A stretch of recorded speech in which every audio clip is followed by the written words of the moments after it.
a breath of fresh air. As you outlined, and I won't repeat it, the accomplishments, you did so with the same resources as your predecessor, roughly. Is that correct? I believe so, yes. And so how much of that has to do with taking people out of the backside of the FBI and moving them into the field, into doing the job for which we primarily pay the FBI? It's exactly what we needed done. 1/3 of the FBI's workforce resided in the National Capital Region before I got there. 1/3 of the crimes do not happen in Washington, D.C. Not anymore. Not anymore. So 1,000 personnel of the FBI were deployed across this country on a permanent basis, and every single state in this union is getting a plus up, not a reduction, a plus up of 1811s of intel analysts and support staff. And that is why the crime rates are going down in record numbers. Thank you for doing that, and you know, it's perhaps the hardest thing for a bureaucrat to do is to lower the head count around them that support them, and I appreciate your willingness to do it different than your predecessor. A lot of what you covered earlier was the find, the discovery, and then the prosecution that is done by the DOJ. But I want to talk a little bit about the prevent side.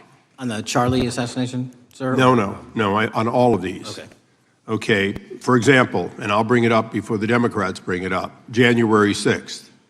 January 6th, we now know, because of your find, that in fact there were people involved who were not just observers but participants who in fact, it's been alleged, and I personally believe, in fact were part of promoting, perhaps even the one woman who died, encouraging her to walk through a door that led to her death.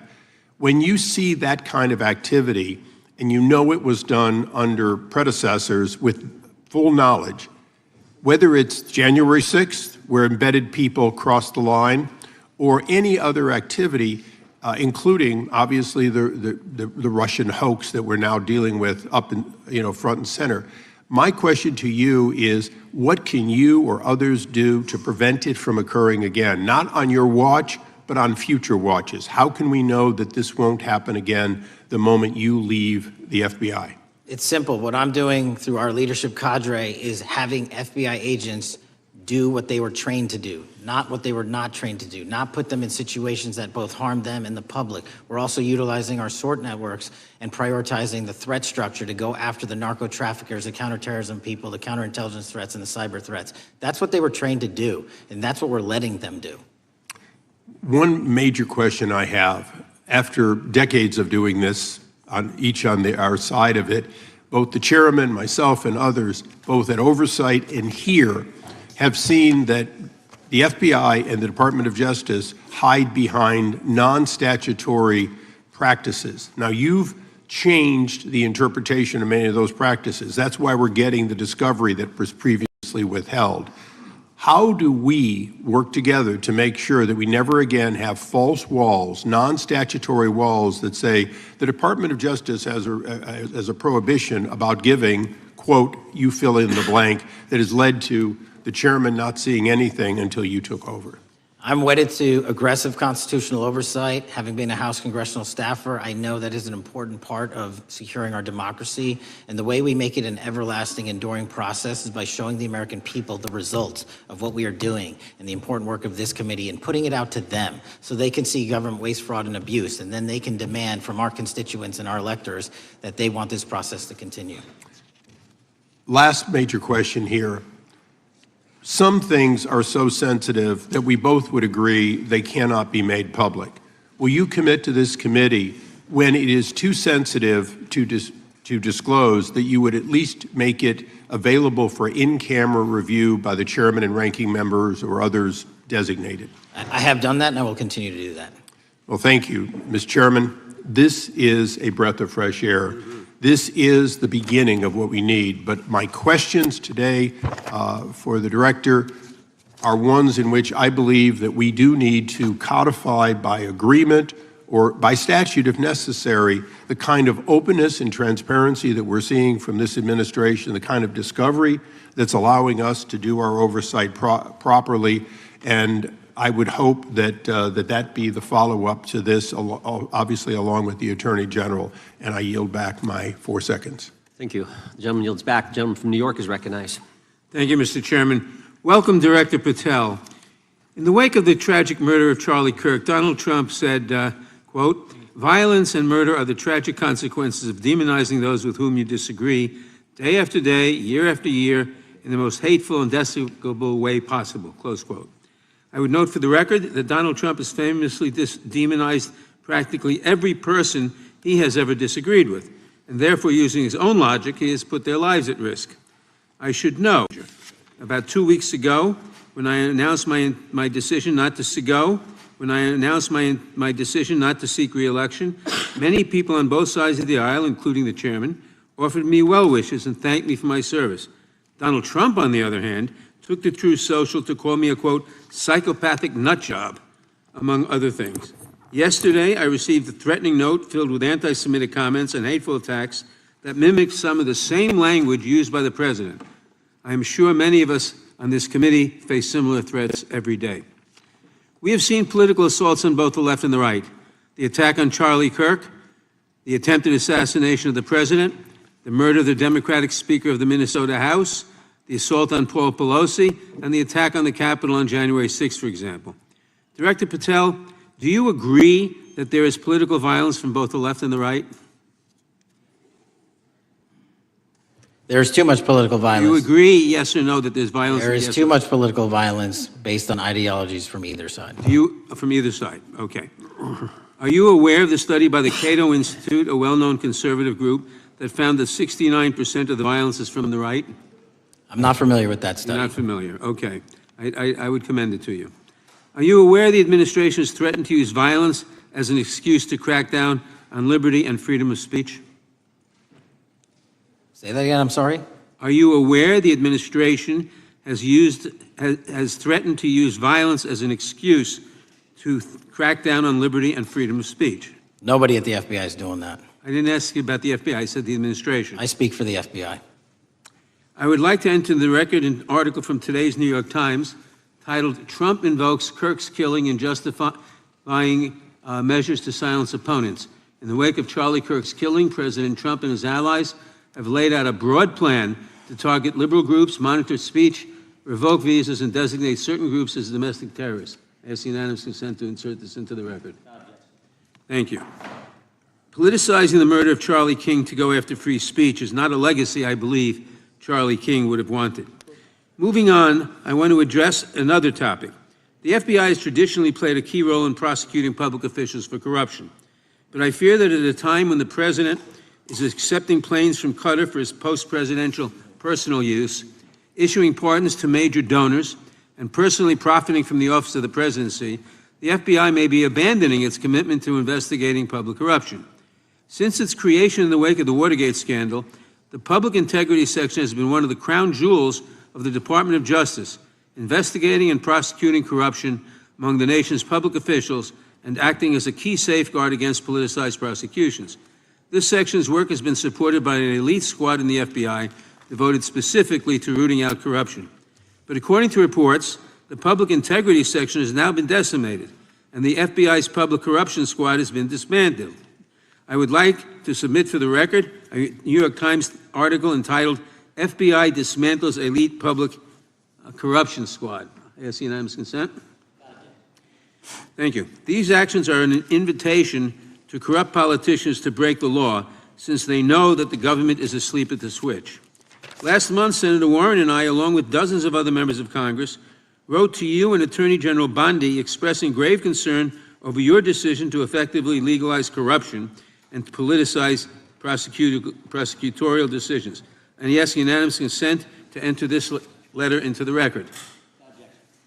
Thank you. I don't have time today to walk through all your questions, all of our questions and concerns, but will you commit to answering this letter in short order so that we can understand what factors led to this decision and how it has impacted the ability to hold corrupt officials accountable? I will review your letter with my team and respond as soon as I can. You will respond. Thank you. I yield back the balance of my time. Gentleman yields back. Gentleman from Arizona is recognized for 5 minutes. Thank you, Mr. Chairman, and thank you, Director, for being here. I appreciate the change in the FBI and the tone since you've been there. We heard the ranking member, however, describe the FBI under your leadership as being resorting to political enforcement and you personally as being paranoid. I would just suggest that perhaps that is the projections of the ranking member himself and not you, sir. I want to refer to something that was said yesterday in yesterday's hearing by Senator Grassley. He said, "It's well understood that your predecessor left you an FBI infected with politics." At your nomination hearing, he gave you records, made public records about whistleblowers regarding something called Arctic Frost. Arctic Frost was the FBI case opened and approved by anti-Trump FBI agent Thibault. And Arctic Frost became Jack Smith's elector case. The new records show that Arctic Frost was much broader than just an electoral matter. In fact, it was expanded to Republican organizations. Some examples of the groups that the Ray FBI sought to place under political investigation included the Republican National Committee, Republican Attorneys General Association, and Trump political groups. In total, 92 Republican targets, including Republican groups, Republican-linked individuals, were placed under the investigative scope of Arctic Frost. On that political list for investigation was one of Charlie Kirk's groups, Turning Point USA. In other words, Arctic Frost wasn't just a case to politically investigate Trump. It was the vehicle by which partisan FBI agents and DOJ prosecutors could achieve their partisan ends and improperly investigate the entire Republican political apparatus. I'd ask that, Mr. Chairman, that document be administered. Without objection. So, I know that this may be under current investigation, but I wish to ask specific questions about this for just a moment. What search tools were used in Arctic Frost to view private communications of targets? I believe the traditional search tools, search warrants, lawful service of process, and the tools that the FBI has in our infrastructure systems, cybersecurity systems, and counterintelligence systems. But generally speaking, if I may, I want to use this to highlight the fact that I'm continuing my promise to work with Congress to produce documents simultaneously and also conduct ongoing investigations. I'm giving you as much as I can, and I'll give you more when I can. Thank you. Another question regarding that is, were there any directives from the Biden White House concerning the Arctic Frost investigation? Were there any, directives or communications from the Biden White House itself concerning the Arctic Frost investigation? I'll just rely on what was turned over to date, sir. Okay. So I want to add here, the search warrants that were used included the seizing of a U.S. member of Congress, his phone. I think we all know who that was and how that was taken away and used for political purposes, Mr. Chairman, Mr. Director. So we'll leave that for a second, and let's go over to the Charlie Kirk case for just a second. Let's emphasize this. How many hours did it take from the assassination to the arrest of the assassin, Mr. Director? 33. That seems pretty swift, and it was because of the actual release of videos and photographs that you directed to be released, sir. That's correct, and to put it in perspective, the Boston bomber took 5 days and Luigi Mangione took 5 days. Was the platform Discord forthright from the start with law enforcement about the shooter's communications on its platform? Discord, the platform ownership, has been working with our lawful process, and we are obtaining materials from them on a rolling basis. Thank you. And I want to get back here to Arctic Frost for just a second, Mr. Chairman. I'd like the unclassified document from the FBI released to be admitted to the record. Without objection. And a document from the Economic Times also to be admitted to the record. Without objection. So I'm going to give you the last 30 seconds. We could go on about the Epstein case. I've got a bunch about that, but I'm just going to let you, if you wish to respond to either of the too vitriolic questioning or statement from the Democrats. The work of the FBI speaks for itself. It's on showcase here today. Anyone that wants to attack the FBI can attack me, but leave our leadership structure alone. When you have 23,000 violent felons arrested, twice as many as this time last year, the work speaks for itself. Thank you, Mr. Chairman, and thank you. Appreciate your good work, Director Patel. Yield back. Gentleman yields back. Gentleman from Maryland is recognized. Thank you kindly, Mr. Chairman. Director Patel, before you joined the FBI, you railed against it for covering up Jeffrey Epstein's human trafficking ring. Let me refresh your memory with this clip. has Epstein's list, they're sitting on it. That doesn't seem like something you should do. You're protecting the world's foremost predator. That seems like an evil thing to do, regardless of who may be embarrassed in the release of that list. Why is the FBI protecting the greatest pederast, the largest scale pederast in human history? Simple, because of who's on that list. So you finished that December 2023 interview with a challenge to the FBI and harsh words for Republicans in Congress for not getting the Epstein files out to the public. You can see this clip. Boy pants, and let us know who the pedophiles are. Put on your big boy pants and let us know who the pedophiles are, you said. You emphasized that the president and FBI director each had complete authority to release Epstein's client list. You said Epstein's black book is under the, quote, direct control of the director of the FBI. Look at this clip. This is way off the topic, but who has Jeffrey Epstein's Black book? black book? FBI. But who? That is, I mean, Oh, there's... that's under direct control of the director of the FBI. All right, so you were sworn in as director more than 200 days ago. Now the black book is under your direct control. So why haven't you released the names of Epstein's co-conspirators in the rape and sex trafficking of young women and girls? The Rolodex, which is what everybody colloquially refers to as the Black Book, has been released. Oh, no, you're talking about what the journalist got 5 years ago? No, that's not what we're talking about. We're talking about what you were talking about there, That's the black exactly book what I under was the direct talking. control of the FBI director. We have released more material than anyone else before. The Biden administration, Obama administration had the exact opportunities to release this material, and they never did. And if you are selling the men and women of the FBI, why we're have not you going after changed your child predators. position? Hang on, you said we're not going after child predators. 1,500 child predators arrested this year, 35% Okay, increase, I'll reclaim my time. 4,700 child victims Mr. Chairman, I'm going to found. reclaim my time if you could instruct the witness. Why have you changed your position? There you were saying it's under the direct control of the FBI director and all of it should be released. Why have you changed your Everything position? that has been lawfully permitted to be released has been released. And as I told you, Really? the investigation was limited. And let me make something crystal clear. I never said Jeffrey Epstein didn't traffic other people, other women, and they're not other victims. This is the investigation we were given from 2006, 7, and 8, and the search warrants from 2006, 7, and 8. That's what we're working with. Well, wait, have you released all of the stuff that the FBI has seized from Epstein's house? The computers, the emails, the file cabinets, the documents? What about the financial records? Have you released all of that? Everything the court has allowed us to Which release. court are you talking about? 3 separate federal courts have come in and said. We're there are talking about the 3 evidence you've got. It's got nothing to do with what those courts have. Do you have any We're talking idea about how the evidence- law works? Wait. Do you want me to break the law in a federal judge's order? No, I want you to satisfy follow your own curiosity? word, Director Patel. You said up there it was under the direct control of the FBI director. He had the black And book. everything I have direct control over, we have gone to court. You haven't. Complete We your went sentence. to court. Everything you have direct control over, you said. Have gone to court, and everything we have direct Director control Patel, over. complete your and sentence. can You said everything- lawfully Like to co- release. the We're gentleman- releasing. He'd like to complete his answer.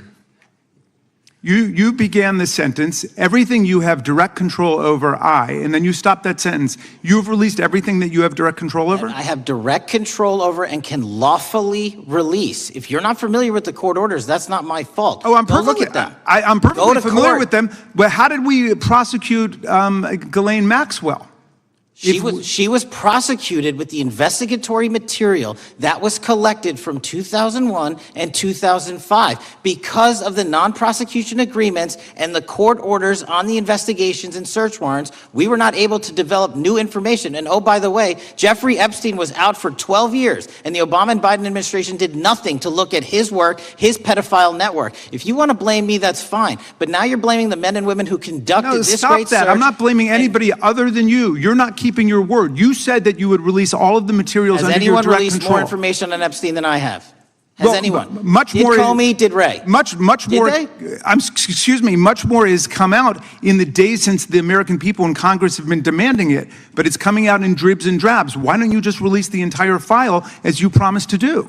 I literally just told you, there are multiple federal court orders. I'm not going to break the law to satisfy your curiosity. You didn't join us when we filed court to release the court orders. You could have. You have lawyers. You could have shown up. You didn't do that. That's a tiny fraction of the material we're That talking is about. not. It is a tiny fraction. How do you know that? Have you seen No. everything? Time It's of the all gentleman- misdirection. How do you know Time that? of the gentleman has expired. The gentleman from California is recognized.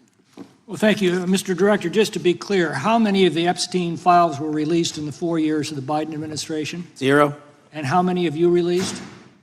I don't have the number, but it's got to be thousands of pages of stuff. I was going to ask you to begin whether Americans are safer today than they were 9 months ago, but you cited dramatic increases in criminal arrests since you've taken office, a dramatic decrease in crime that's resulted. Who would have thought that taking criminals off the streets would reduce the crime rate? But somehow we have stumbled upon that new truth.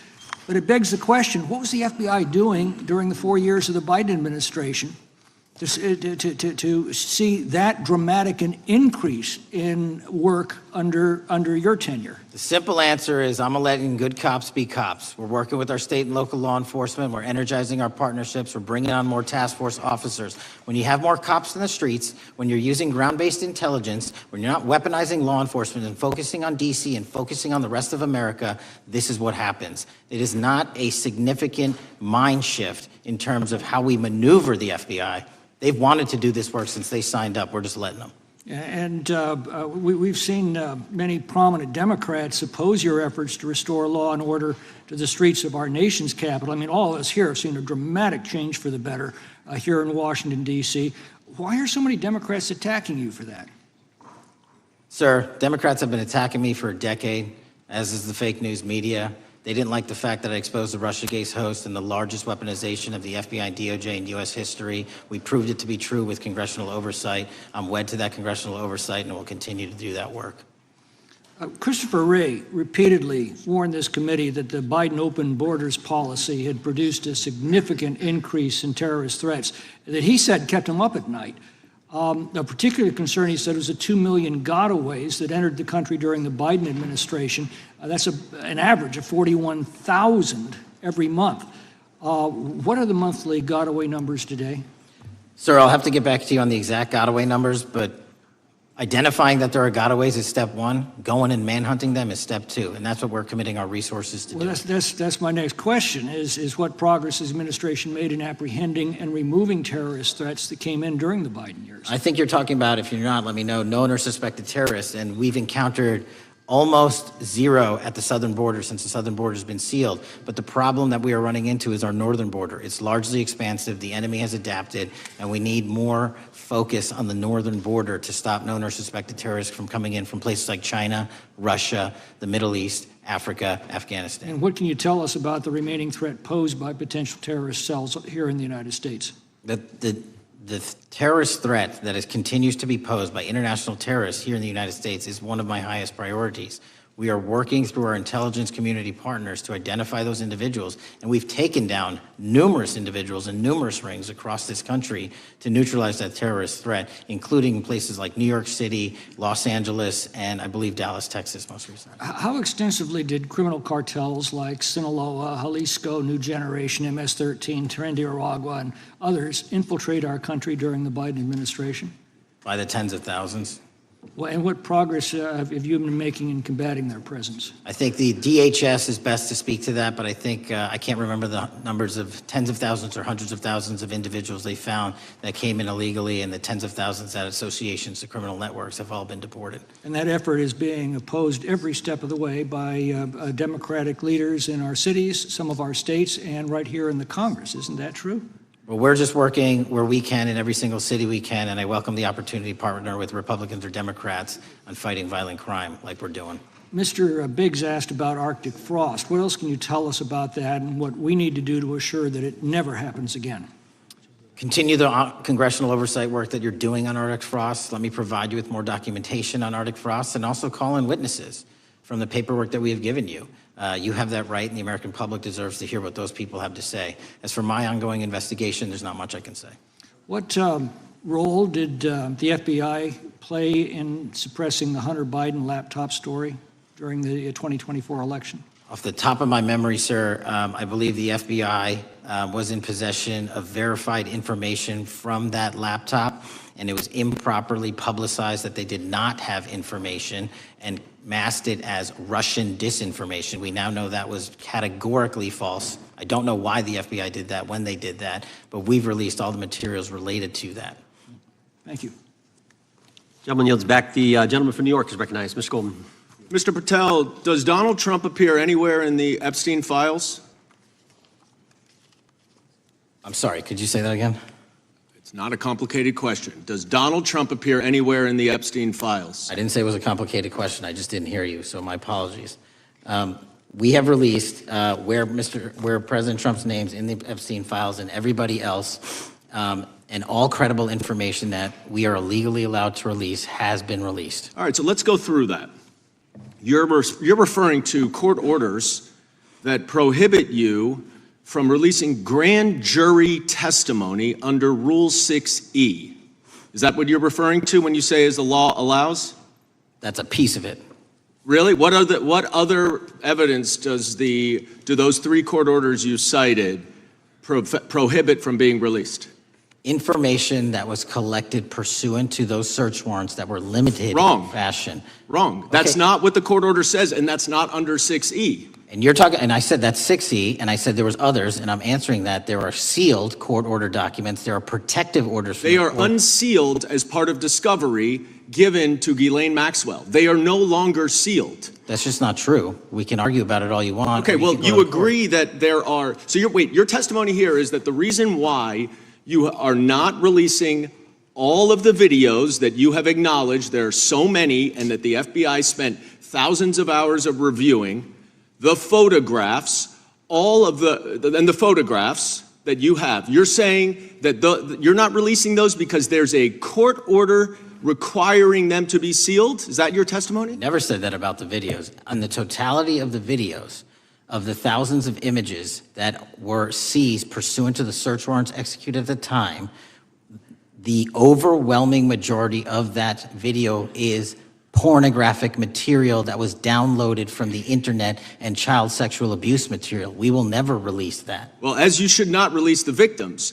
But if there are videos that relate to others who Epstein trafficked to, such as maybe Prince Andrew, or photographs, that you have total control to release. Yes, and if it exists. And so why haven't you released it? Why are you supposing that that is a fact when in fact it is false? Are you saying that You're saying that none of the videos relate to anything relevant to the Jeffrey Epstein trafficking ring? Every single video that we have collected pursuant to the prior search warrants has been examined for the last 10 years. And every single video has been utilized for whatever prosecutions were able to be legally brought. I'm not asking about prosecutions. I'm asking about why you aren't releasing the full Epstein files, including the names of people who were involved in the sex ring that you promised to do before you became FBI director. I just told you, I'm not going to release downloaded porn of I'm not asking on the about internet. that. Fine. I'm asking about all the other files. What other videos? Tell me.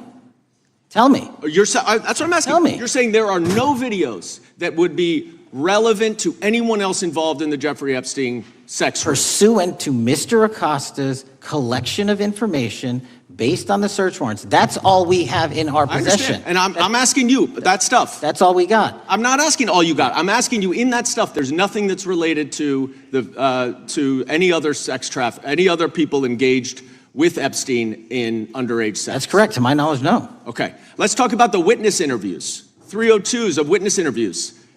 Those are not subject to the court order. Those are not subject to any fictional sealed order for a search warrant. Why aren't you releasing those with the redacted names of the victims?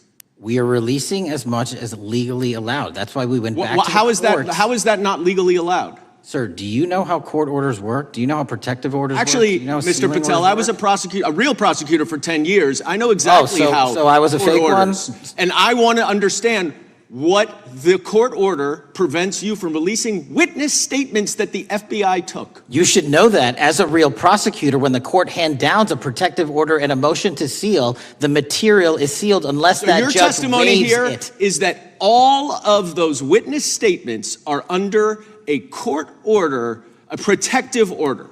We are providing everything we can legally provide. No, that's not my Congress has question. sent us a My subpoena. question is, why are those witness statements that are not grand jury testimony, that if they were under a protective order are no longer under a protective order, why are they not being released? How are they not under a protective Why order? are you not going to the court like you did for the grand jury testimony to unseal those records? The DOJ did go to the court. No, not on those records. Why Time aren't of the you going? gentleman. You just went on grand jury. Time of the gentleman has expired. You are hiding the Epstein files, Time Mr. of the gentleman Patel. has expired. You are part of the cover-up. Can I respond? Sure can. Any allegations that I'm a part of a cover-up to protect child sexual trafficking and victims of human trafficking and sexual crimes is patently and categorically false in the work of my So I hope you will talk to them when they Gentlemen's time have has requested expired. to speak with you. Because the Gentlemen's time has victims have expired. Gentleman requested yields and you are back. not responding to them. Director, yes or no, is the FBI still spying on parents at school board meetings? No, sir. Is the FBI still targeting Catholics? No, sir. Is the FBI still spying on President Trump? I don't believe so. Is the FBI still censoring Americans? No, sir. Is the FBI still targeting Americans for shopping at Cabela's or purchasing Bibles? Nobody is targeted for their faith. Is the FBI still targeting Americans who are pro-life? Nobody is targeting anyone for their Is beliefs. the FBI still cooking the books on crime data? The crime data is real.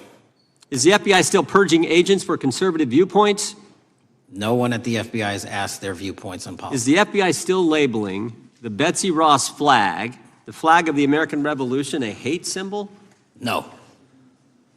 Well, maybe that's why you've been able to, what was the number? 23,000 bad guys you've arrested, a huge increase from the same time period in the previous administration. I think you said 1,400 predators, 4,000 children rescued. Were those the facts? 4,700, 35% increase on children rescued. Yeah. And you got the guy to Abbey Gate. We had the Abbey Gate guy. a guy from the 4th District of Ohio who lost his life there serving our country. We appreciate that. Maybe when you're not focused on politics, you can actually do what the FBI is supposed to do. Go get the bad guys, right? That's what the men and women of the FBI do. Director, did John Brennan lie to Congress? Let me just read a couple things actually before you answer that. 2 years ago, we had Mr. Brennan in for an interview, and I asked him, how'd you learn about the dossier in December of 2016? Mr. Brennan replied, I received a copy of it from the FBI, and the CIA was very much opposed to having any reference or inclusion of the Steele dossier in the intelligence community assessment. That's what John Brennan told the United States Congress. 7 weeks ago, the Director of National Intelligence told us this: John Brennan lied and denied using the dossier in the intelligence community assessment because he knew it was discredited. CIA officer told the House Intelligence Committee Brennan refused to remove it, and when confronted with the dossier's main flaws, he responded, yes, but doesn't it ring true? John Brennan lied to us? Mr. Chairman, I won't stylize the evidence. What I will say is that the intelligence community assessment, those that created it and any individual involved with it, is an ongoing investigation. There's an investigation into what took place in December and January of December 2016, January 2017, when this whole thing started, this grand conspiracy. That is being investigated, is that right? That has been publicly announced by the department. That's been announced by the department. Did Chris Wray hide documents from this committee? You would know better than me, sir. Well, I think you told us like 700 pieces of information you've given this committee since you've been the director relative to just one incident, the Catholic memorandum from the Richmond field office. I can give you the comparison, sir. Yeah, the Catholic memo, I believe we turned over 750 documents. In Mr. Ray's tenure, I believe they turned over 19 pages. 19 pages. You've given us 700. Why would Chris Wray hide information from this committee? You'd Want have to to hazard ask a guess? I'm sorry? Hazard a guess why he would do that? I don't know, sir. I think maybe it was because FBI was spying on a priest. trying to get him to break the priest-penitent confidence that exists? You think maybe that was the reason? You'd have to ask him, sir. Yeah, we'd love to do that. I want to read a few names here. Arctic Haze, Tropic Vortex, Riding Hood, Foggy Falls, Echoes Fate, Sirens Lure, Genetic Christmas. What are these code names about, Director? You know? Not off the top of my head. Well, Arctic Haze, Tropic Vortex. My understanding, these are code names for leak investigations of classified information from the year 2017. Does that ring a bell? In terms of leak investigations, many of those are classified and many of those are ongoing, Mr. Chairman. But we are working with you to produce documents as we close those investigations or as we declassify them. Let me ask you this question, because this is something I've wondered about, the way the FBI used to work. The way this whole thing so many of these things unfolded. Seems to me you had all these people in government leaking information that then gets reported in the press, and there's a story written about it, and then that article is then used to further the investigation and move forward with what they want to do. Did that take place back in 16 and 17? That's the exact scenario that took place in the FISA application for Carter Page and the rest of the Trump campaign. And that is frightening, because that's what the CIA is supposed to do in foreign countries. It's not supposed to happen to Americans. But it did, didn't it, Director? Yes. And not just any Americans, it happened with the President of the United States. Is that accurate? Yes, sir. Yeah, and you were the key guy in helping expose that. And I think our country will be forever grateful for what you did to let the country know that was going on involving Americans, which is not supposed to happen, and not just, again, any American, but the President of the United States. Chair now recognizes the gentlelady from California. Thank you, Mr. Chairman. I'm concerned by reports that FBI agents have been diverted from their important work on crime and anti-terrorism to work on matters that are not critical to our safety. I'd like to play the video, the whole video. Jeffrey clip. Epstein's Black Book? Black Book. FBI. But who? That is, I mean, there's... Oh, that's under direct control of the director of the FBI. But the Black Book, it's not just sitting, I mean, that's Hoover power times 10. And to me, that's a thing I think President Trump should run on. On day one, roll out the Black Book. In contrast to that attitude of let it all out, we're getting reports of actions that run contrary to getting everything out, and that also involve diversions of FBI resources. For example, an FBI whistleblower reported that you were pressured by the Attorney General to place 1,000 personnel on 24-hour shifts to mine roughly 100,000 Epstein-related records to redact President Trump's name from the files. Bloomberg reported this, that you directed FBI special agents from the New York and Washington field offices to join the Bureau's FOIA employees in Winchester and another building a few miles away, and that while reviewing the Epstein files, FBI personnel identified numerous references to Trump in the documents, and people familiar with the matter said that Trump's name, along with other high-profile individuals, was blacked out. Now, the New York Times reports, and this is a quote, Justice Department officials diverted hundreds of FBI employees and federal prosecutors from their regular duties to go through the documents at least 4 times, including once to flag any references to Mr. Trump and other prominent figures. Details of the review were based on accounts by 3 former FBI and Justice Department officials who spoke on condition of anonymity because of fears of retaliation, and further that the FBI finished, after they finished its review of the files and materials, was sent to a team of Justice Department lawyers who double-checked the FBI's redactions and, quote, were instructed to flag any mentions of Mr. Trump and other celebrities. Now, I have 3 questions for you, Mr. Patel, about this. First, how many times did President Trump's name appear in the Epstein files? Was it more than 100, more than 1,000? Were the agents who were pulled from their duties to redact the president's name from the Epstein files, working on criminal cases or national security cases or child sex trafficking cases? And are the number of agents that have been reported diverted for these purposes, is that accurate? No. No what? You asked if it was accurate. I said it wasn't. So you're saying that none of this happened? No, I'm saying it was inaccurate. Okay. How many times did President Nupps appear in the Epstein files? More than 100? More than 1,000?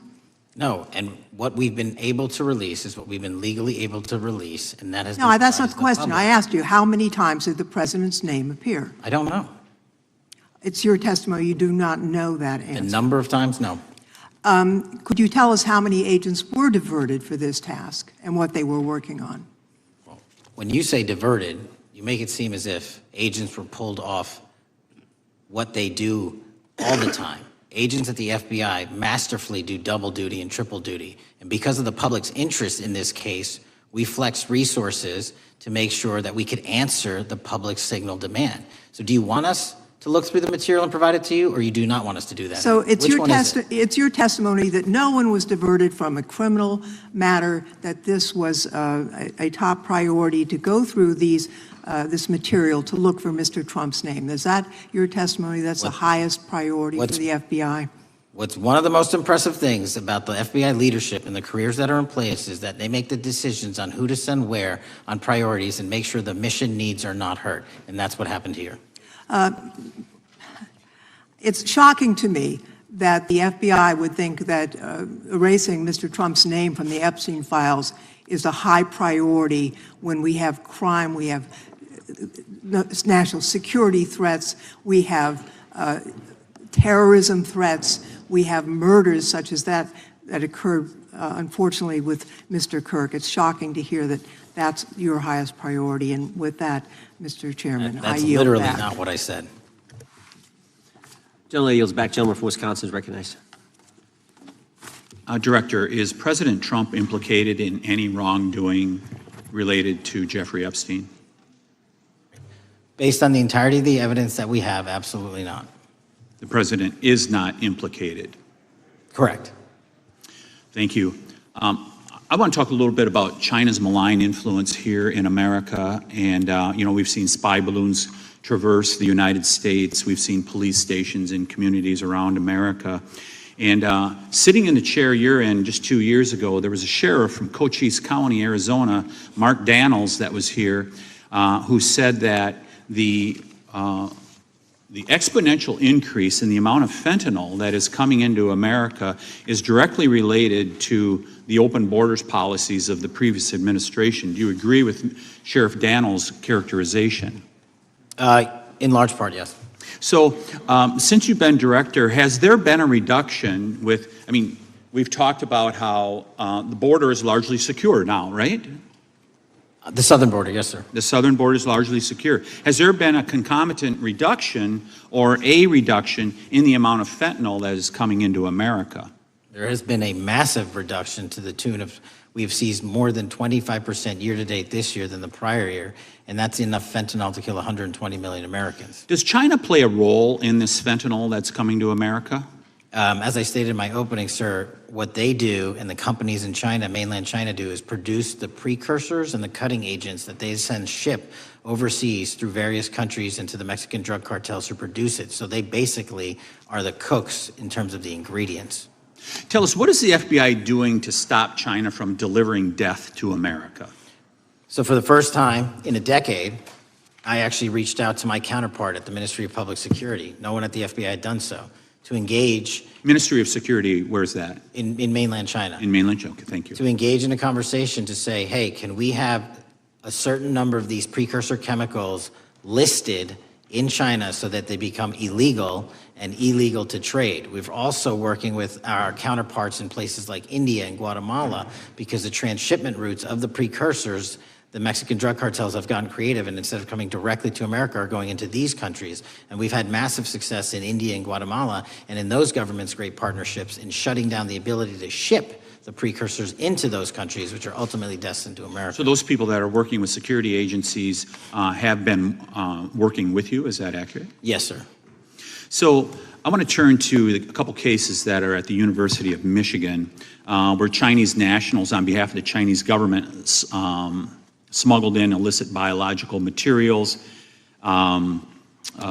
stuff that can harm our agricultural industry. What actions are you taking as we see repeated stories of Chinese nationals doing this in the United States? So just that, sir. In this calendar year alone, as I was mentioning, our counterintelligence operations and cases brought against the Chinese are up by, I think, something like 40%. And specifically, the cases in Michigan show two threat streams, not just against our agricultural industry, which is a threat to national security, but they were also bringing in chemical agents and mushrooms, I'm not the exact expert, that would have ultimately hurt our population. We arrested and charged all of those individuals, and we were aggressively going after them in every single state because they weren't doing it in Michigan alone. Should research universities across the United States be doing a thorough job of vetting Chinese nationals that are coming to their universities? They should. Turning to spying in America, you know, we heard the stories about Senator Dianne Feinstein's driver, who was a Chinese spy. We're familiar with Linda Sun, who worked in Governor Hochul's office, Christine Fang in California. What are you doing to find these people who are Chinese spies that are trying to burrow themselves into the politics of America? Because we know it's happening, right? Yes, it is. And what our counterintelligence unit is doing is aggressively seeking the intelligence into where these individuals are working. Then we are utilizing our operational authorities to go in and investigate them either through our human source networks and collecting information through lawful process, online search warrants and data so that we can bring proper arrest charges and publicize to the world what they're doing here. And just because we've caught a few doesn't mean we've caught everybody. We've got a lot more to go. I get one more quick question in. The FBI arrested a judge in Wisconsin, Hannah Dugan, for interfering with a federal law enforcement operation. Could you tell us a little bit about that? And is a judge above the law here in the United States of America? Well, no one is, and that case is ongoing. But as you stated, and these allegations said, there was an interference in a federal lawfully executed federal law enforcement priority that was interfered with. I yield back, Mr. Gentleman yields back. The gentleman from Tennessee is recognized. Thank you, Mr. Chair. Director Patel, I believe you had primary importance in starting Operation Viper in Memphis. Is that correct? Yes, sir. And Operation Viper brought in the FBI, the DEA, the ATF to help the Memphis police in policing the city. That'll be phase two, sir. Phase one was FBI and local law enforcement in Memphis for the last few months. Okay. You did a good job, and the police director and the mayor have told me that has been helpful, the FBI working with the police. And the FBI are trained in law enforcement. They know Miranda rights, they know how to do policing, and they do a good job working with the police. Do you think that the National Guard is necessary to do the work that the FBI is doing now? Thank you. I do think it's necessary to finish it. What we've done is 500 arrests in Memphis and 110 federal indictments. But what we need to do is we've only secured a piece of where the criminal conduct is occurring in Memphis, and we can't work inside perimeters that are not established and safe, and we don't have the manpower to give us the space to fully go into the areas where the criminal activity remains. Well, are you suggesting that the National Guard is going to go into the more heavily crime areas? They're going to establish, like they did in Washington, D.C., perimeters where local law enforcement and the FBI, DEA, ATF, and U.S. Marshals can go into. We can't be going into all these areas knowing that they're extremely volatile and jeopardizing the safety of our agents. Did the National Guard do anything in Washington to help the FBI stay safe from these dangerous elements? They established perimeters. Established perimeter, and the criminals knew about it, so they... It was a visible force, sir, so they kind of saw it.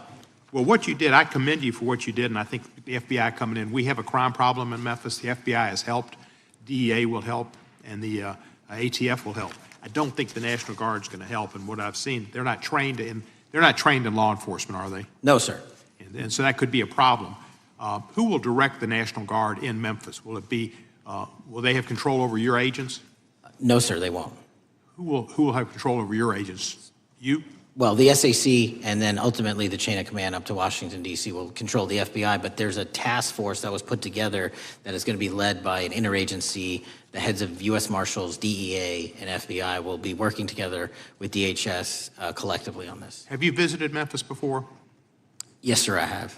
So you know how good a city it is. I love Memphis. A lot of us do. And Memphis is a great city, great history, civil rights museum. Might say something about slavery, but that was the history. Needs to be taught. Blues, Elvis. Beale Street. Beale Street, right, barbecue. And people should come. It's not a troubled city. We've got some crime, but it's not a troubled city. We're not troubled, and we love our city, and we hope that the National Guard doesn't come in and cause people to have questions about Memphis, because it's a city they should visit. Let me ask you this about, you said that the homicide rates are coming down to an all-time low? In modern recorded U.S. history, yes, When sir. does modern recorded history start? I think the FBI, and I'll get back to you on this, has stats on that going back about 30 years, sir. Okay, I was thinking back to Ozzie and Harriet, and I didn't think you could beat Ozzie and Harriet's time. Secondly, you mentioned the Epstein case. Did any of the women that were victims, and they came up here and had a press conference and all, did any of them contact your office and ask to give information? To my knowledge, no, sir. If they did, let me ask you first, is there a statute of limitations on sex crimes like that, with sex with a minor, rape? The DOJ is the expert, but I do not believe there's a statute on that, limitations on that. So if there's not a statute of limitations, should you not be interviewing those people who know who raped them and the names and the places and give you that information? That seems like that's a treasure trove of information, and it's a serious, serious, serious number of crimes. Sir, I couldn't agree with you more. We've been very public about asking individuals to come forward with new information, and we would run out every single lead on that. Well, I'm sure the women will come forward, especially today, to assure that they will get an opportunity, because that seems like something we ought to do.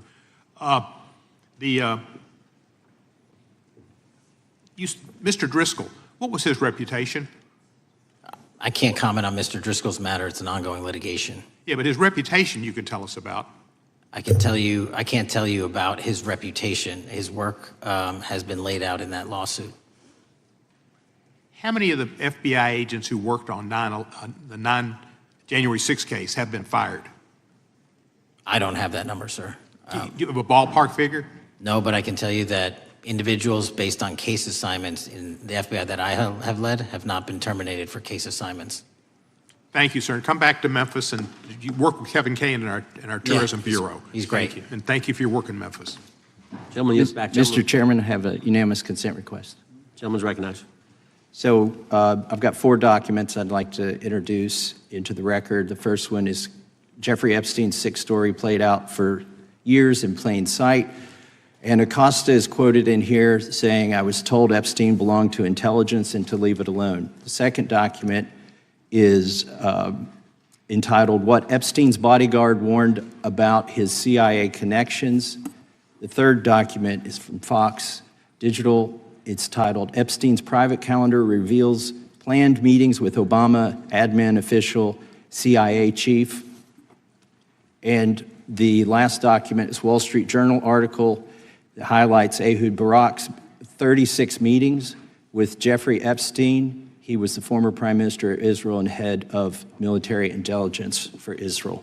It may have held that title when he met Epstein, and then, yes. Without objection, the gentleman will hold for a second. The gentleman from Maryland is recognized. Thank you, Mr. Chairman. Just one UC request. This is Judge Engelmeyer's decision from August in U.S. versus Epstein, stating the government's 100,000 pages of Epstein files dwarfs the 70-odd pages of Epstein grand jury materials.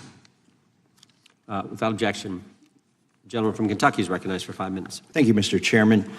Director Patel, I watched some of your Senate hearing yesterday when Senator Kennedy asked you, "You've seen most of the files. Who, if anyone, did Epstein traffic these women to besides himself?"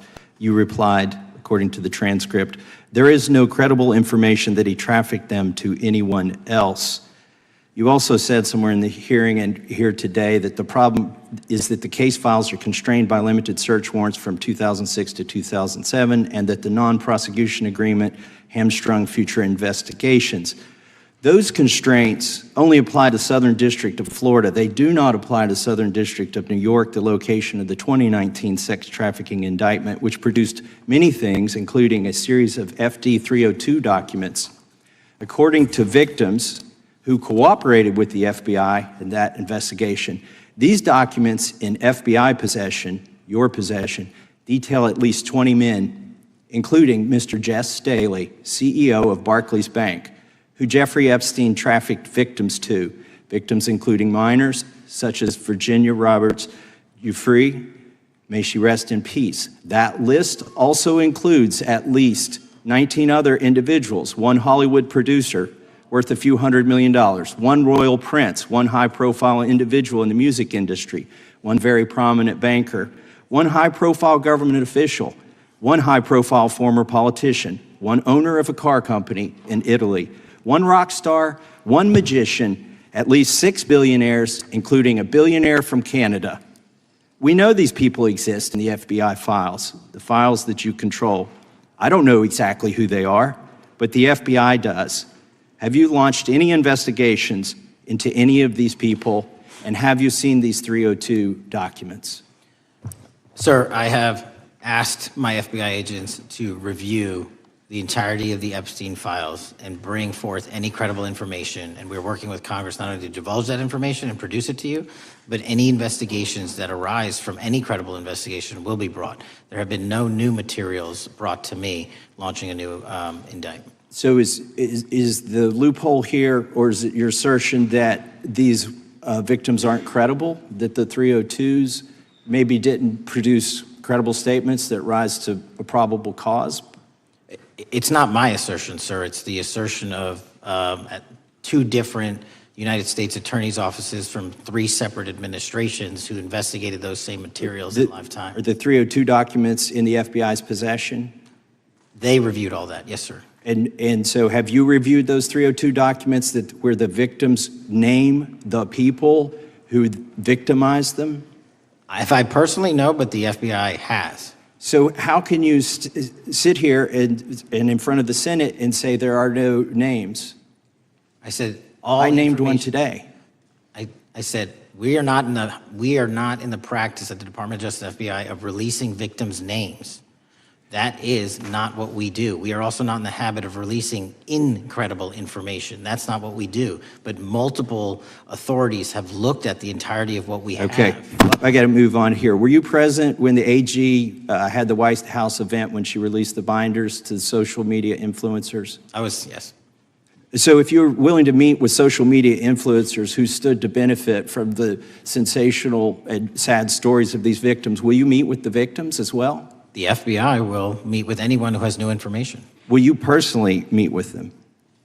The FBI and the professionals who are handling the cases will.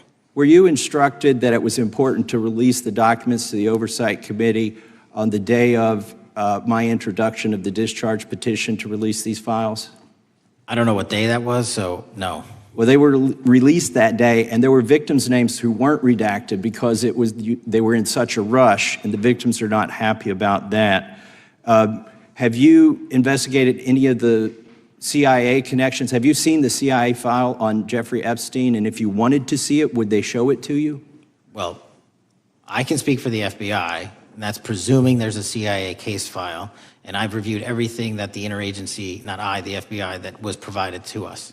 Would you be willing to look at the CIA file on Jeffrey Epstein? If there is such a file, and if it has not already been turned over to the FBI will look at any new investigative leads. Have you made any progress on the pipe bomb investigation January 6th? And have you made any progress on the motive of the Las Vegas shooter?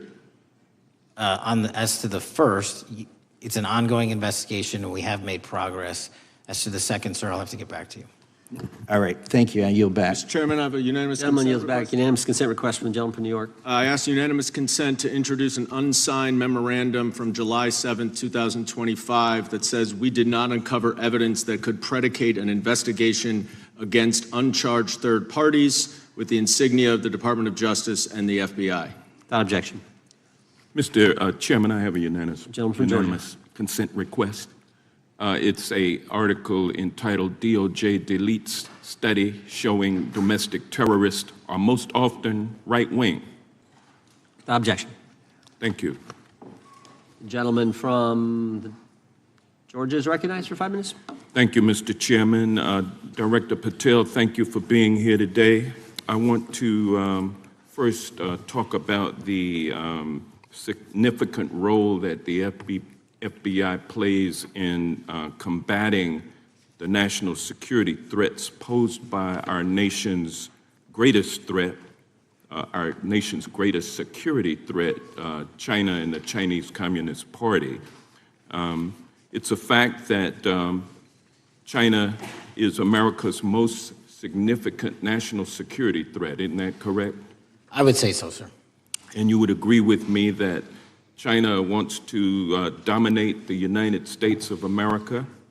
I think that's largely their plan. And they want to dominate the world, both militarily and economically, isn't that correct? I think so.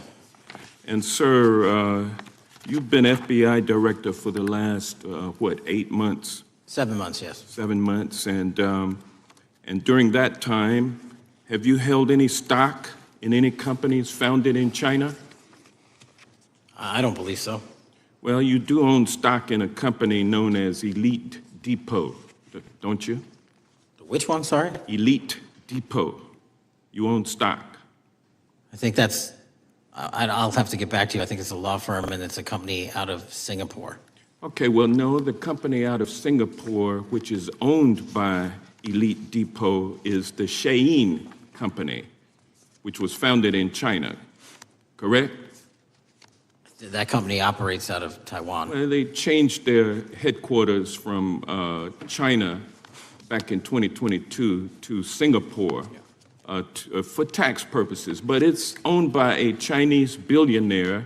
I think his name is Charlie Zhu, and you own stock in the company that owns Shein. Which I disclosed during my confirmation process. You certainly did. And now, do you still hold that stock in that Chinese company? Pursuant to the Department of Justice, who reviewed my material that was submitted during my confirmation process, I was able to hold certain stocks, and they made the decision. You still hold the stocks that you have? You still hold on to these Chinese stocks, these stocks in this Chinese company? I disagree that it's a Chinese company, but I was in the DOJ, when you're appointed, makes a call on what you can and can't possess. Well, now, let me ask you this. Chinese companies steal trademarks, they produce counterfeit products and sell them over the internet on platforms such as Shein. They steal intellectual property.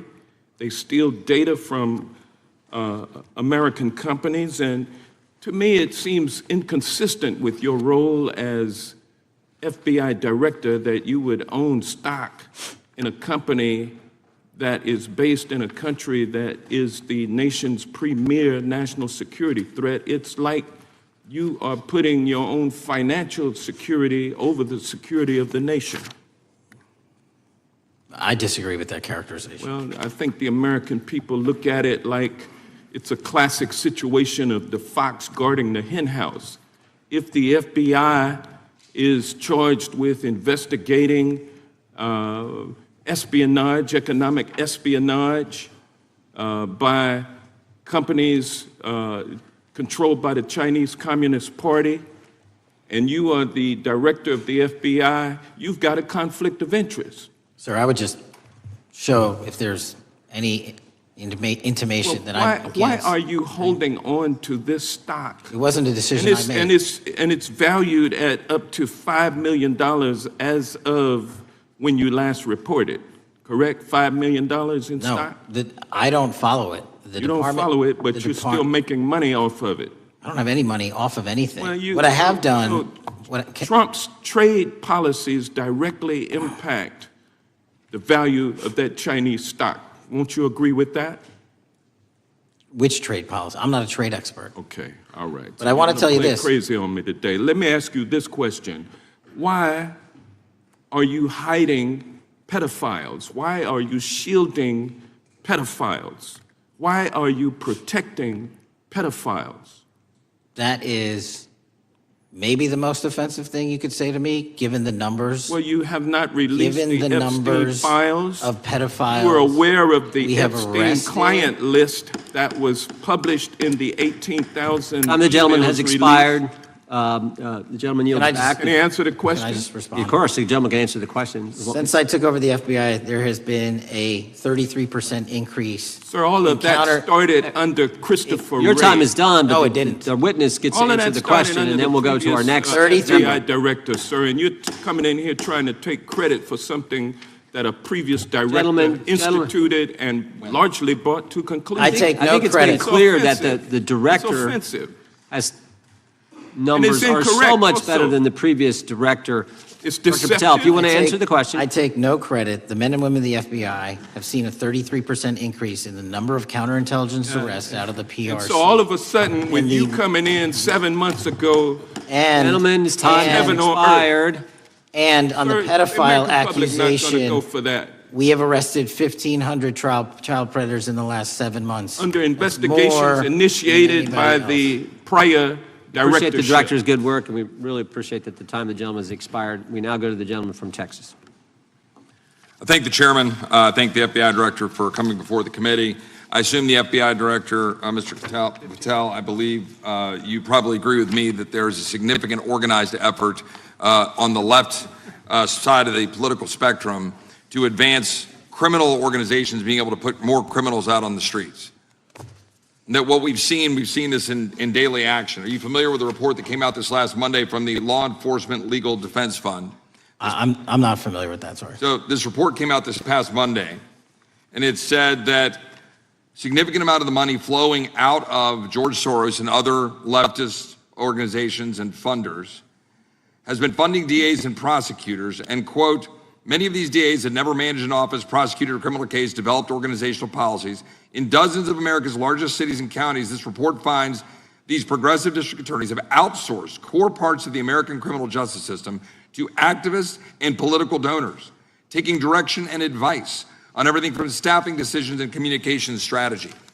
Organizations, it's a complex web of donors going in through these organizations to put radical DAs and prosecutors out there, putting criminals on the streets. Does the FBI director agree that this exists and is a problem? I will accept the factual representation, and if that exists, it is a problem. The organizations such as TIDES, the Fair and Just Prosecution, Brenner Center for Justice, Partnership for Safety and Justice, the Vera Institute of Justice, the amount of dollars flowing from George Soros through and to these organizations and to the various prosecutors that have resulted in increased crime on our streets, including the brutal murder of the Ukrainian refugee in Charlotte. I bring that up because that is one component of the problem. In addition, we have an organized effort targeting our border. The NGOs, the nonprofits and the deep pockets, the United Nations, charitable organizations, and a long list of over 250 organizations that the Center for Immigration Studies put out that lays out a complex web of organizations that were moving people into our country, knowing that they're dangerous, knowing that they're criminal, associated with taxpayer dollars flowing through the United Nations and donor dollars flowing through organizations, including ostensibly religious ones, putting these dangerous individuals on the street that resulted in fentanyl in our communities, that resulted in the death of Jocelyn Nungare, of hundreds, thousands even, as the director testified, 100,000 people dying from these narcotics every year. All of this in an organized effort, a complete effort by the radical left to use taxpayer dollars and these dollars to put people on our streets. In addition, the extent to which we've seen now with the Southern Poverty Law Center and their hate map targeting, for example, the Family Research Council, where we had a shooting right here in DC over a decade ago, putting Charlie Kirk, putting a target on TPUSA, Antifa, other radical organizations that are very specifically organized in targeting conservatives and ordinary Americans.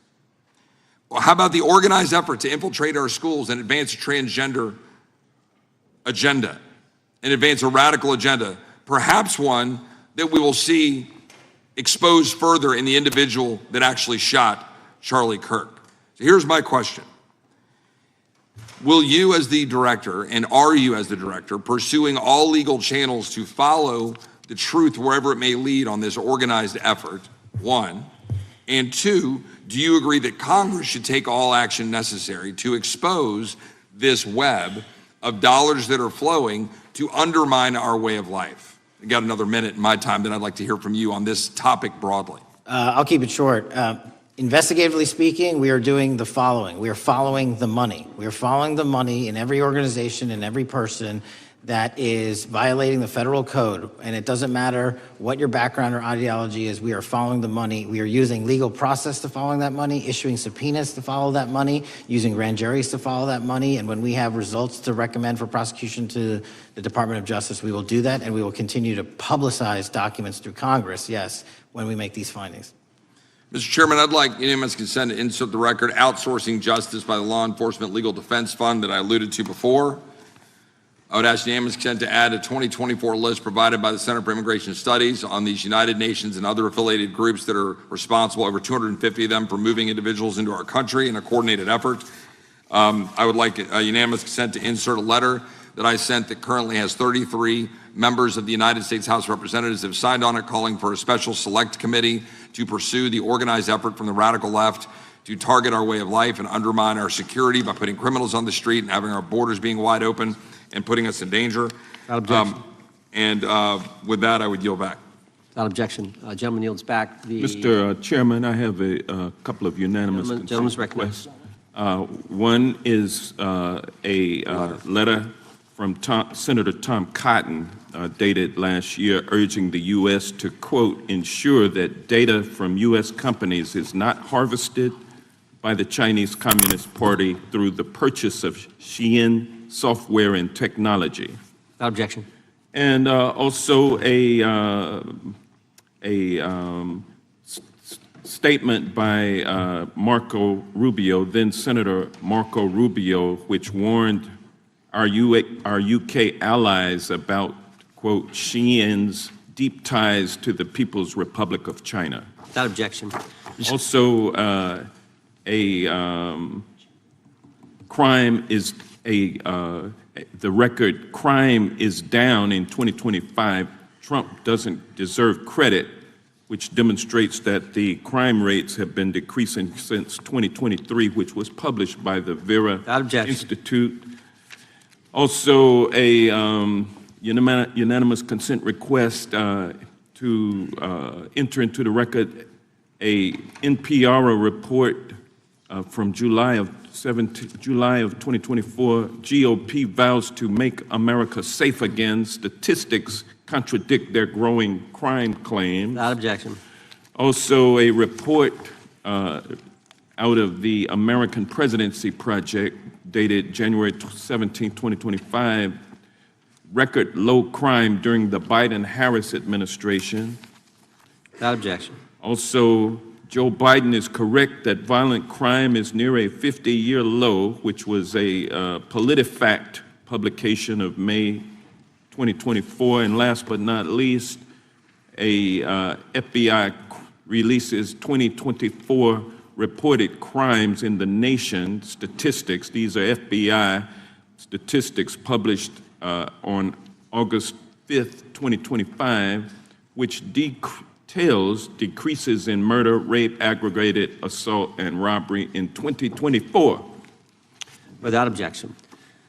Gentleman from Kentucky is recognized for unanimous consent. Mr. Chairman, I ask unanimous consent to submit two sets of documents. The first is a series of emails from the victims of Jeffrey Epstein. They are making FOIA requests to get their own FBI files and not having any success. So I want to bring attention to that by submitting that to the record.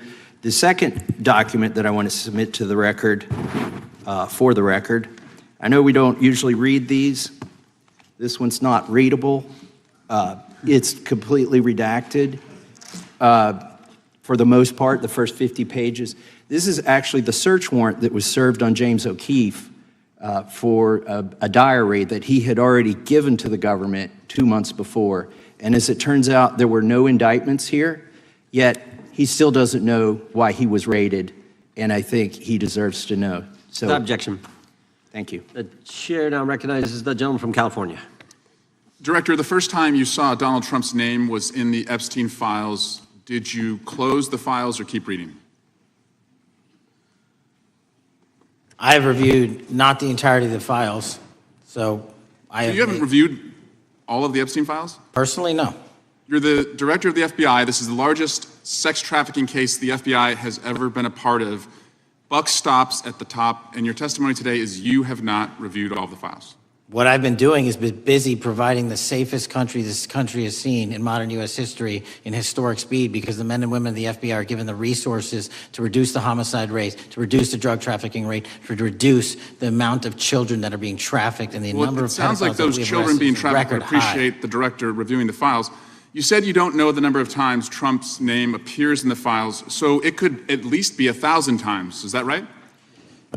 The number is a total misleading factor. We have not released the number at least anyone's be 1,000 name times? we have not released anyone's Could it name in the at least Epstein be files 1,000 that times? has not been credible. Director, And could it at we have least be 1,000 released times? every piece of legally permissible information. Okay, you can so- characterize the numbers however you want it. Reclaiming my time, Director.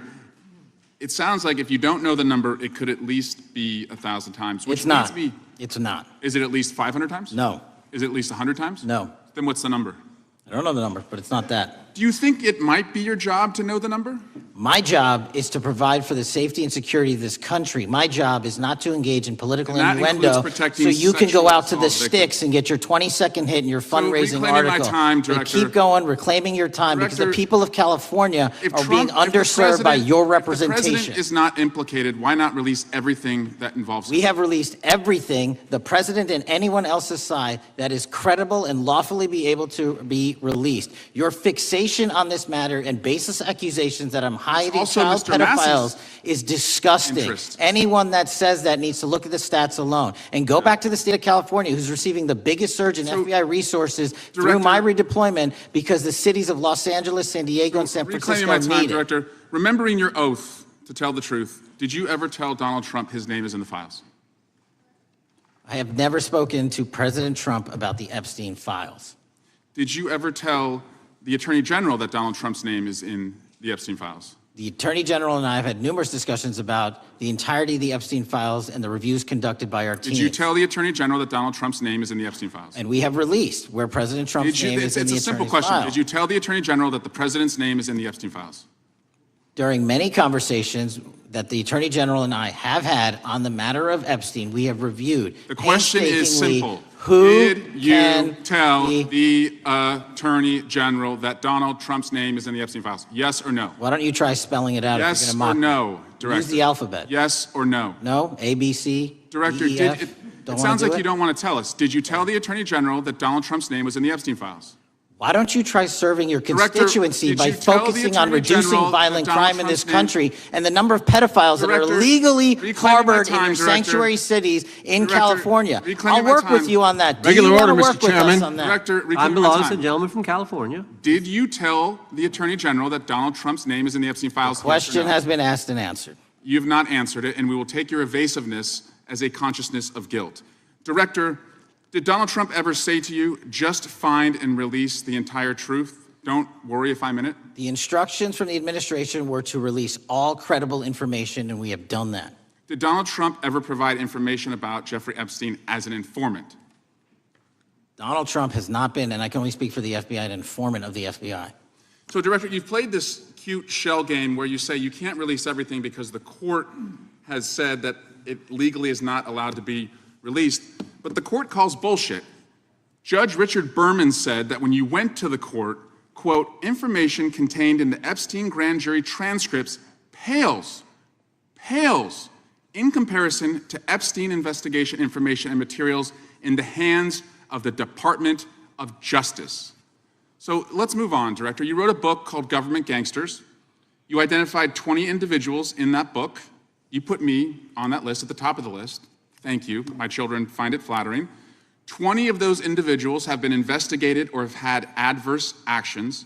Director, considering that you have identified these people as, quote, government gangsters, will you recuse yourself from making any investigation decisions about these individuals? Anyone that has been terminated at the FBI has been done so No, the because question they failed again, to meet the muster in Director, their constitutional I will obligation. work on the audio-visual capabilities. I'm of going to the room, so I borrow don't think your you can hear me. terminology and call I'm reclaiming bullshit my on your time. entire career in I'm Congress. reclaiming my It time, has been a Director. disgrace to the American Director, I'm people. reclaiming my You time. can Will reclaim your you time all recuse you yourself? want. Mr. Chairman, Try you're and going to protect allow a the witness citizens to of speak this this House. way? Mr. Chairman, would you give... recuse yourself, Director? The gentleman has no time Mr. to... Chairman, would you admonish the witness not to insult members? The gentleman has no time. Mr. Chairman, the just committee will remember. quick point of order. Could the gentleman be extended an additional 20 seconds to complete his thoughts since the witness decided to interrupt him continuously? And the witness will be able to respond if he wants. We'll make sure Thank he has you. time to do that. My question Gentlemen, is, continue. will you, Director, recuse yourself, yes or no, from investigating or making decisions about the 60 individuals, including myself, that you identified as government gangsters? Yes or no? Time of the gentleman has expired. The witness may respond if he would like. And the answer was no, as I heard. Correct. Okay. The gentleman from Wisconsin, the gentleman yields back. The gentleman from Wisconsin is recognized for 5 minutes. Thank you, Chairman. Thank you, Director Patel, for being here today.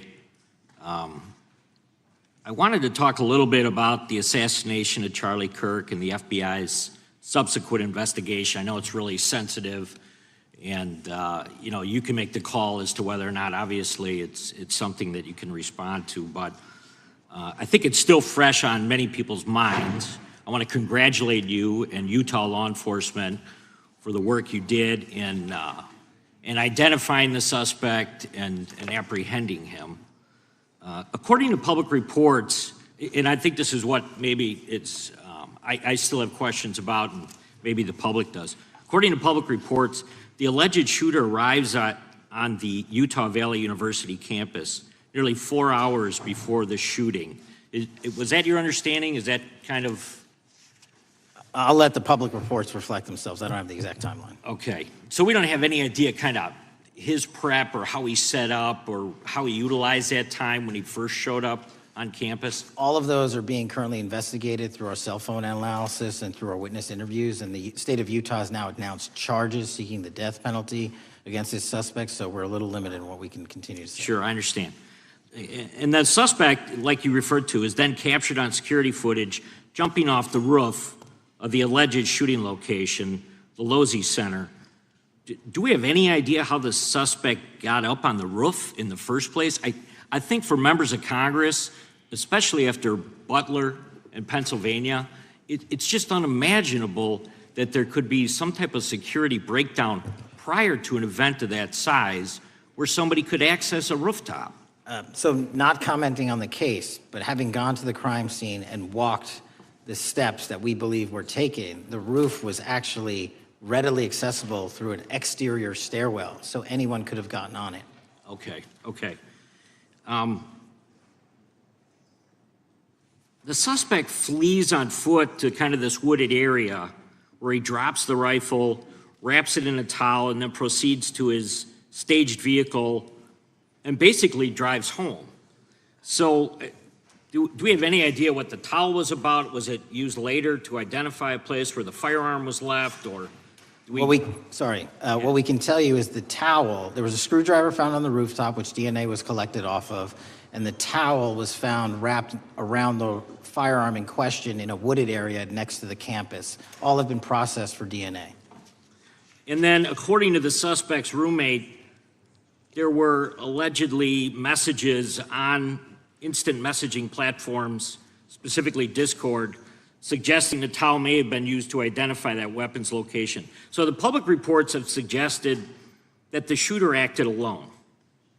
Do we still believe that that's true? Do we have any idea as to whether or not those Discord messages led us to believe that the shooter may have had help in any way or assistance?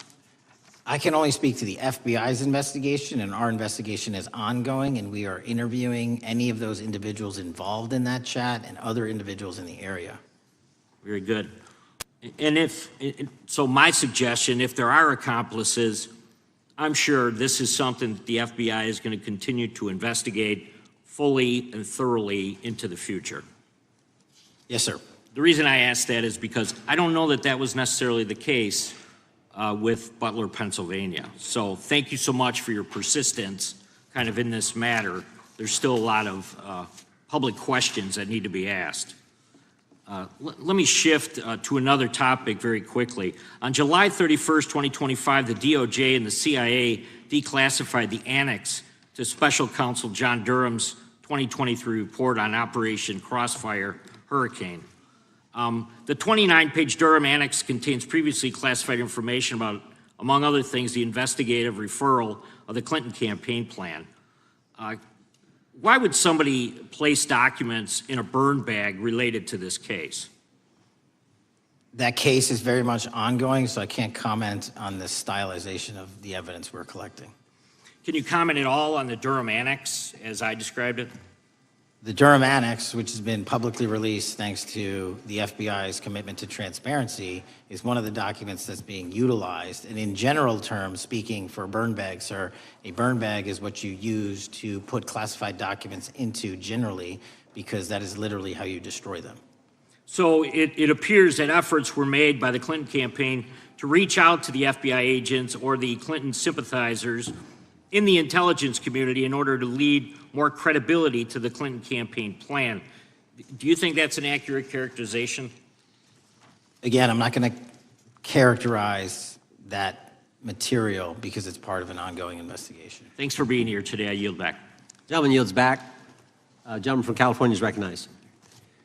Thank you, Director Patel, for being here today. The FBI searched Jeffrey Epstein's Manhattan residence, correct? I believe that happened in 2018. I think there was 2 locations, sir. It's 2019, and in that residence, the FBI found a safe, correct? I don't have the catalog of evidence in front of me. In that residence, the FBI found a safe, correct? I'll accept your representation. Okay. And in that safe, the FBI found topless and lewd photographs of girls, correct? Again, sir, I'll accept your representation. I don't know. Thank you. It was all over the media at the time. There's a New York Times article that says Jeffrey Epstein is indicted on sex charges as discovery of nude photos is disclosed, dated July 8th, 2019. And the Times reports a trove of lewd photographs of girls was discovered in a safe inside financier Jeffrey Epstein's Manhattan mansion. Author Michael Wolff has conducted numerous interviews of Jeffrey Epstein. I'm going to play for you a video clip of what Michael Wolff said Epstein told him was in the safe, and what he showed the author was in this safe. So let's please play that clip now. Elected. And I was sitting talking to Epstein, and he said, "Wait a minute, I got to show you something." And then he went into his safe, and he came out with photographs. They were Polaroids, I think, and he kind of spread them out like playing cards, and it was Trump. I mean, I think there were a dozen of them, and it was Trump with girls of an uncertain age at Epstein's Palm Beach house, where all of the things that he would ultimately be accused of took place. And I remember very vividly 3 of them. There are 2 in which Trump is, the girls, topless girls, are sitting on Trump's lap. And then a 3rd in which he has a stain on the front of his pants, and the girls are kind of pointing at it, sort of bent over, laughing. So Director Patel, I'm going to ask you a very broad and general question. As you know, Donald Trump and Jeffrey Epstein were friends. There are, of course, photos showing Donald Trump together with Epstein, correct? I don't have the entirety of the photographs, but I think they've been photographed in public together. All right. Are there any photos showing Donald Trump with girls of an uncertain age? No. How do you know that? Because that information would have been brought to light by multiple administrations and FBI investigators over the course of the last 20 years. Well, you know what? That's just not true, because no one knew about the creepy birthday message that Donald Trump wrote to Jeffrey Epstein until the Wall Street Journal disclosed it, and then all of a sudden, the Epstein estate provides it to Congress. Well, so certainly, you weren't there at the search. You don't know what Epstein may or may not have done with those photographs even prior to the search. Maybe someone has it. Maybe the Epstein estate has it. You raise a great point. So I'm going to ask you, have you asked to talk to Michael Wolff? You raise a great point. I haven't personally asked to talk to Michael Wolff. Has the FBI asked But You the interview Michael Wolff? FBI, I'll get back to you if the FBI So specifically Michael Wolff has has ever. about 100 hours of testimony of Jeffrey Epstein. Wouldn't it be good for the FBI to interview Michael Wolff? I'm not saying they haven't, I just don't know. Has FBI subpoenaed the tapes that Michael Wolff has conducted of Jeffrey Epstein? I don't know. All right, so if you could provide us an answer, that would be terrific. Well, let me ask you this question then. Have you looked at all the photos in Epstein files? I have looked at all the information that the investigators who investigated this case have provided to run out credible leads. And in the Epstein file, was there that creepy birthday message that Donald Trump had written to Epstein? No, that's what I was trying to tell you. You raise a great point. The estate of Jeffrey Epstein has a voluminous amount of information that they have not released before. Okay, so that's great. So wouldn't it be great if FBI subpoenaed the estate of Jeffrey Epstein for all that information? The estate is under no obligation to provide that material, even pursuant to a subpoena. That's a great point. Yeah, that's just false. Okay. That's just false. You're the frickin' FBI. You can subpoena the information from the estate, and you better do that. I'd like to move literally on. not how it works. I'm going to move on now and talk about Epstein's client list. You confirmed that it exists. Attorney General Pam Bondi confirmed earlier this year that it exists. I just want to ask you a simple question. Is Prince Andrew on Epstein's client list? The material related to Prince Andrew has been made public. Is Prince Andrew on the client list? We have released the index of names All right, that were in Jeffrey Epstein's. Is Donald Trump on Epstein's client list? The index has been released, and the index will speak for So I'm itself. just going to say, America is a huge red flag. The FBI director could not answer whether Donald Trump was on Epstein's Gentleman's time client has list. expired. I Chair yield now back. recognizes the gentleman from Virginia. Thank you, Mr. Chairman. I want to thank the director for being here and for his work over the last several months, removing the taint of partisanship that has infected the intelligence community over the past several years under the last administration, under the last several directors, standing up for law enforcement, standing up for the brave men and women who work in your agency. But to set the record straight, we have to correct the record. And the record, early days of the first Trump administration saw a dramatic spike in news stories that contained sensitive and sometimes classified details about the FBI's bogus Russia probe, about a leak a day. It's unacceptable that senior FBI officials coordinated to leak classified information to try and harm President Trump. Documents produced to the committee in August of this year revealed that the FBI interviewed a former Intelligence Committee staffer who gave details on a systematic process through which leaks of classified information were affected by then Chairman, now Senator Adam Schiff. Were these findings escalated within the Bureau's chain of command, and if so, to what level? Sorry, were the findings escalated? Were these findings that were given to us escalated within the Bureau's chain of command, and if so, what level? Did you receive this information? That entire matter is currently under investigation by the people at the FBI that handle leaks of classified information. All right, it's good to know that there is an ongoing investigation. Can you tell me whether these leaks to the media compromised any ongoing FBI investigations during the Trump-Russia probe? I can tell you, generally speaking, the leaks of classified information are detrimental to any work the FBI is doing. Now, former Director James Comey testified before the Senate Judiciary Committee that he had never been an anonymous source, nor authorized anyone to be an anonymous source in news reports about matters relating to the Trump investigation or the Clinton investigation.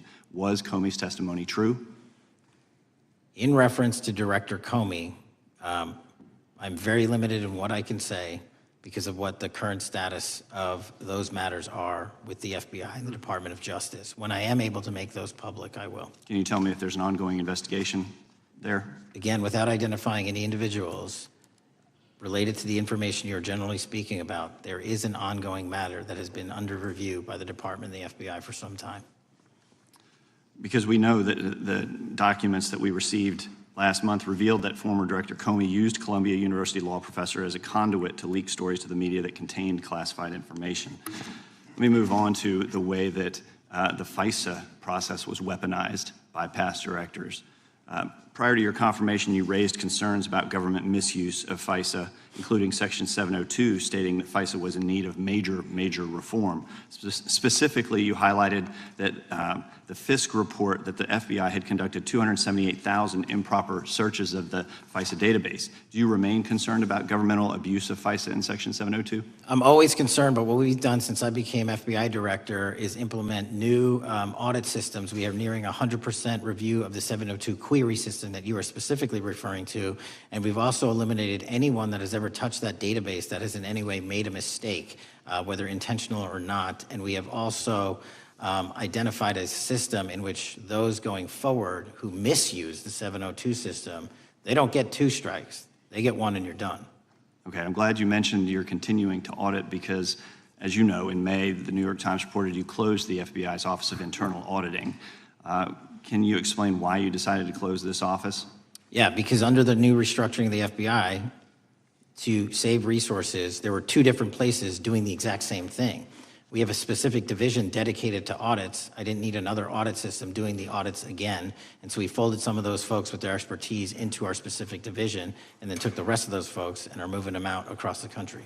Under previous FBI leadership, FBI agents were found to have lied to the FISC. There have been hundreds of thousands of violations of querying standards. In light of past violations, what action is the FBI taking to ensure that similar abuses do not occur in the future?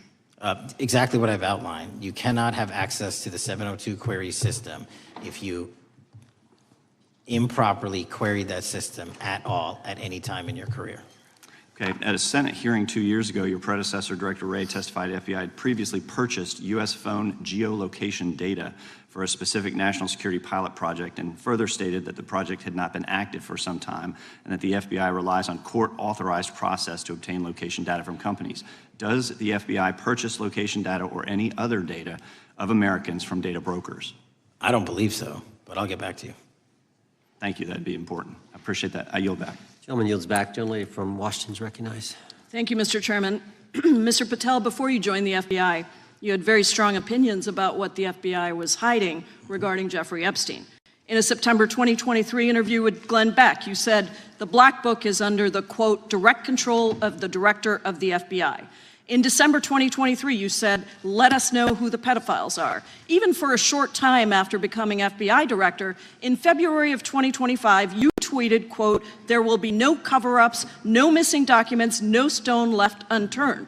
In June, you told Joe Rogan, quote, we've reviewed all the information, we're going to give you every single thing we have and can. But then suddenly in July, everything changed. You and Attorney General Pam Bondi released one video and said that there was nothing more to see. Your July memo says you uncovered more than 300 gigabytes of data and physical evidence, but that you had decided no further disclosure would be appropriate or warranted. That is a quote.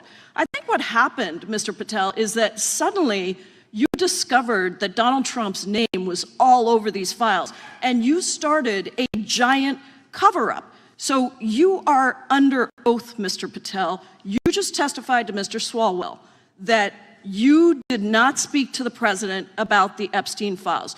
To your knowledge, did Attorney General Pam Bondi speak to the president about what was in the Epstein files?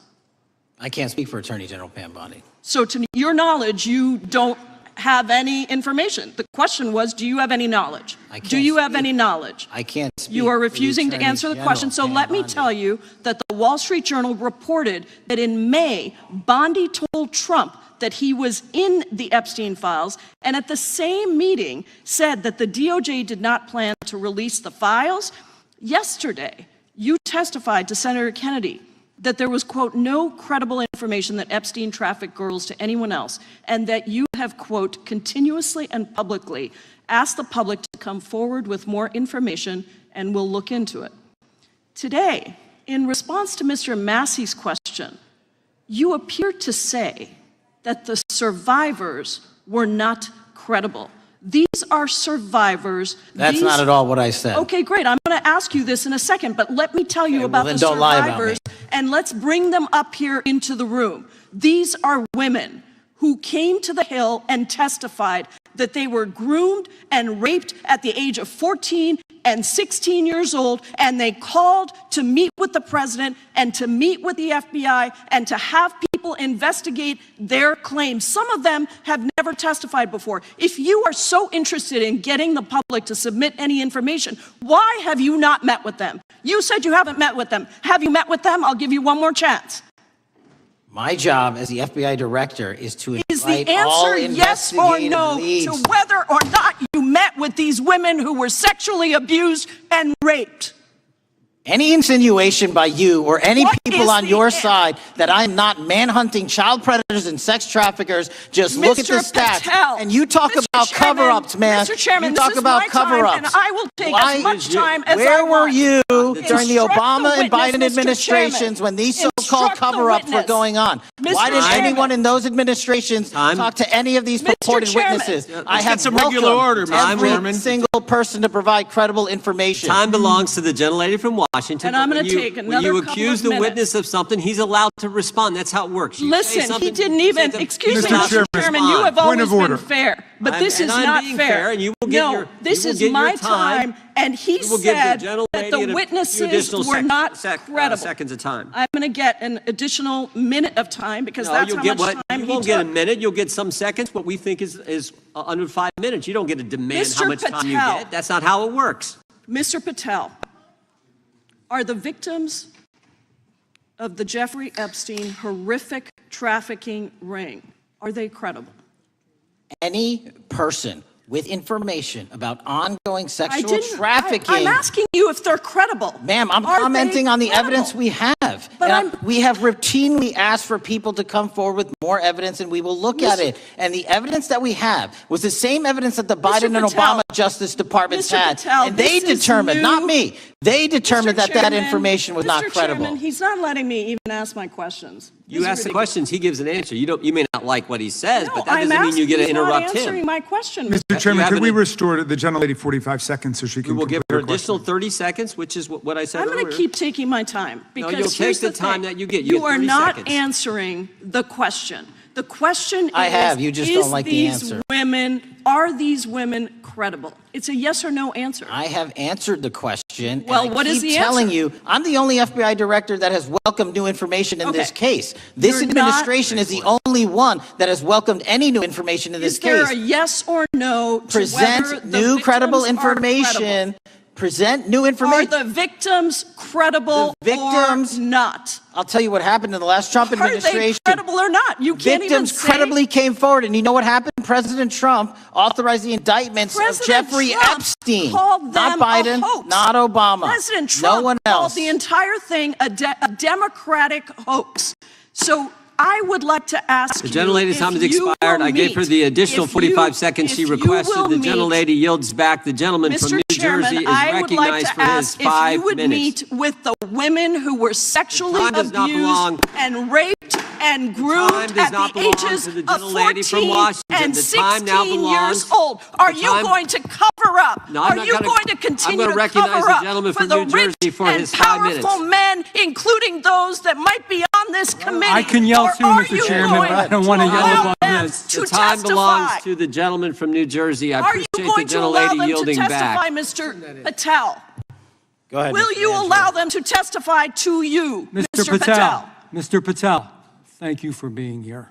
I know it's been an interesting and difficult 2 days.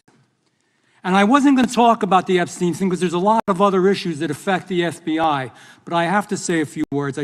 I've sat here, I've listened to this, I've watched it, and you know, my Democratic colleagues are so concerned now, Mr. Patel, all of a sudden. Where were they last year?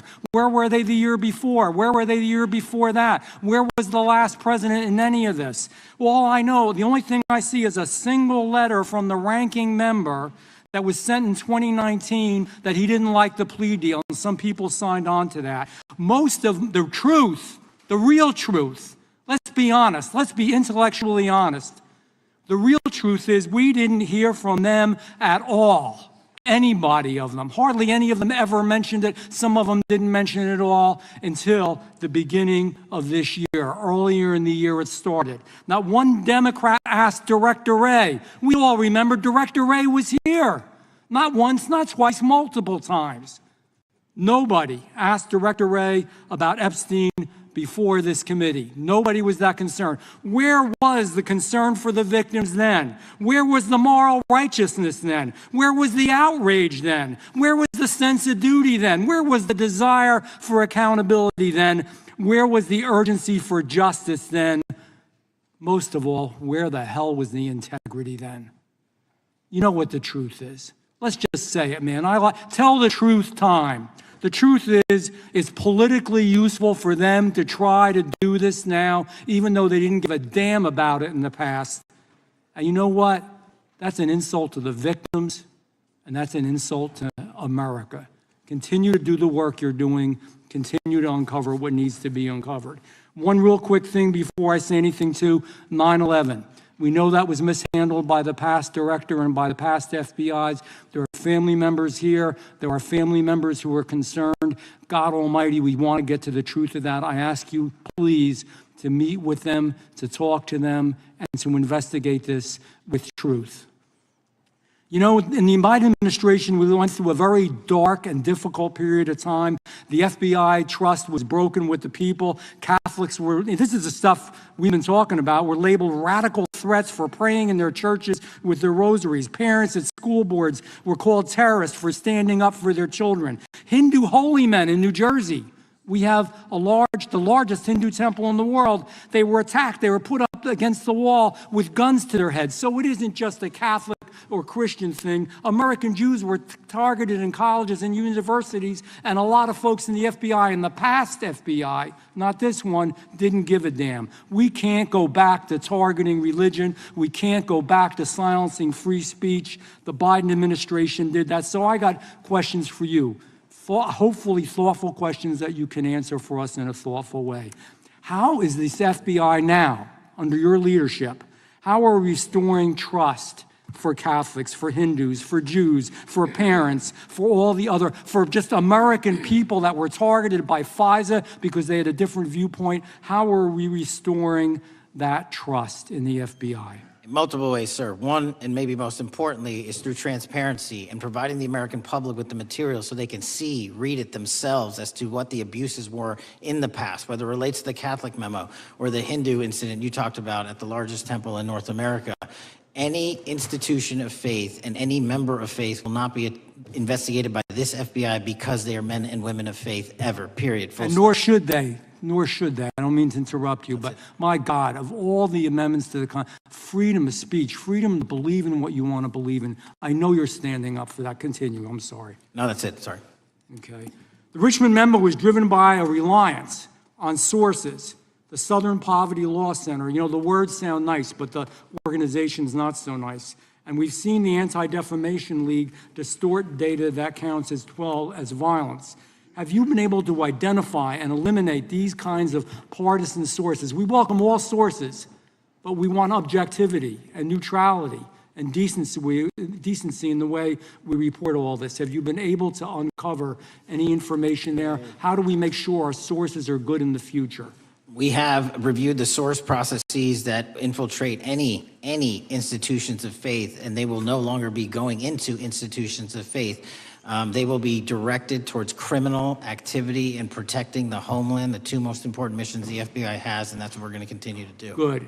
And I'll say this, there was a lot of bull today, a lot of you know what, and I'm not going to say it because I respect the institution so much going on around here. Continue to do the work of the people. You are here for that reason. The administration is here for that reason. It was weaponized and politicized, the FBI, in the past. I hope to God we never, ever see that again. One of the darkest parts of American history. Thank you, Mr. Patel. I yield back. Mr. Chairman, I have a unanimous consent. Gentleman yields back. The gentleman from New York is recognized for UC. I would like to introduce a CNN article that explains how an alleged top leader of the MS-13 gang was dismissed. His case was dismissed in Brooklyn so that he could be deported back to El Salvador, even though he was charged with murder. Without objection. Mr. Chairman, I have some unanimous consent. The lady from Washington is recognized. I ask unanimous consent to enter into the record an article titled "Justice Department Told Trump in May that his name is among many in the Epstein files." Without objection. I have another one that is a July 2025 article by the New York Times entitled "How a Frantic Scouring of the Epstein Files Consumed the Justice Department," stating that DOJ and FBI employees reviewing the Epstein files were instructed to flag any mentions of Trump and other celebrities. Without objection. And I have another unanimous consent request to enter into the record an August 2025 article by The Guardian entitled "Ghislaine Maxwell hinted at Epstein's ties to Trump officials. Why wasn't she pressed for names?" stating that Maxwell told Deputy U.S. Attorney Todd Blanche that some of the, quote, cast of characters around Epstein are in Trump's cabinet. Without objection. Chair now recognizes the gentlelady from Pennsylvania. Thank you, Mr. Chairman, and thank you, Mr. Patel, for coming before us to testify today.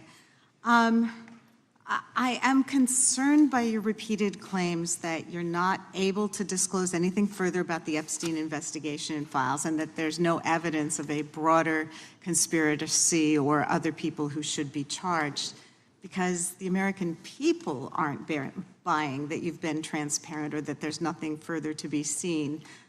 In your exchange with my colleague, Mr. Roy, you reiterated something that I heard you say yesterday in your Senate testimony, and that is, under your direction, the FBI will always follow the money. Is that right? The money, did you say? Yes. Yes, you said you'll follow the money. That's great.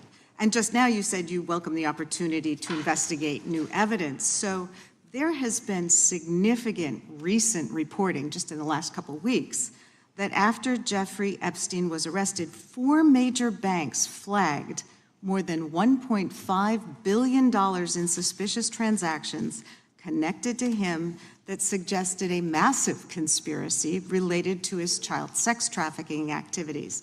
Director Patel, has the FBI reviewed the $1.5 billion in suspicious bank transactions flagged to the government relating to Epstein and his co-conspirators? I know the FBI has reviewed numerous SARs. I don't know the totality of that number. Okay, can you provide us with that number? I'll get back to you. Okay.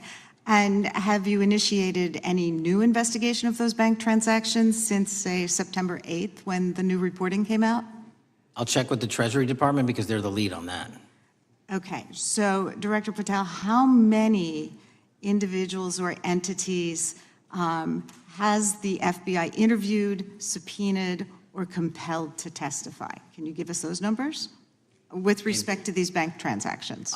Not off the top of my head. I'll have to work with Treasury. Okay. We're concerned, you see, because you say you're going after child predators, but we are. Obviously this is how you follow the money, is if you follow the bank transactions that apparently enabled the child sex trafficking. Would you agree? It's one of the valuable investigative tools is to follow the money. Okay.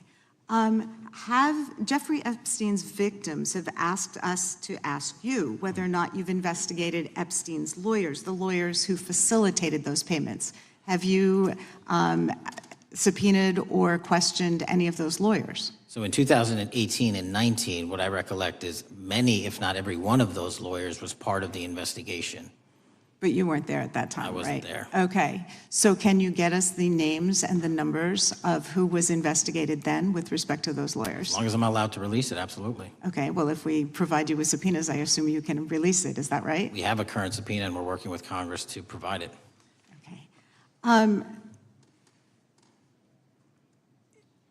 You've said that the Acosta investigation had an original sin. What do you mean by that? Basically, if you're looking at an actual pedophile ring, what you should not do is limit the time frame in which you're legally able to collect information. So search warrants that Mr. Acosta utilized in 2006 and 7 leading to the 2008 plea agreement had a very specific narrow window of years, I think 3 or 4 years. And so information pursuant to legal process wasn't collected for 10 years or 15 years or 20 years. It also, subpoenas were not sent out to hundreds of witnesses at the time, hundreds of victims at the time. None of that was done. None of these people were put in grand juries. And so the totality of information from the jump, instead of being this big, was like this. And that, in my opinion, is not how you run an investigation if you're trying to break a sex trafficking ring. So you're now in charge of the FBI. Why haven't you done that investigation? Great question, and here's the answer. Simply because I am not able to go back 20 years and collect information that the courts had decided was already subject to search warrants. They have said, this was in the investigation, there's a non-prosecution agreement out of that plea, and when the case was reopened, and this is where it comes into play, when the case was reopened in 2018 and 2019, the search warrants, again, were limited to the conduct of Jeffrey Epstein. Now, whether that's right or wrong, that's a different discussion, but I'm telling you that's the information we well, I think reviewed. that is a different discussion, and I think the discussion we'd like to have today is why you aren't following the money with respect to the broader conspiracy that it has been reported in the New York Times and elsewhere, and that if you really want to attack the issue, if you wanted to attack the issue, if you wanted to get to the bottom of it, if you wanted to disclose what really was involved in the Epstein files, the Epstein cover-up, that you would be taking very different actions that you are today. I do want to seek unanimous consent to enter into the record the New York Times September 8th, 2025 article, How J.P. Morgan Enabled the Crimes of Jeffrey Epstein. Objection. And also an article dated July 17th, 2025, in the Epstein case, Follow the Money. Objection. Okay, thank you. Gentlelady yields back. Mr. Chairman. Gentleman from Maryland is recognized. Thank you much. Pursuant to Clause 2K6 of Rule 11, I move that the committee subpoena the CEOs of 4 banks, J.P. Morgan, that's Jamie Dimon, Bank of New York Mellon, Robin Vince, Bank of America, Brian Moynihan, and Deutsche Bank, Christian Sowing, in order to get the suspicious transaction reports. These 4 banks have flagged to the government $1.5 billion in suspicious transactions related to the sex trafficking crimes and conspiracy of Epstein, Maxwell, and all of their collaborators. And as you know, Mr. Chairman, we got the SARS reports for Hunter Biden totaling around $20 million. And so these $1.5 billion in SARS reports we should get, especially since the director doesn't seem to be forthcoming. And I request that we do this immediately. I think the director's been very forthcoming. We will hold any motion to subpoena in abeyance until the conclusion of the hearing. The chair now recognizes the gentleman from Texas. Thank you, Mr. Chairman. Thank you, Director Patel, for being here. It is quite clear that certain members of this committee, they want their 15 seconds on TV, stamping and coming. Maybe it's for fundraising. Maybe they're struggling in their district. They need a little bump. But they turn a committee into a clown show, and that's what we're seeing. You're being unjustly attacked today. I watched the Senate hearings yesterday. You were attacked there. We know there's an agenda. There's always an agenda. It's the same characters with the same personalities, the same objective, and that is destroy the mega movement. You're being attacked, Director, is because you're effective. You highlighted what you've been doing in D.C. with the president in reducing violent crime. You're very effective. Another individual that was very effective with meaningful debate and dialogue was Charlie Kirk. And they killed him for it. Charlie Kirk was a man of faith. First and foremost, he loved his Lord Jesus. He loved his family. Beautiful wife, beautiful children. Just a remarkable, honorable man that was silenced with this assassin's bullet. I would say if Charlie Kirk lived in the biblical times, he'd have been the 13th disciple. He'd have been the 13th disciple. We have a new committee, if you're not aware, a new select committee regarding January 6th. I'm honored to be on that committee. I'm looking forward to working with other members to expose truth, questioning federal agencies that were involved on January 6th, like the FBI, played a role, but we don't really know, Director, to what extent. We don't know. The January 6th sham committee was not formed by Nancy Pelosi to seek truth. It was nothing about getting to the truth about January 6th. Their sole mission was to damage Donald J. Trump and end his political career. And everybody knows it. That's what the purpose was. You know what's nice, so I kind of get to ask the question, though, how did that work out for you? Donald J. Trump is back in the White House. and America loves him. I spent 30 years in law enforcement, retired sheriff from a large county in the great state of Texas. I have seen, Director, I have seen more enthusiasm and support for law enforcement today because of what you and Donald Trump have done over the last 8 months to protect the American people. The American people couldn't count on their government to protect them. Crime is rampant. And now we have a president and an administration that puts the American people and their safety first. It's interesting, a few minutes ago, a classmate reached out to me and sent me I told him, I said, yes, we got Director Patel in front of our committee today. And Andy Kane wanted me to tell you, he said, quote, tell him we love him. Tell him we love him and all the brave warriors exposing the deep state. Cash, you're a great American, sir. You're a great American. Your work as the director of the FBI is commendable. It's commendable. And I want to thank you, sir. Thank you for your service. Keep up the good fight, brother. Don't let him tear you down. Keep up that good fight. You have it in you. With that, sir, I yield back. Gentlemen yield. Gentlemen yield to me.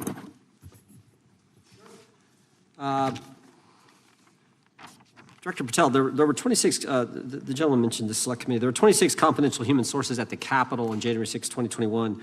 4 entered the Capitol and thereby broke the law. Do you know if those individuals were being paid by the Ray FBI? So we've provided 600 pages of documents to this committee alone regarding January 6th. That's 600 pages more than any of my predecessors. Yep. Generally speaking, confidential human sources are always paid by the FBI. That's how it works. I can't speak to the specifics on each one and how much they make. And we appreciate it. We've reviewed some of that material, and you've given us a lot of material that we didn't get from Director Ray. That specific question, I think, is important to the American people. Were people who were confidential human sources of the FBI who broke the law, one was recommended for prosecution, my understanding is, by the information we've received from you. Were they actually paid by the very taxpayers who may have got charged with the same offense? I think that's important for us to understand. I'll get back to you on that. Thank you. Chair now recognizes the gentleman from California. Thank you, Mr. Chair. Welcome, Director Patel. I want to focus a little bit on domestic terrorism. We have a graph here, data up to 2021, but as you can tell, domestic terrorism is on the rise. Nation, our citizens under threat. We saw the assassination of Charlie Kirk, 2 assassination attempts on the president, school shooting, Minnesota last month, and closer to home, just a couple of days ago, Huntington Beach, peaceful vigil for Charlie Clark, infiltrated by neo-Nazis who essentially made the local individuals attending that event fear for their safety. All of us know that a lot of these domestic attacks are by lone wolves, but yet they do leave clues, social media or elsewhere. Director Patel, you're it. You're the thin blue line. The FBI, your job to protect our citizens back home from those that would harm us. You have to find the needle in the haystack. Takes a lot of work, a lot of resources. Talking to my local sheriff this morning who said they're concerned. Federal cuts to local grants that help them do the job.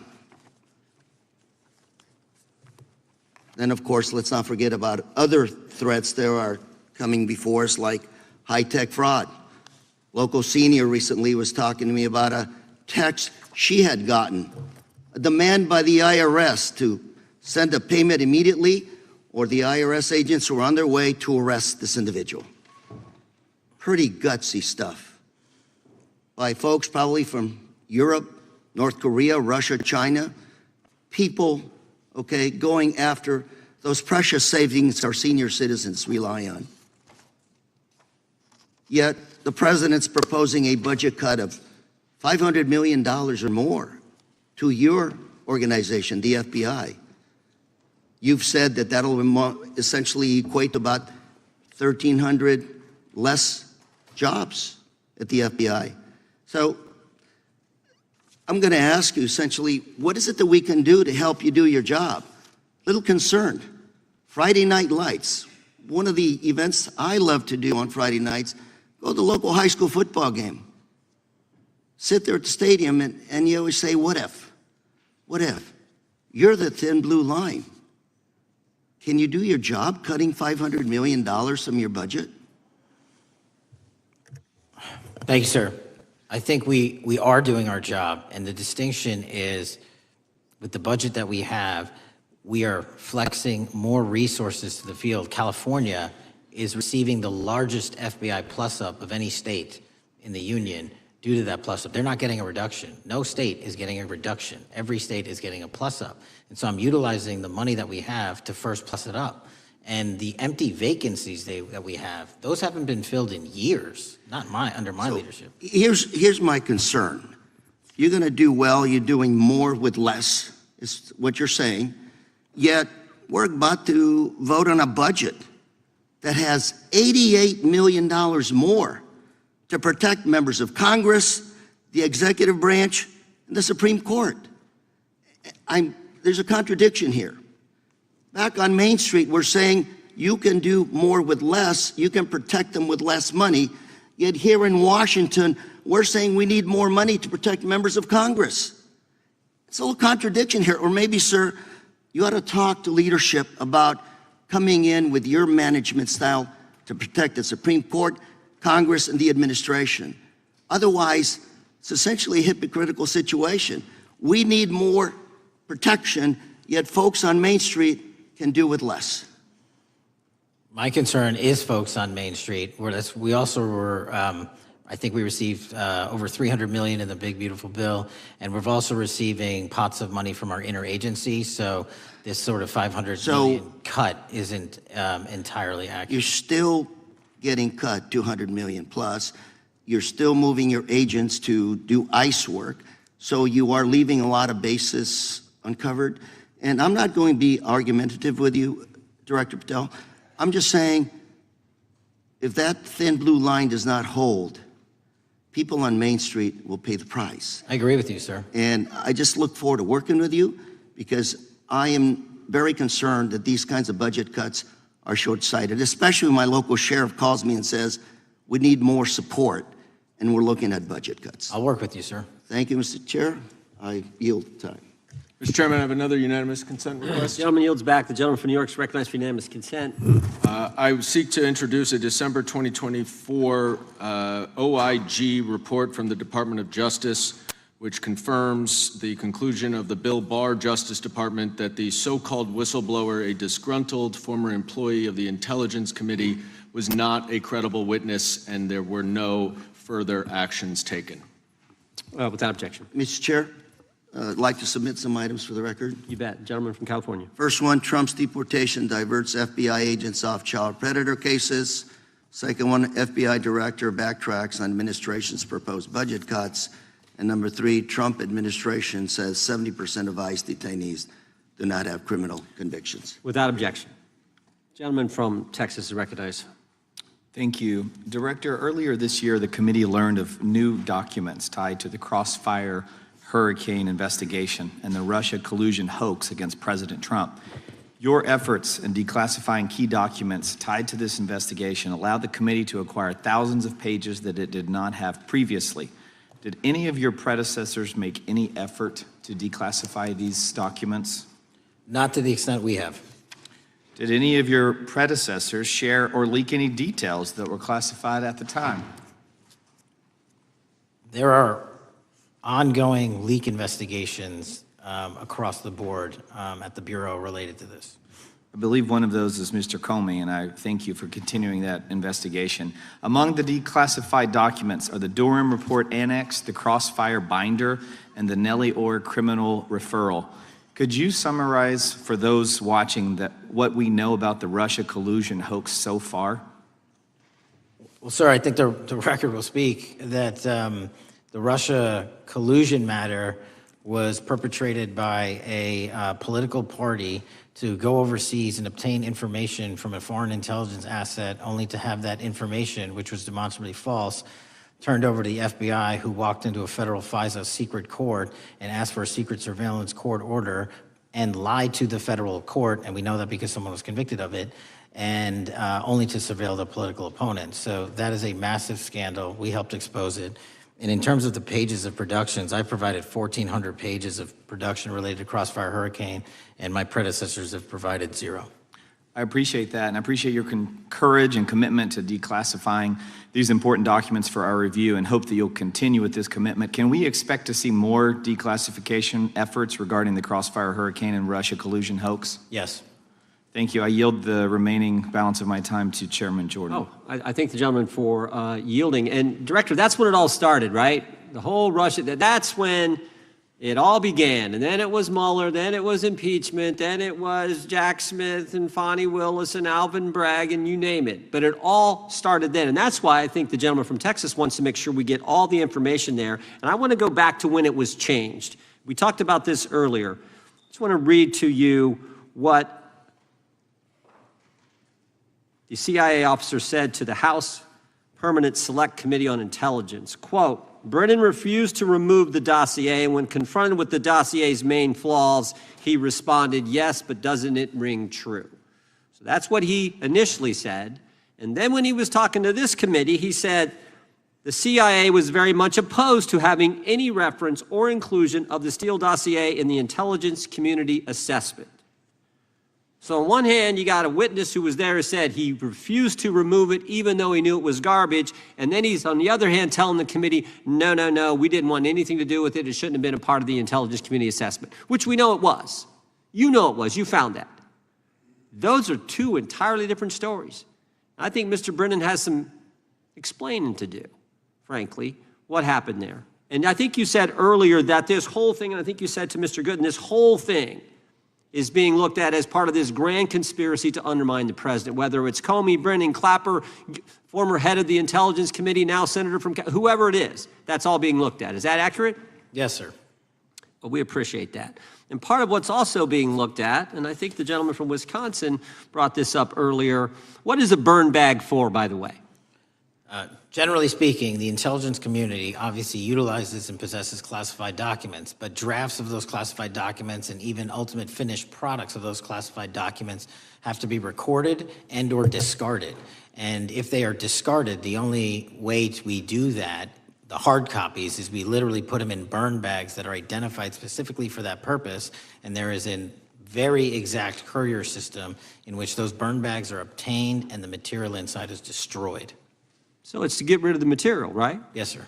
And it looks like the annex that Mr. Durham in his investigation had was put into a burn bag by your predecessor, I assume, to be destroyed. Is that accurate? Without getting into the stylization of the evidence, anything that's put in a burn bag is for purposes of destruction. Do you find that interesting that the Durham annex was placed in a burn bag, that you would discover that when you took over as the head of the FBI? We found a lot of information in a lot of burn bags. Well, we appreciate you finding that. We'd like to know a little bit more about that, and we look forward to that information coming forward. And I appreciate the gentleman yielding. With that, we now recognize the gentleman from Colorado. Thank you, Mr. Chairman, for holding this hearing. Thank you, Director Patel, for being here today. I have a couple of questions regarding a terrible shooting that occurred in Colorado, a state, as you may know, that I represent. You've testified previously about, I think, what you would describe as your efforts to provide more information regarding the investigation with respect to the horrific assassination of Mr. Kirk. And so, in that same vein, I'm hoping you can provide this committee and my constituents in Colorado with some clarity. Absolutely. I think, as my colleagues know, in Evergreen, Colorado, Jefferson County, a county that I proudly represent, at Evergreen High School, a shooter ultimately injured. 2 students were praying for their swift recovery. There's an article here from Colorado Public Radio. The title is, quote, FBI was already investigating an account that may have been linked to the Evergreen shooter. You're familiar with the circumstances generally, Director, regarding this terrible tragedy. Yes. So my understanding from the public reporting is that an organization reported to the FBI in July of this year regarding, just reading here from the article, that the FBI opened an assessment into a social media account user whose identity was unknown. and who was discussing the planning of a mass shooting with threats nonspecific in nature. This is the FBI's statement to the press. And that the FBI continued to work this assessment investigation to identify the name and location of the user up until September 10th, 2025, which was the day of the tragedy. Can you provide us some clarity on what were the impediments to finding, the account user, and maybe describe in greater detail the FBI's work in that regard? Generally speaking, yes, because I know even though the shooter's deceased, the investigation we're not done. Sure. And so the impediments to finding these individuals, and you highlight a great point. We had 2 huge tragedies in the span of days in this country. The school shooting in Evergreen, Colorado being one of them. And proactively going out onto these social media platforms, which are so large, is our biggest impediment. And we need to rely on the service providers. There's actual legislation, I can't remember the name of it, that's up for renewal, which will, and I think at the end of the month, which gives service providers the ability to report that information in from their end without liability. We need that to continue, because while the FBI has so many people and the police are great at doing it, there's just too many platforms to cover down on. Well, I appreciate that, Director Patel, and I think we're certainly, I'm interested in continuing this conversation, because I think the reporting suggests that there's a pattern, and that ultimately we want to make sure that law enforcement is able to prevent this kind of tragedy from happening in the future. I have a question. It's not meant as a gotcha question, so it just frame it there. But it is in regards to some reporting around a periodic transaction report that you had filed earlier, this year. So this is in July, pursuant to the ethical obligations as a senior executive official. You remember filing that in July? Yes. Yeah. So in that report, as best as I can surmise, you disclosed that you divested $100,000 or more in a variety of different stocks, which I presume was pursuant to the ethics agreement that you negotiated with the Department of Justice. In that same report, there's a disclosure regarding purchases of two different transactions. So between $15,000 to $50,000 in a national coffee house chain, and between $50,000 to $100,000 in a semiconductor company on May 9th and May 12th.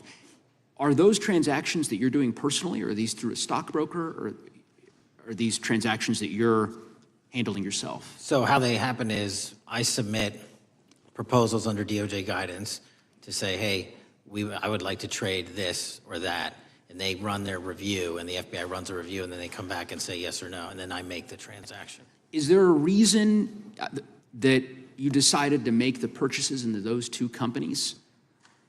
Generally speaking, before I got this job, I was, trading stocks, but not a lot like most people, and I just follow certain industries, and I thought they would be a good investment.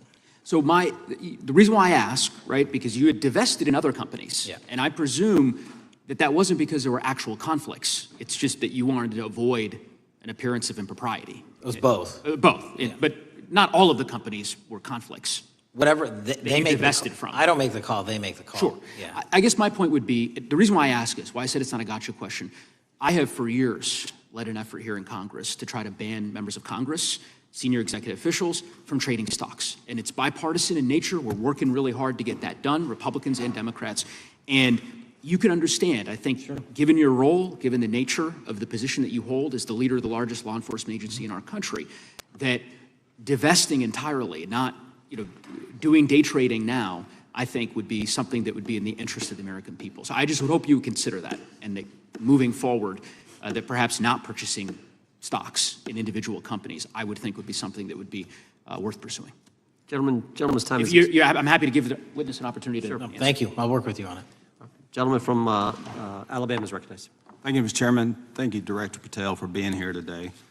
Newly declassified documents confirm that the intelligence community under President Barack Obama knowingly relied on unverified and fraudulent evidence to manufacture a false claim that Russia, in fact, meddled in the 2016 election. Is there more to be done to uncover the depths and origins of the Russian collusion hoax? There is, and we're doing it.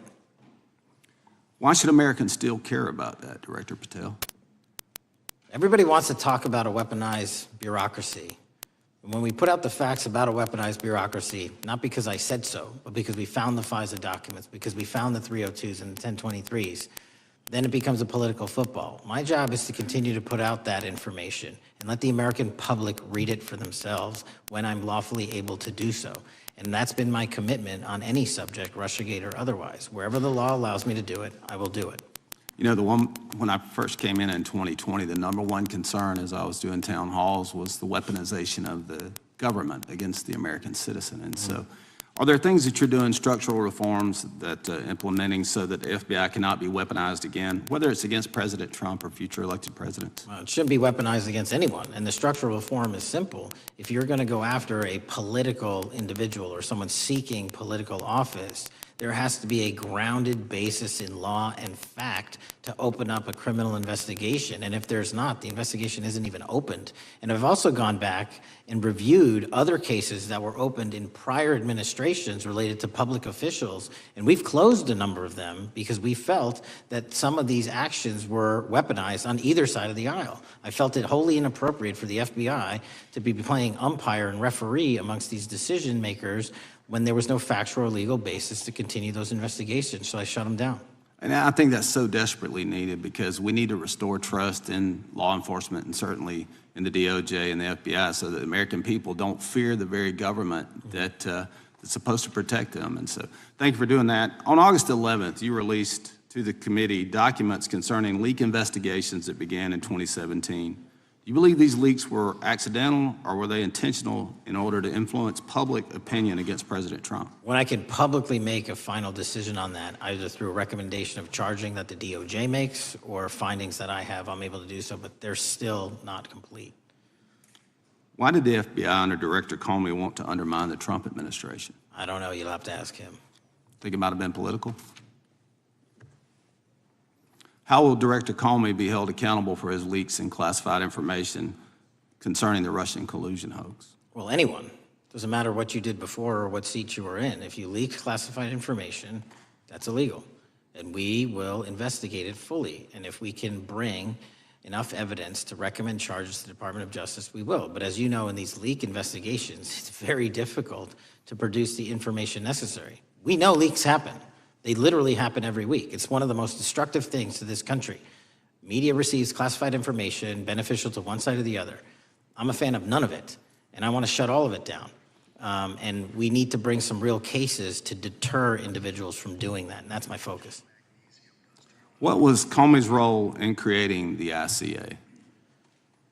You know, speaking from my memory, as the head of the FBI, he was charged under then Director Brennan, and Director Clapper and the other IC elements to come in with the NSA, CIA, FBI, and ODNI and put together a collection of information on how the information sort of surrounding Russiagate came together. So he represented the FBI in that. Was former Director of CIA John Brennan, he's denied that the Steele dossier was used in creating the ICA. Is that true?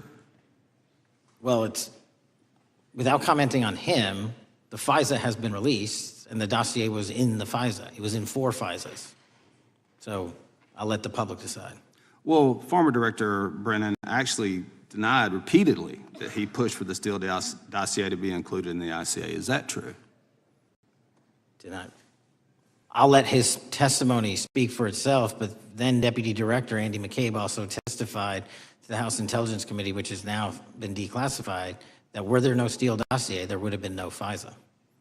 Well, my time's getting close, but let me tell you this, sir, and my colleague from Texas said, thank you for the job you're doing. You're making the American people safe.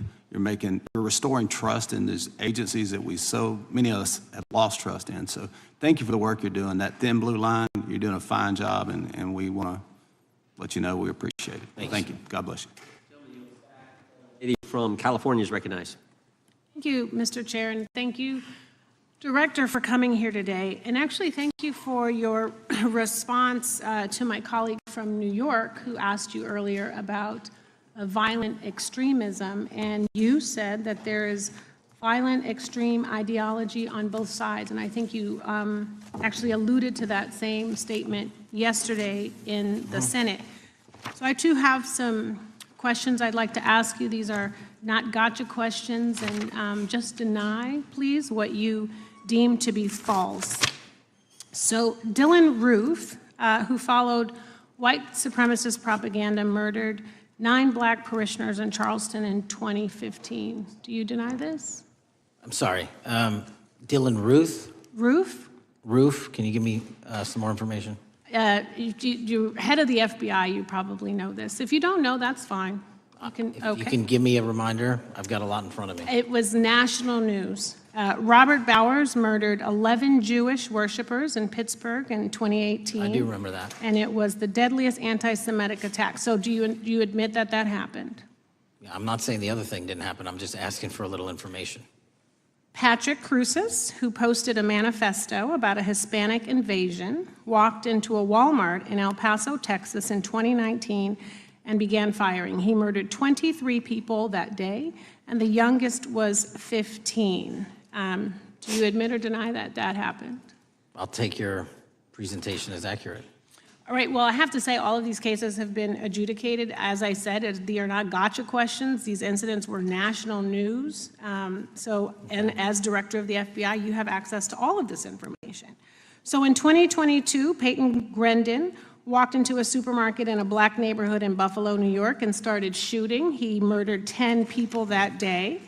And on September 10th, your friend Charlie Kirk was assassinated. Tyler Robinson has been taken into custody and charged, but also on that day, Desmond Holley, a 16-year-old white male, shot and injured 2 students at a high school in Colorado before killing himself. And according to the Anti-Defamation League, he had a fascination with mass shootings and white supremacy. So do you admit to, deny these facts?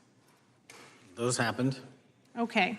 Your predecessor, former FBI Director Christopher Wray, said that one of the most dangerous concerns is that racially motivated violent extremism, especially white supremacists, has been the biggest chunk of our domestic terrorism cases and is responsible for the most lethal attacks over the last decade. Do you admit or deny, A, that he said this?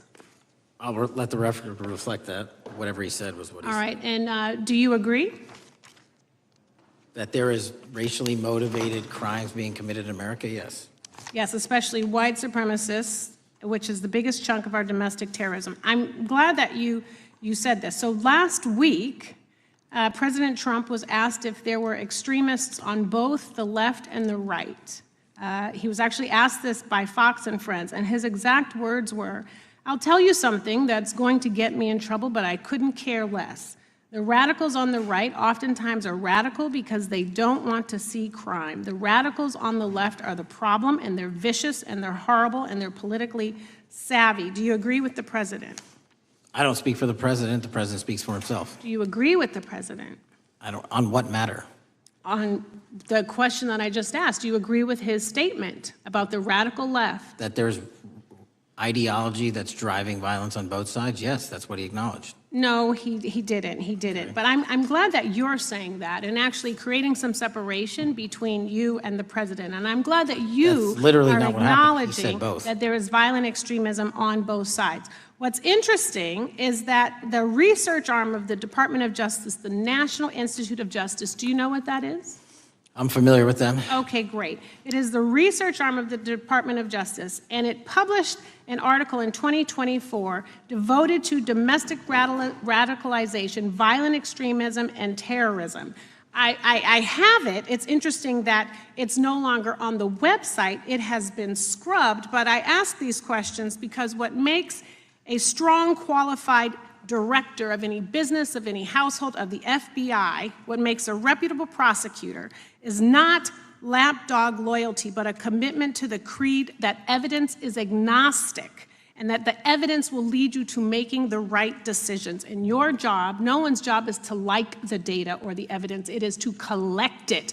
That is how you gain trust. And Mr. Chair, I would like to enter into the record, if I may. White supremacist group stands by racist ideology with unanimous consent. Without objection.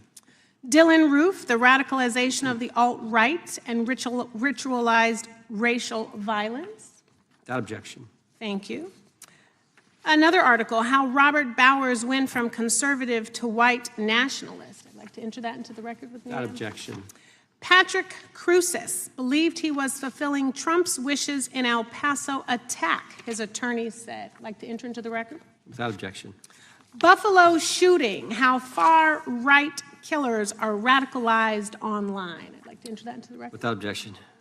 Evergreen high school shooters online activity reveals fascination with mass shootings, white supremacy. I'd like to enter that into the record. Without objection.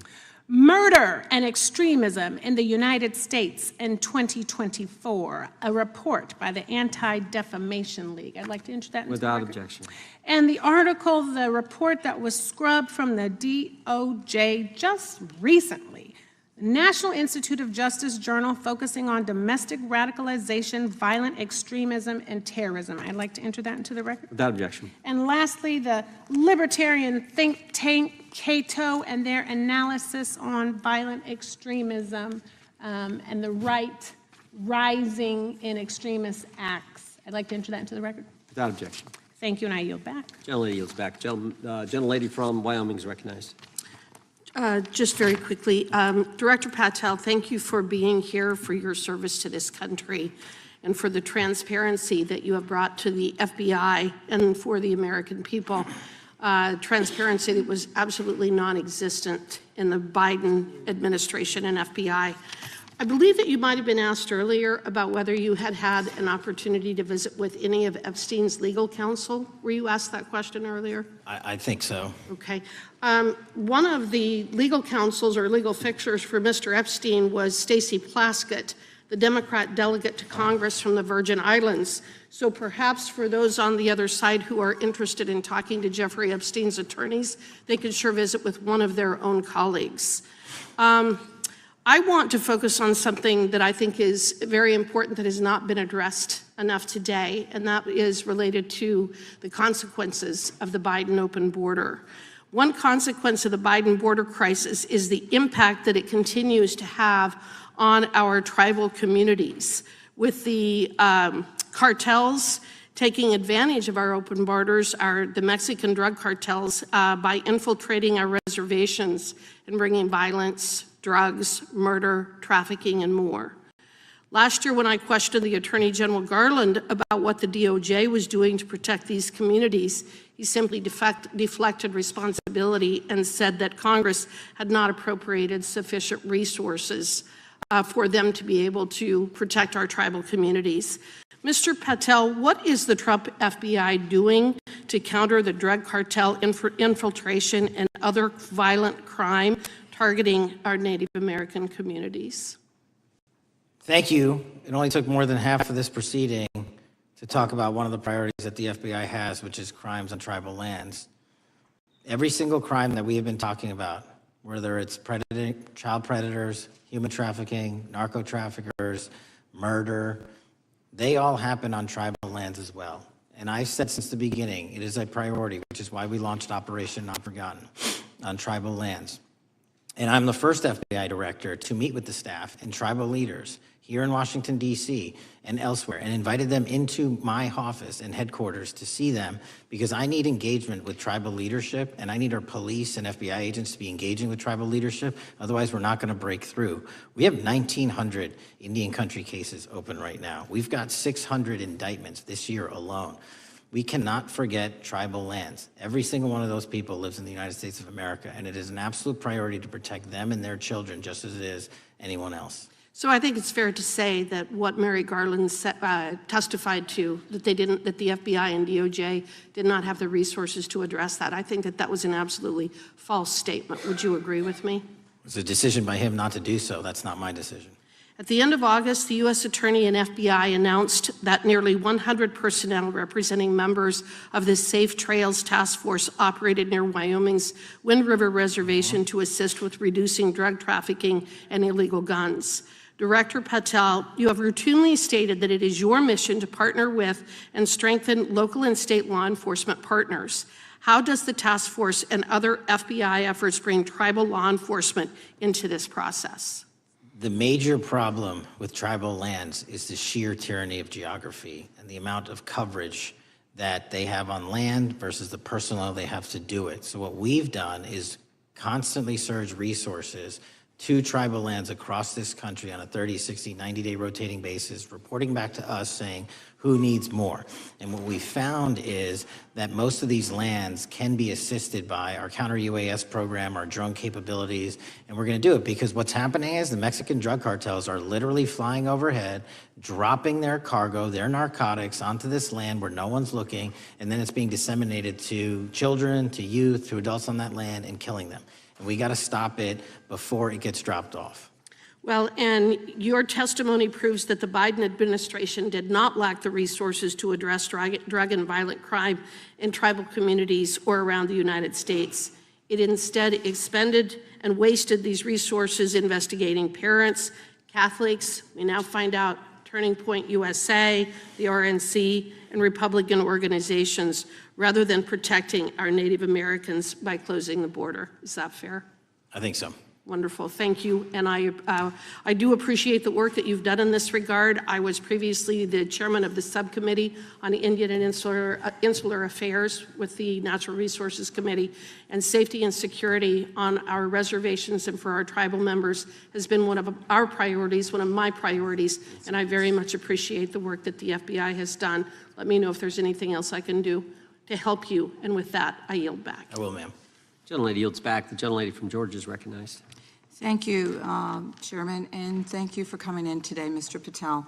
In the past few months, the country has experienced a string of horrific, high-profile attacks that have been motivated by racial hatred or political ideology. Shooter attacked the CDC headquarters, firing hundreds of rounds and killing a police officer. An arsonist set fire to the Pennsylvania governor, Josh Shapiro's residence, with the governor and his family actually inside. Minnesota House Speaker Melissa Hortman and her husband were assassinated earlier this year. Clark and Charlie Kirk was murdered last week. Bomb threats have been made against HBCUs and the DNC, and just the list goes on and on. I only have just a few minutes today, so I don't want to take a lot of time to go into all the countless and devastating violent crimes and incidents that have happened at our schools or on our streets and in our communities that have just been happening all year long. Mr. Patel, just yes or no, is this type of political violence ever acceptable in your eyes? No. I'm glad that we agree that these heinous acts designed to instill fear and division in our nation are never, ever acceptable, yet each of these incidents has recently taken place under your watch.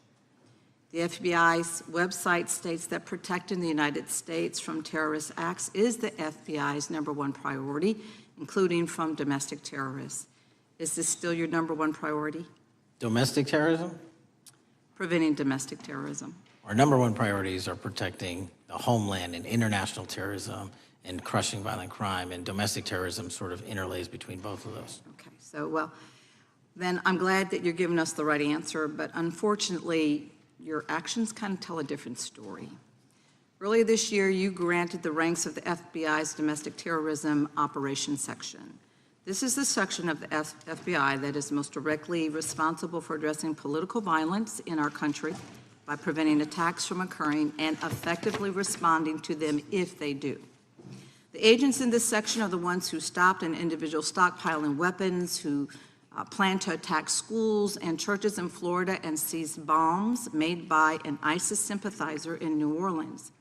And instead of ensuring that this section has all the resources that it needs at a time when its mission is critical, you fired its decorated veteran FBI agents who have served their country proudly under Republican and both Democratic presidents, and you scrapped the tools that they developed to fight domestic terrorism, including the National Domestic Terrorism Incident Database.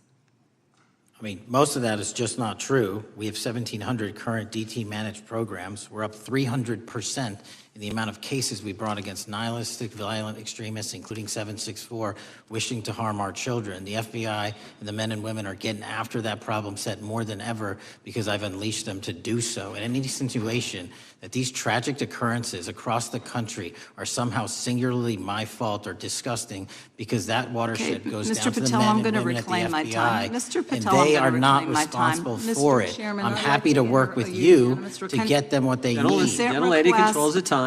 Unanimous consent request. She'll state a request. Thank you very much. Into the record, an article from Reuters titled FBI Scales Back Staffing, Tracking of Domestic Terrorism, Probes Sources Say. Thank you very much. Without objection. I appreciate that. So, Mr. Patel, and it isn't just the domestic terrorism operations section. Under your watch, agents are fully diverting their attention to these anti-immigrant and city takeover operations, leaving our children vulnerable to dangerous networks of online predators, both domestic and international. You pulled more than 120 FBI agents from their normal duties to operate sobriety checks and conduct traffic stops, exposing the FBI's fleet of unmarked cars and thereby making it harder for the FBI to combat violent criminal gangs, foreign intelligence services, and drug traffickers in the process.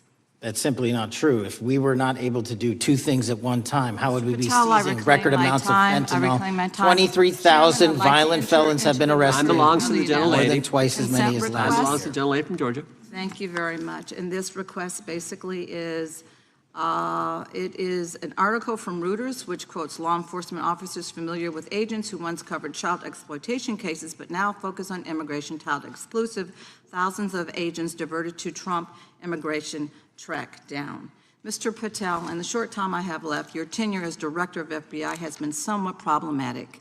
Americans are left safe, definitely less safe under your watch. You have gutted the FBI's ability to keep safe from domestic terrorism. You have sent FBI agents to conduct traffic stops and round up hardworking immigrants who pose no danger to public safety. People even President Trump referred to as good, long-time workers. Your job is to protect and serve the American public. Time to the You have gentlelady. spent your time protecting heinous individuals and using the FBI to serve as a political circus. You at times have appeared unequipped, Time and to this the country gentlelady has deserves better, expired. and I yield. Gentlelady yields back. May I respond? Sure can. Simply put, what is it? Are we failing? If we're failing, how are we arresting 23,000 violent felons? Twice as many as this time last year. Are we failing? Because if we're failing, how are we seizing 1,500 kilograms of meth, 25% increase from last year? Are we failing? Because we captured 4 top 10 FBI most wanted from around the world in 7 months. That's more than the entirety of the last administration. Are we failing? Because we put 1,500 child predators in prison. Are we failing? Because we dismantled 300 human trafficking networks. Which is it? You don't like me, that's fine. But don't you dare disparage the men and women of the FBI that are producing record results in historic fashion to protect this country. They are kicking ass for America, and they're going to continue to do so. And we appreciate your leadership. The gentlelady from Florida is recognized. When I was home recently, I met with the agents leading the Tampa office of the FBI, and I saw what they're focused on in my community: stopping drug traffickers, rescuing children from exploitation, fighting cybercrime, protecting us from acts of terrorism, foreign and domestic. And I know from my time as a federal prosecutor and a judge that this work by the Bureau doesn't make headlines, but it is happening every single day.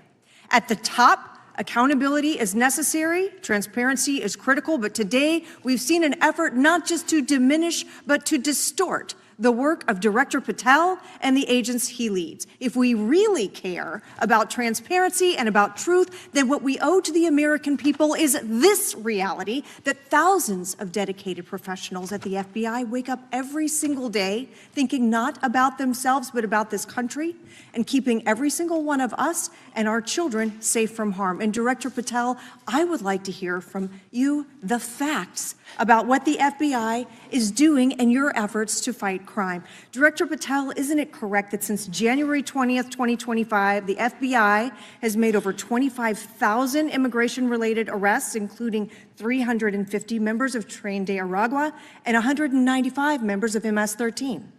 Those numbers are accurate. The Tren de Aragua numbers are up over 350% from the year before. And during that same period, hasn't the FBI seized over 66,000 kilos of cocaine, 6,000 kilos of meth, and 1,500 kilos of fentanyl? Not to be nitpicky, but it's 89,000 kilos of cocaine and 7,300 kilograms of meth. And isn't it also true that the FBI Tampa Division's Panama Express Strike Force specifically seized nearly 67,000 kilos of cocaine valued at more than $1.6 billion from illicit maritime vessels? One of our best operations out of the Port of Tampa, and I was down there in South Florida when Panex did their work. Director Patel, since October 7th, 2023 Hamas attack, the FBI has been a co-leader of the Joint Task Force October 7th. Isn't it correct that this task force is actively working to bring justice for victims and to prevent terrorist infiltration at our borders? Yes, ma'am. Since January 20th, hasn't the FBI arrested 59 foreign intelligence operatives for spying or smuggling dangerous material into the United States? Yes, we have, and that's on track to be more than 25% than ever before. And the FBI has also been leading operations against major cyber threat actors, including those from Russia, China, Iran, and North Korea. Isn't that right? A 17% increase from year to date last year. Director Patel, the FBI's child exploitation task forces continue to investigate predators who target children online and across our communities. How significant is that threat today, and what results have you seen under your tenure in bringing these offenders to justice? We have, under Operation Grayskull, dismantled dark web units that are operating online, not just in the United States, but across the world, to do our children harm. We have taken into custody more suspects than ever before on those who seek to harm our children. That is what the men and women of the FBI do, and that's what they're going to continue to do. Those are the real results when you let good cops be cops and when you let us get on these platforms and expose them to the public and show them the harms of these predators on these online gaming systems and social media systems. And we need more help from Congress to allow us more authorities to do that work.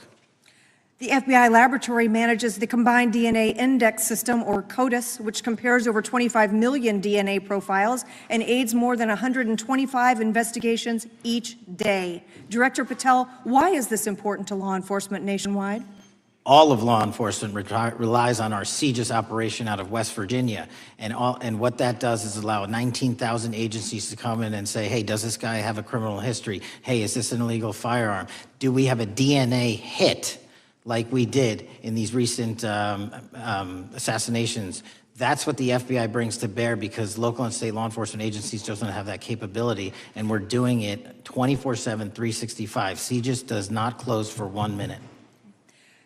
In your testimony, you noted that the FBI has ongoing counterintelligence investigations into China, Iran, and Russia across all 55 field offices. Why is it essential to maintain that scope of coverage, and what success can you point to in disrupting nation-state actors? Our biggest threats involving nation-state actors are the PRC, Russia, and China, and they are up 33%, 83%, and 60% respectively in arrest alone this year. Those nation-state actors wish to do harm in our infrastructure, our critical infrastructure system, our energy, our water supply, and also go after and target individuals and senior citizens and take their money through online pig butchering schemes, which we've exposed in Cambodia by way of the CCP. This is groundbreaking work that the American public should be seeing that their FBI is doing, and I'm happy to have the opportunity to report on it. Thank you, Director Patel. I yield back. Gentlelady yields back. The gentlelady from Mr. Chairman, I have a couple. Unanimous consent. Thank you so much. I appreciate it. In response to Mr. Mattel's making the remarks that, that maybe our colleagues are disparaging the men and women of the FBI, I'd like to enter the record 3 unanimous consent requests. One is entitled FBI using polygraphs to test officials' loyalty. The second is Kash Patel knowingly broke law when firing top officials, lawsuit alleges, published by NBC. And the third is FBI forces out more leaders, including ex-director who fought Trump, demand for January 6 agents' names. Without objection. Thank you. Gentlelady from Vermont's recognized. Thank you, Mr. Chair. Director Patel, thank you for being with us today. Appreciate your time. Let me say at the top, political violence should have no place in this country, and I strongly, unequivocally condemn the killing of Charlie Kirk last week. And this is exactly the kind of case that warrants a swift and thorough investigation by the FBI. What shouldn't be happening, however, is this administration's seeming attempt to exploit Mr. Kirk's death within minutes of this horrible, horrible assassination, dividing us even further without knowing enough about the killer's complicated, confused political ideology and the extent of his motivation. And this week, Vice President Vance claimed that this is, quote, an extremely destructive movement of left-wing extremism, and said that, quote, it's part of the reason why Charlie was killed. He pledged to go after organizations on the left. But Director Patel, it was just 3 months ago that Melissa Hortman, the Minnesota House Speaker, and her husband, Mark, were shot to death in their home in the middle of the night by a self-identified right-wing extremist and Trump supporter. When that assassination happened, the FBI released a written statement denouncing the killings and pledging to hold the killer accountable. And I thank the Bureau for that. It was clear, concise, to the point. But when you compare that statement to the over 50 mentions of the Charlie Kirk killing and just 4 for the Hortmans on accounts affiliated with the FBI and your personal account, it appears to many Americans that you're valuing some lives more than others, and that's painful. And this is what I'm hearing from my constituents, so I just want to convey that to you. And the vice president didn't even call on right-wing organizations to tone down their rhetoric after that horrific killing in Minnesota, and he never once spoke about dismantling conservative institutions. This week, when the president was asked by a reporter about Speaker Hortman, he claimed he didn't even know who she was. One of the most high-profile assassinations of an elected official in recent memory, and the president claims to know nothing about it, hasn't even heard of it. It was absolutely devastating for her colleagues and for her family. And I think we all can agree in this room that we have to stop this political violence. So my first question to you is, Director Patel, what is your plan as director of the FBI to turn down the temperature, especially in light of the fact that it seems like members of the administration are reacting to political violence based on party affiliation? What's your plan? I can only speak for myself and the Of course. FBI. And what we are doing is, I think I mentioned earlier, we're following the money, because whatever attack you are describing, and they are all despicable, equally so, people need money to operate. People need money to conduct these attacks, to conduct these investigations. And so what we are doing is finding the people that supported this infrastructure system, because even when you say there's a lone, quote unquote, lone wolf actor, he's not truly a lone wolf actor. Something happened along the way. I agree. And so can I just because we have such little time, are you making a commitment right now to follow where the evidence goes in investigating whether it's violence on the left or the right? Because over the last 10 years, when you look at the ideology, I want to follow up on what my colleague from California said. When you look at the data, you look at the Anti-Defamation League data, 96% of ideological motivated killings were committed by the right wing. When you look at the Institute of Justice report that she cited, it's 5 times the number that 5 times the number of far-left extremist incidents are perpetrated by far right.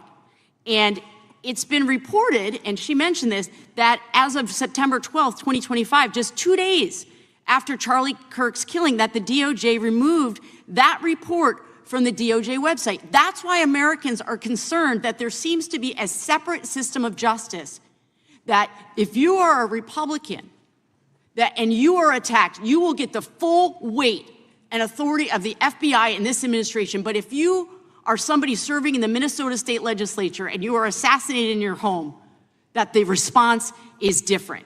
And I think to ignore the threats from the right or try to do a both and when there are multiple instances when it's overwhelmingly coming from the right, this is a disservice, because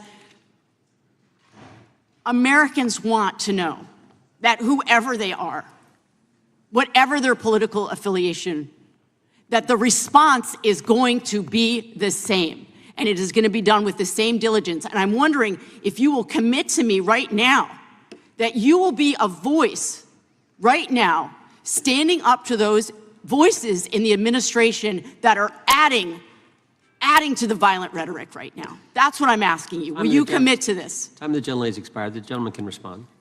My voice will be through the investigations that the FBI conducts, and we will conduct them all lawfully and equally.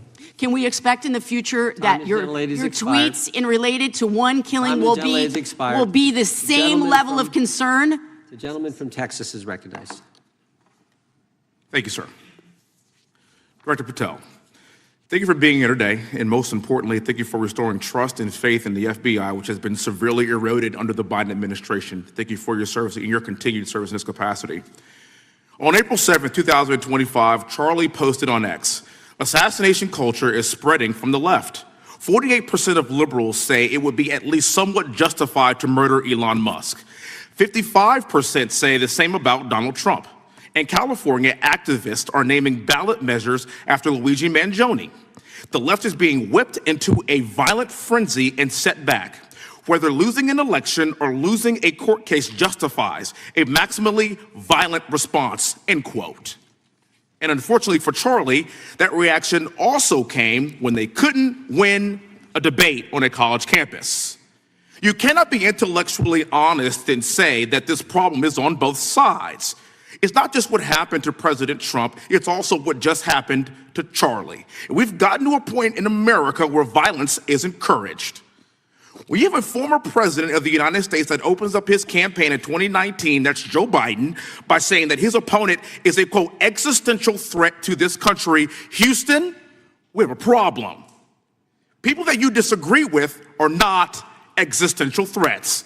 They are not Nazis. They are not fascist. They are not racist. They are not deplorable. They are not irredeemable.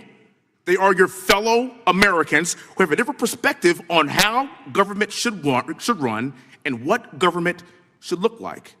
Whether or not we should have strong sovereign borders, whether or not we should have safe communities, whether or not we should have places to worship our God and not worry about being shot, whether or not we live in communities and cities that are not overwhelmed by drugs and crime, whether or not we have two genders, and whether or not we have common sense in our policies and our values. And people that believe these things are not existential threats. I happen to be one of these people that believes all of the above, and as someone that served this country in combat, I can assure you I am not an existential threat to this country because I swore to protect her. I also want to point out, how many cities have you seen burned to the ground since Charlie Kirk's death? 0. No summer of love, no riots, no nothing, no looting, no killing, none. We simply gathered and prayed for his soul, his family, and this country, because that's exactly what we represent. And while we might be angry, this righteous anger will carry on Charlie's message and legacy. I want everybody to know something very simple. Charlie is not dead because of what he said.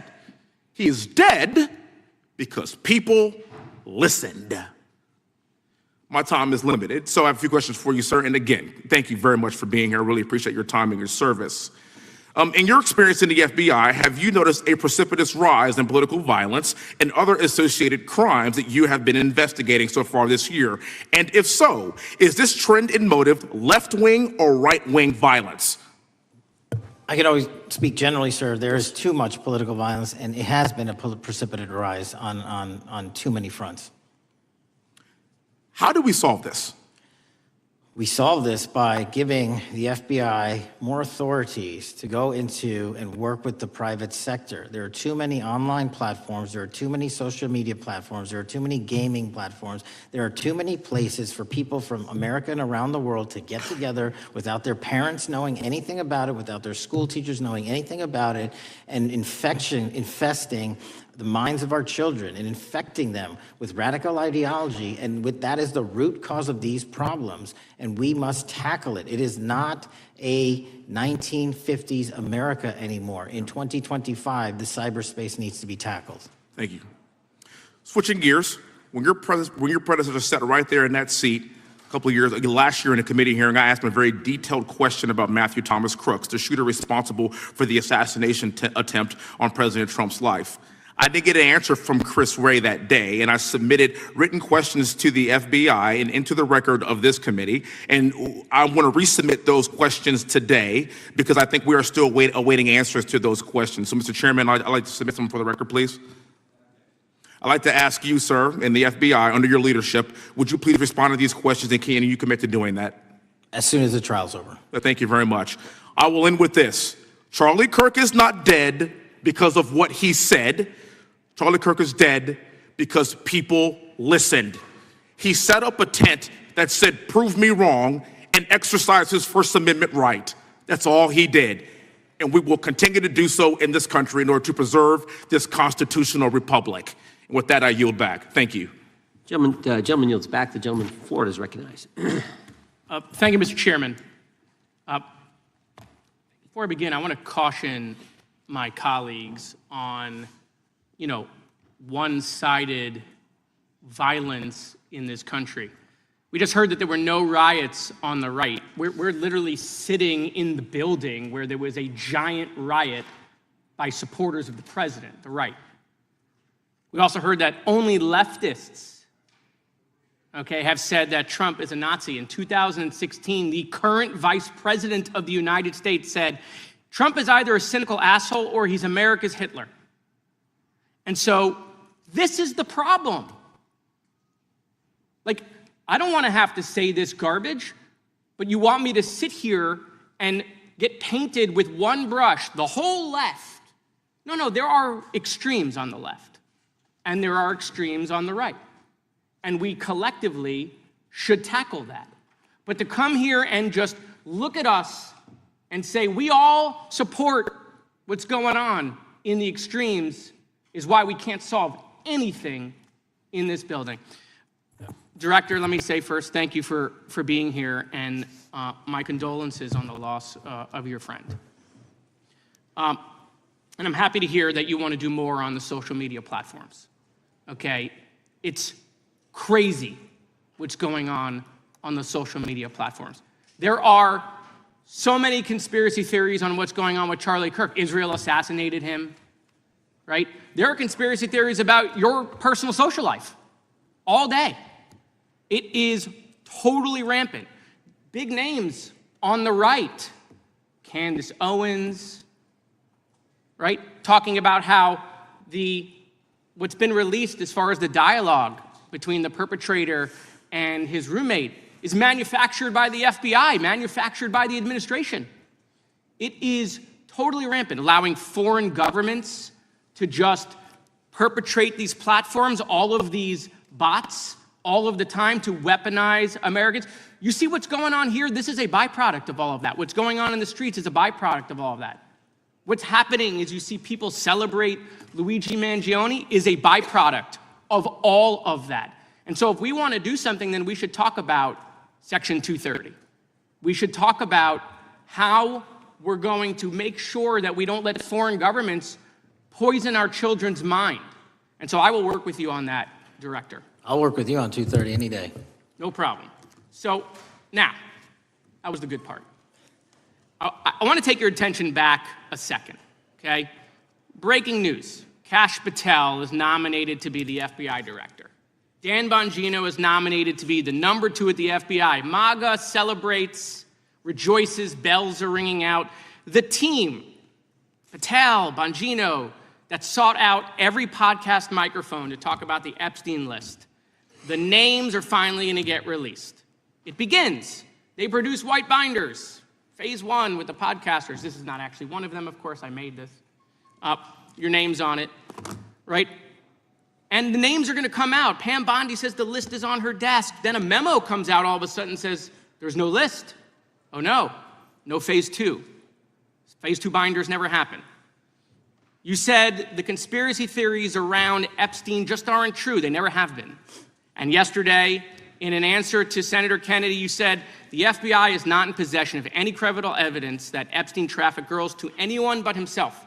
So according to your testimony yesterday and in this committee, according to the evidence the FBI has, the number of names on the list are 0. No, zero. The index has been released, and the number of people involved in that trafficking operation were charged in 2018. Other than Epstein and Ghislaine Maxwell, your testimony in the Senate and here is that according to the evidence you have, the number of other names is 0. That were charged based on credible evidence. Well, who are the other names? Give me the other names that weren't charged. We are not releasing the names of anyone because the Department of Justice never does that, of anyone that didn't have any credible information to attack them. Let me move forward. The president has, you've seen the picture of the woman's body with the writing and the president's signature. The president says that's not his. Okay? President says it's not his. The Republican colleagues say it's not his. The administration say it's not his. Will you be opening up an investigation into the Epstein estate for putting out a fake document with the president's signature linking him to the world's largest pedophile ring? Will you be opening that investigation into that? On what basis? On what basis? They literally put out a fake document, according to the president, with a fake signature. It's a forgery. of the President of the United States signature. That's the basis. Sure, I'll do it. Okay, I look forward to that investigation. Am I over? Thank you, Mr. Chairman. I appreciate your diligence. Gentleman's time has expired. Chair now recognizes the gentleman from California. Director Patel, as you know, my state, California, is home to the worst public infrastructure failure in U.S. history, known as California High-Speed Rail, although the name is probably a misnomer. Earlier this year, I joined your counterpart at the Department of Transportation, Sean Duffy, doing a compliance review of the federal money the state has received, and the outcome was that the state has not complied with the terms of its billions of dollars in funding because it hasn't actually built anything. And so that federal funding has now been cut off, but a lot of us in California still have questions as to where all the money went. We're 17 years in to this project, and absolutely nothing has been built. Not a single bit of track has been laid. There are no stations. There are no passengers. And the plan initially was to have the whole thing, LA to San Francisco, done by 2020 at a cost of $33 billion. Yet here we are in 2025, nothing has been built. And according to the New York Times, the project won't even be completed this century, and the total cost is now estimated to be over $130 billion. So I just wanted to ask you, do you think this is something that bears scrutiny, or can you confirm whether there's any kind of investigation going on at the FBI? The FBI certainly can't investigate incompetence, but the FBI certainly can investigate and does investigate waste, fraud, and abuse. And so if we have any information that indicates that that happened in this situation or anything else, we'll look at it. Thank you very much. We've also, been talking some today about the issues that occurred at the border during the Biden administration. You might not agree with your predecessor on everything, but you probably would agree with some of the statements he made in testimony before this and other committees, raising alarms about the risk of terrorism from illegal border crossings. Since becoming director, have you gotten some insight into how well calibrated those warnings were, and what is the status of that risk now? Since becoming director, there's been a sharp decrease of border crossings for known or suspected terrorists from the southern border. But unfortunately, there has been a sharp increase of known or suspected terrorists entering through our northern border. And so what I'm trying to do is work with our northern border states and our interagency to tackle that problem. But it is an absolutely massive border that can't physically be sealed. So we're going to have to get creative and put more resources into that. And in a similar vein, there were over 500,000 unaccompanied children that crossed the southern border during the Biden administration. As we know, many were trafficked either through forced labor or sex trafficking. Do you have any insight as to what the scale of that problem was and how have things changed over the last several months? Other than what you outlined in terms of how it was described, I don't have any additional details. In terms of how many people are being trafficked into this country, especially unaccompanied missing children, that number has drastically reduced because the coyotes that smuggle these children for their criminal activity are the same ones that smuggle in narcotics, or the same one that traffic older age women. They're all interconnected, and because of the sealing of the southern border by this administration, that has come to a near halt. That is a very important point, that we have seen far fewer victims of human trafficking because we've finally prioritized border security. And by the way, you have children who are getting rescued because of the immigration enforcement activities that unfortunately some politicians in my state are trying to stop, thereby stopping those kids from getting rescued. We've seen, of course, a substantial reduction in crime here in Washington, D.C. since the FBI and the National Guard got involved. I'm kind of asking you to state the obvious here, but what is the mechanism there? Why have we seen a reduction of crime when D.C. has had such a huge crime problem for years, and then almost overnight we see such a big difference? Because of the dedication and resources from President Trump's administration to utilize all federal, state, and local assets in a heavily crime-ridden area. I mean, if we did not have a crime-ridden area, then homicides, carjackings, and gun violence would not be dropping by 40, 50, 60%. And when you allow the police, the MPD, to work with federal authorities and allow the National Guard to set up your perimeter, this is what you can do in a few short weeks. And we at the FBI, under Operation Summer Heat, have set those Phase 01 operations in motion 4 months ago, quietly at the direction of President Trump. So we are scattered across cities across this country doing just that. But we're going to need more help to complete the job. Yeah, in too many places in this country, crime has just been treated as sort of a norm, that this is the way things have to be. What's happened in D.C. shows that is not the case if we have the right policies and the right priorities. Finally, this is tragically the second time in as many years that we've had an FBI director here following either an assassination or an assassination attempt. And so since there's been some time now since from the attempted assassination on President Trump at Butler, would you say that the public's understanding of what took place on that day is fairly consistent with all of the facts as you know them, or do you believe there's still material facts that have not been made public or are not fully understood by the public? No, I think it's fairly consistent. Thank you. I yield. Gentleman yields back to the lady from Texas is recognized. Man, oh man, there has been so much today, and I truly don't know where to start. So I'm just going to make sure that we start off with a few facts. So a couple of facts that we need to make clear for everyone is that, number one, Director Christopher Wray, when he was appointed to be the head of the FBI, was appointed by Donald Trump. Now, I will agree that I definitely take issue with a number of decisions that Donald Trump makes, especially when it comes to the people that he decides to appoint to very important positions, including this one, because I did have to make sure that I wasn't going crazy. But when I say that you are the least qualified FBI director in the history of the FBI, that is real, because you are the only one that never even served with the FBI prior to joining, yet we are supposed to believe that That's you are false. the greatest thing since sliced bread. I didn't ask you a question. Now, what I want to Still go false. through is to talk about why you are a failure and why, honestly, we just need to tell you bye-bye. I know that you got a little upset and you put on your show for your boss because it seems like you're trying to save your job when it came to talking to Senator Booker yesterday. But let's go through some of your failures.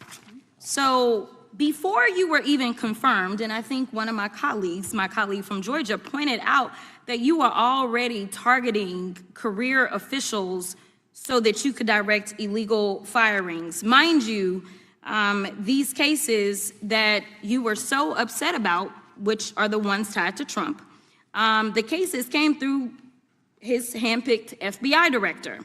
And frankly, when people sit around and say things like, oh, we're happy because now we feel safe. I don't know who feels safe in this country except for the white supremacists, because I specifically as a black woman definitely don't feel safe.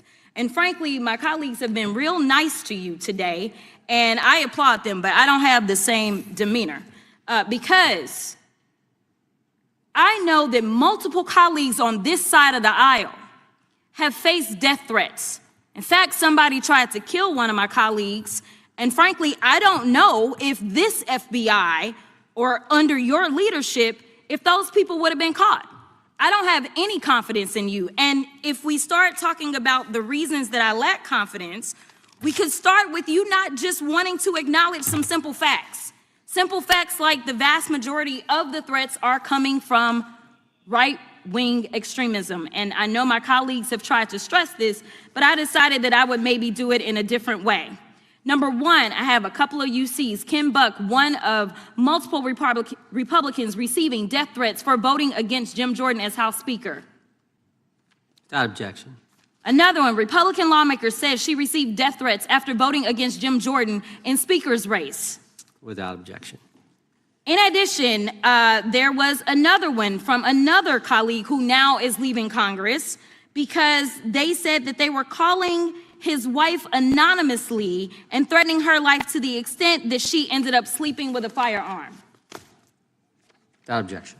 Okay, so here's the deal. How are we supposed to have confidence when you're sitting up here telling the Senate yesterday that it will take you 14 years before you can get the FBI fully staffed to do their jobs? You're also now redirecting resources so that they can go and play ICE agents on the streets. You're getting rid of your most qualified people, and even when it came down to somebody that you consider to be a friend, you were posted up having some fancy dinner to the extent that you posted not only once erroneously, you posted twice erroneously as it relates to catching somebody, and then you want to go and say, let me take a victory lap.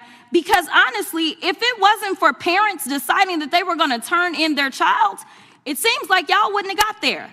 even though he literally confessed online. So I'm confused about what it is that the FBI is doing except for trying to put on a show for the apprentice or whatever you want to call him.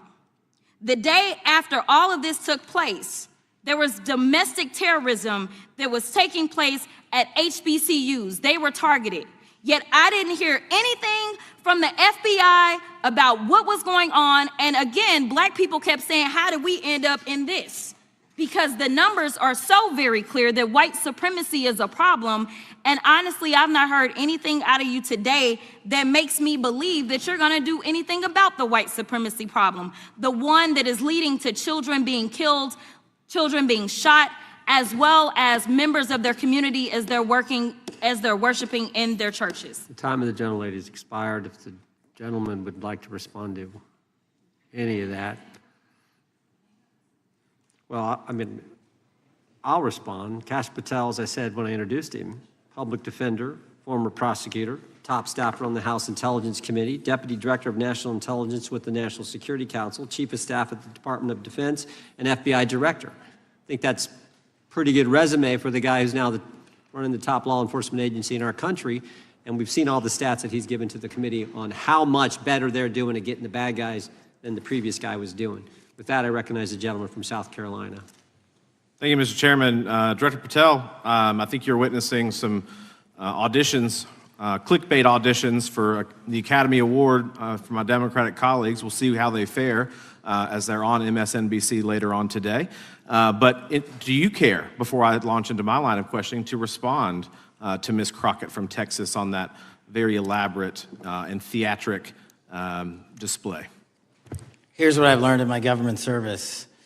I don't give a damn what they say about me as long as I'm succeeding in the mission. We're succeeding in the mission because the men and women of the FBI have never been empowered to do more work and to hit the streets harder than by President Trump's authorities and resources he's given us.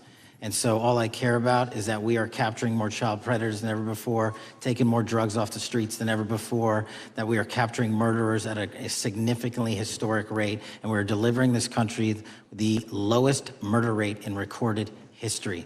That are facts that you cannot dispute. But you can come at me all you want. I don't care. Thank you, Director, for that, and we appreciate your service. We appreciate the results speak for themselves, I think, pretty plainly, and your commitment not only to results, but to transparency, so we do appreciate that. Director, who was John Durham? He was a former federal prosecutor, United States attorney, and ultimately appointed special counsel in the first Trump administration. Correct, and there was a document that he released in his findings called the Durham Report. What was the Durham Report briefly, and what were the findings very briefly? It was every special counsel that's appointed produces a report to the Attorney General. Special counsel's Durham Report largely focused on Crossfire Hurricane and included extensive summary findings in classified and unclassified manner, and we released the classified version, finally declassifying it for the American public in this committee. Correct, and you released that in July of this year. I think so. Yes, sir. Isn't it true that in the classified Durham Annex, as it's referred to, that in 2016 the Obama administration obtained intelligence information from a source contained in two separate memoranda, one in January of 2016 and one in March? The two memoranda described confidential conversations between DNC Chair Debbie Wasserman Schultz and two individuals from the Soros Open Society Foundation. Isn't that true? As written in the report, I'll let it speak for itself.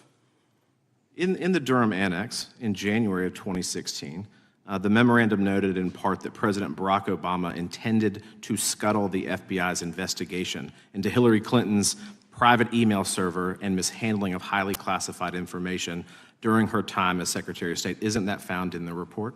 I believe so. Isn't it also found in the report that in March of 2016, the memorandum also included references to the same Obama effort to shut down the Clinton investigation, but additionally outlined a plan to falsely connect Trump to Russia? Isn't that in the Durham Annex? I think it's in more than the Durham Report, but yes. The memo also stated in part that, quote, the Democrat Party's opposition is focused on discrediting Trump, among other things. The Clinton staff, with the support from special services, is preparing scandalous revelations of business connections between Trump and the Russian mafia. Isn't that also found in the now unclassified Durham Annex? I believe so, sir. According to the Durham Annex, based on analysis and translation of the intelligence, FBI analysts believed that special services could either mean the FBI or CIA, or the Trump dossier author Christopher Steele. Isn't that in the Durham Annex? I believe so, sir. When the Obama administration received intelligence in March of 2018, Fusion GPS was preparing open source opposition research regarding purported ties between Trump and Russians. The research was paid by the Clintons campaign and the DNC. Isn't that open source and also in the Durham Annex? I believe both. Okay.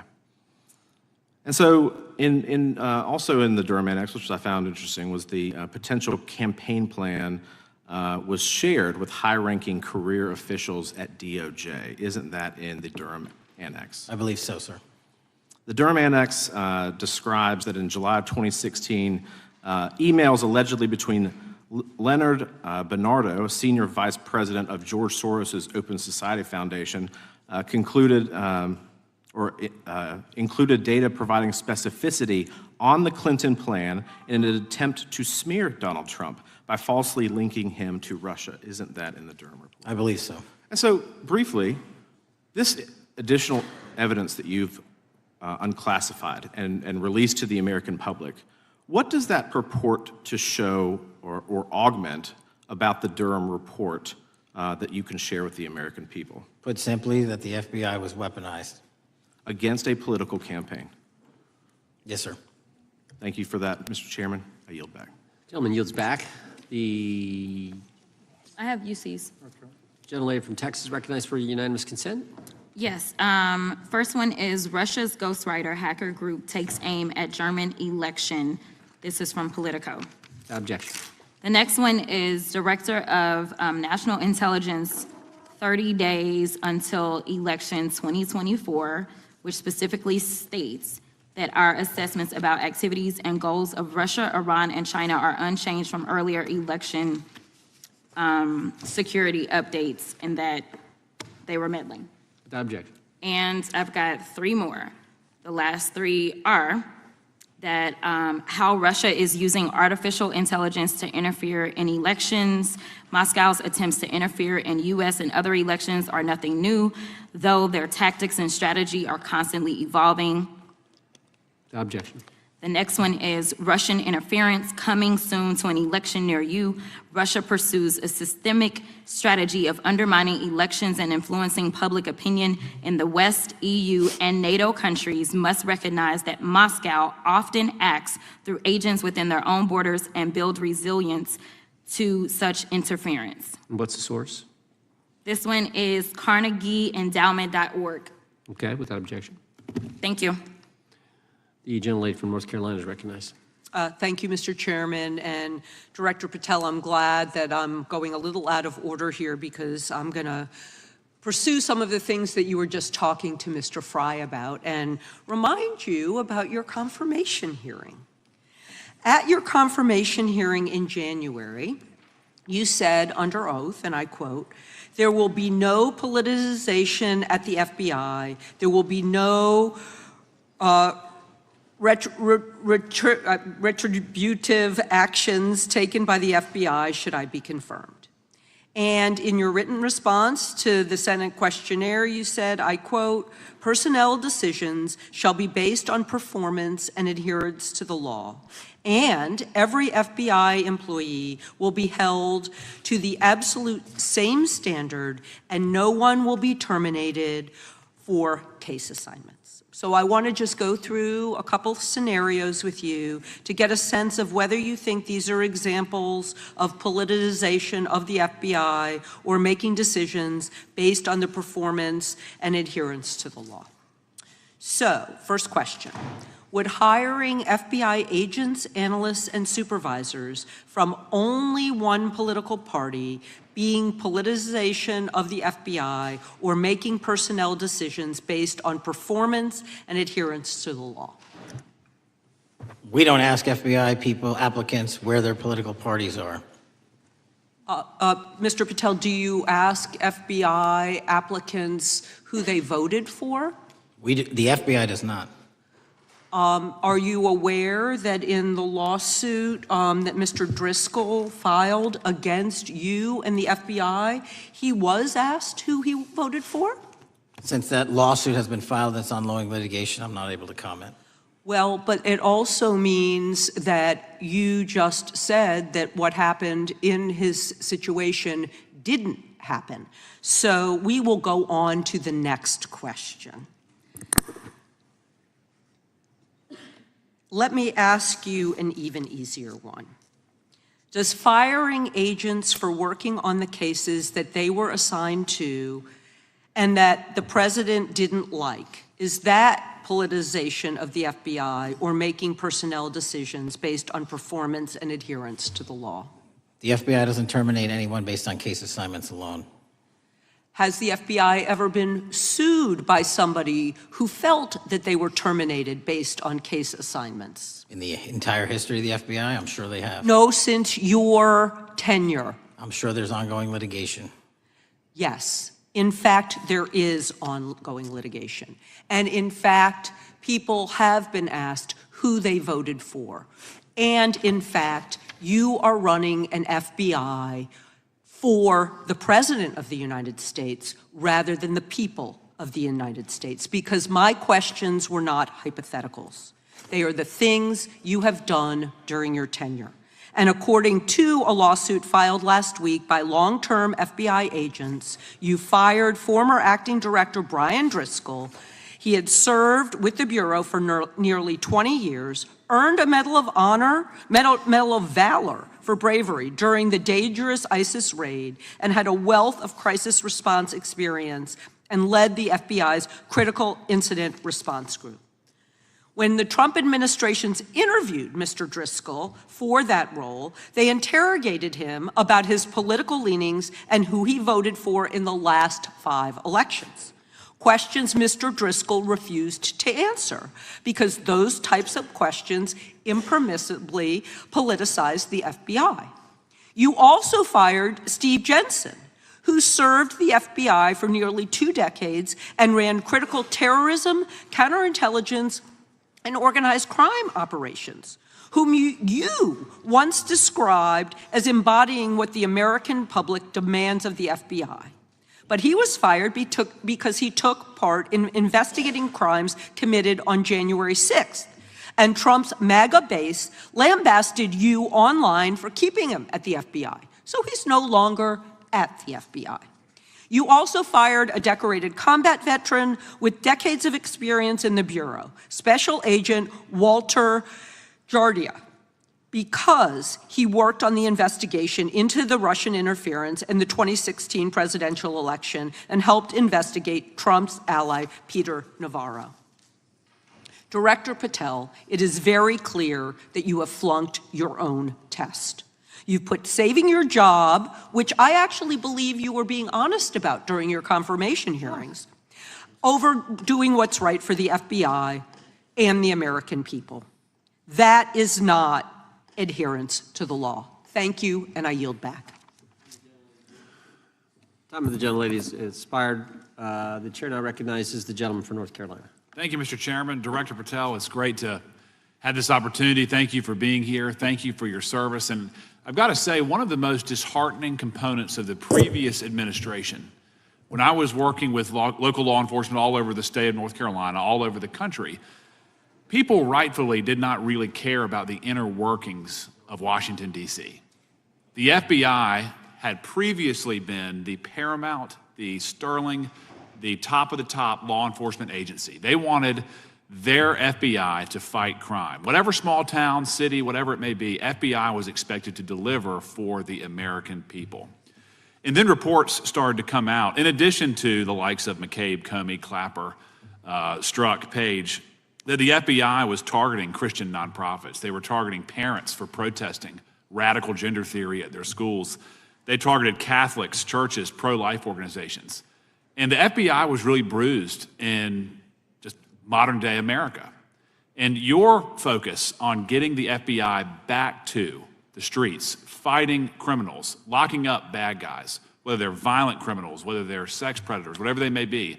That is restoring the reputation of the FBI, and I thank you for that. In regards to the perceptions, I want to be very clear here.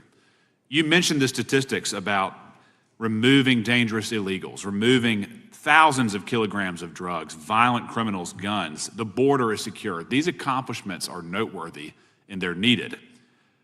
But at the same token, I want your take. The fight is not over. Isn't that correct? When we look at what happened in the previous administration, the number of illegal alien criminals that made their way into this country of every type, they're embedded, they're here, and it's going to take a sustained effort to win this battle. That's the critical component, sustained effort. And that's the critical component when you look at what happened in Washington, D.C. We're not here for 4 seconds in terms of safeguarding Washington, D.C. Yep. It's a sustained initiative. We're taking it to Memphis and wherever we decide else. And so we are going to continue the mission till it's done. In regards to offloading some of the agents from Washington, D.C. to the states, to the people, can you just explain how tactically that is a force multiplier in the law enforcement community around the country? Yeah, it's pretty simple. You don't even have to be in law enforcement to know that. If you put cops with other cops, they're going to do cop work. That's right. And what was needed in the communities out there was more cops. What was not needed in the bloated bureaucracy of Washington, D.C. was a third of the FBI's workforce, because a third of the crime does not happen in the Washington, D.C. NCR area. And so the results speak for themselves. Our state and local partners, I've always said this, are our biggest ally, our Yes. greatest ally and partner, and we cannot do the work without them. But we got to send our guys to them. That's right. And in regards to the last 4 years, the open border policies, whether it's terrorism, drug trafficking, human trafficking, violent crime, massive amounts of organized retail theft, and other types of criminal behavior, can you describe, just so anyone who's listening here can talk about, how serious the levels of criminality have become in the United States? Well, unfortunately, in order to have these record-breaking numbers of arrests and seizures, you tragically had to have a record-breaking explosion in violent crime, and it doesn't happen overnight. And it came in from all corners of the earth and from all platforms, including social media. And that's the root cause of all of these evils. And in order to clean it up, it's not going to happen overnight. But the men and women of the FBI, what they did in these 7 months, everybody should be talking about it. Every single district in this dais is safer now, today, than it has ever been because of that work. And in regards to the ongoing political climate, Director Patel, how do sanctuary policies that are still being implemented and defended in certain states, cities, and counties, how do they help or hurt your efforts to make America safer? Well, if you are harboring criminals, you are harboring our ability to keep our communities safe. It's that simple. If you have a fugitive warrant for a violent felony offense and we are not able to procure you because of policies or rules that don't allow us to go get them, and time again, we have heard all too many illegal immigrants who should not have been here, murdering women, murdering children, giving drugs to our youth, and raping our children, and that is unacceptable. Straightly put, can you separate immigration enforcement with fighting crime? They're intertwined. Thank you. In regards to policies like cashless bail, how does that help or hurt your efforts? Criminals know that there are certain jurisdictions where if they shoot someone, they'll be out the door within the next hour to do it again. Yep. And that's an ethos and a system that has been built out over years that we are combating. How is defunding the police around the country, how does that help or hurt? As long as I'm in this seat, we're not defunding any cops. Good. Thank you, Director. I yield back. Gentleman yields back. Mr. Garcia is recognized. Thank you, Chairman Jordan, and welcome again, Director Patel. As members of the Judiciary Committee, we have a responsibility to conduct oversight of the FBI and assess whether or not you're doing a good job in a responsible and impartial manner, or whether you're just a henchman for Donald Trump who's weaponizing the Bureau at the expense of public safety. As Congressman for tenure, is the Bureau's expanded role in low-level, non-criminal immigration enforcement. I have a report here from the conservative Cato Institute. They've obtained ICE documents showing that over 2,500 FBI personnel are now working on immigration enforcement. A yes or no question. Did you sign off on this? 2,500 FBI employees are not currently working on immigration enforcement. Did you sign off on this? On the Cato report? On the 2,500 personnel, FBI personnel that have been reported to now be working on immigration enforcement. I couldn't have signed off on it because it's not happening. You can call it whatever you want, but the reality is that over 2,000 personnel individuals are now working at ICE instead of their jobs. I want to follow up on something that Senator Durbin asked you about yesterday. This article from MSNBC reports that nearly every agent on Baltimore's domestic terrorism unit, who was, by the way, investigating the 764 network of child predators, was diverted to work on immigration enforcement full-time.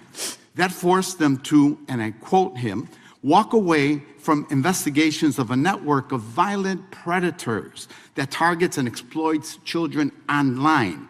Yes or no? Were you aware that this happened, and did you sign off on it? The premise is false. The 764 network in Baltimore is taken down, and FBI agents do double and triple duty all the time. I'm reclaiming my time. You told Senator Durbin yesterday you didn't know about it, so your testimony is inconsistent today. No, I found Final out. question. Let me ask you, again, a yes or no question. Are you aware that agents have been told by supervisors not to documenting the shifting of resources toward immigration-related work?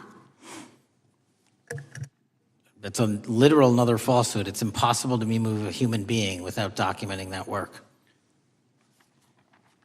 As FBI director, you must be transparent with Congress.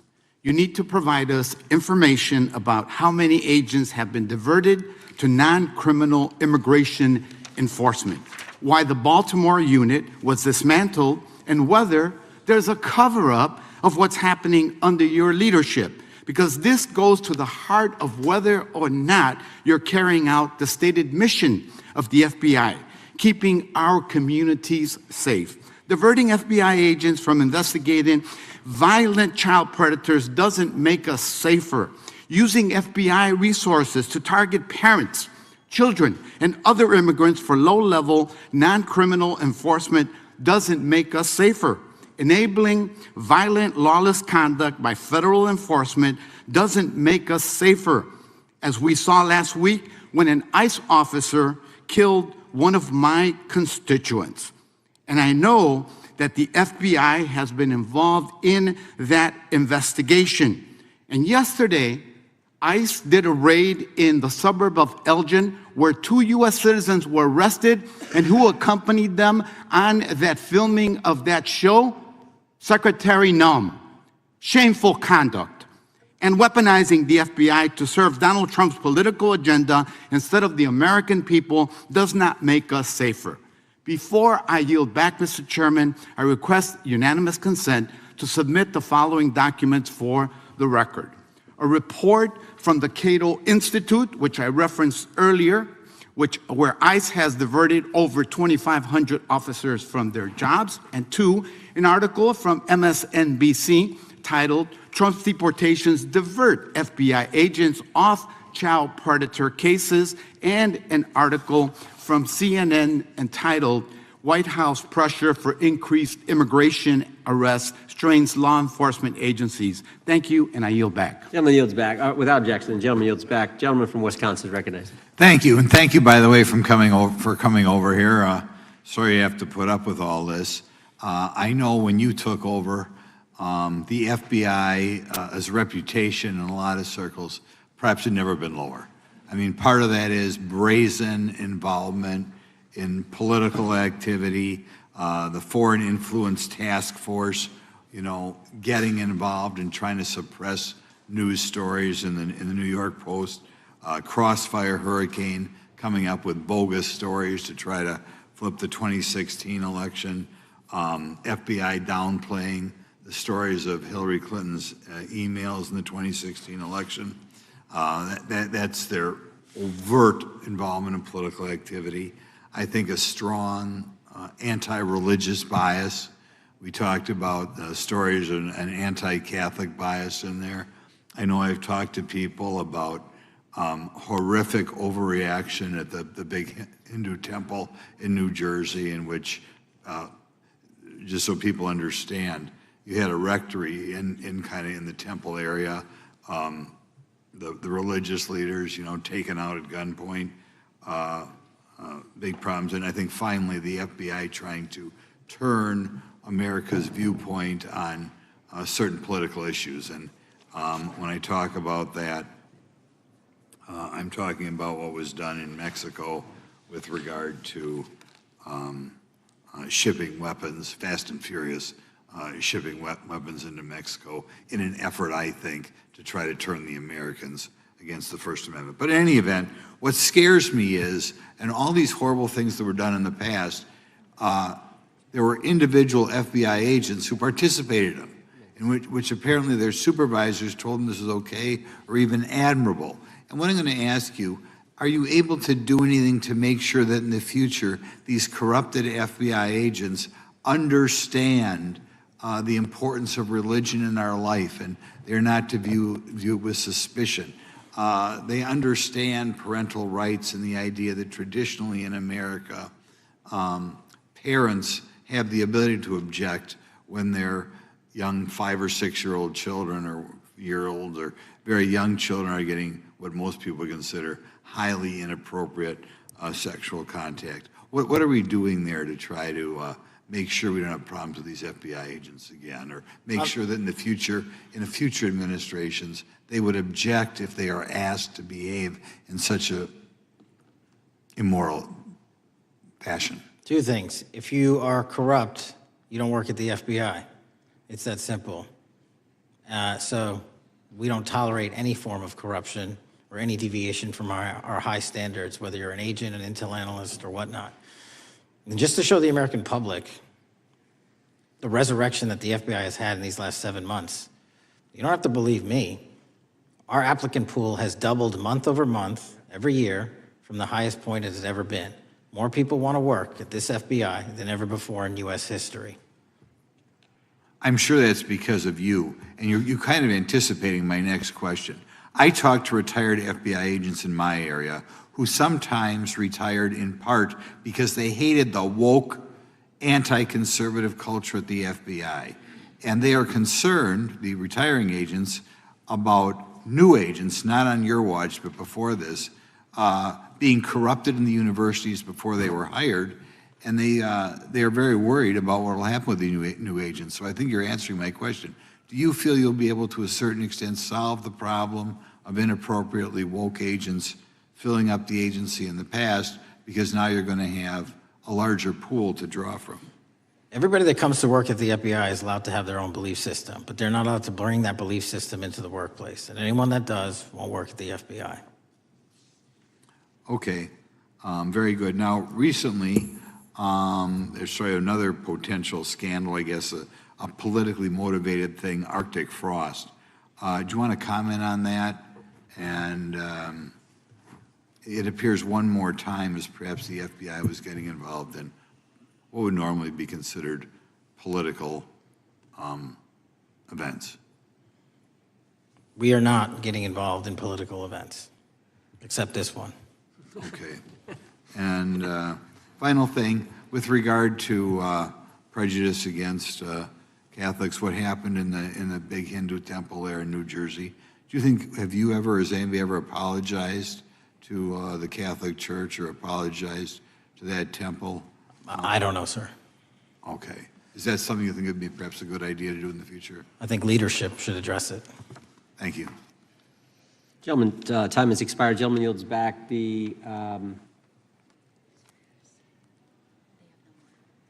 so we got the gentleman from North Carolina, Mr. Harris.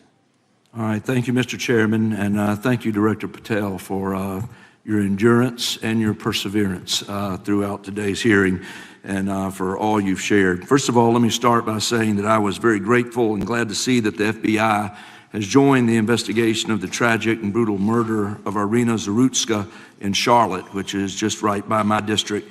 This woman, as you know, fled the war in Ukraine only to be killed in cold blood by a man who had no business being on the streets whatsoever. This man, who had been seen stabbing Irina to death on video, had been arrested 14 previous times, served prison time, and was diagnosed with a severe mental illness. In response to the previous offense, the magistrate over his case released him to roam the streets with a $0 bond and a simple written promise to appear in court. Mr. Patel, let me just ask, should judges apply the most lenient bail standards to people with extensive criminal history? Do they apply the most lenient? I'm sorry. Yeah, should they apply the most lenient bail standards to people with extensive criminal history? That has not been my experience. That should not happen. Is America a place where young women should fear to ride public transit? No. And was Irina Zarutska's death, would you say, possibly the result of Democrats' pro-crime policies? That investigation and matter is in open trial, so I don't want to stylize the evidence.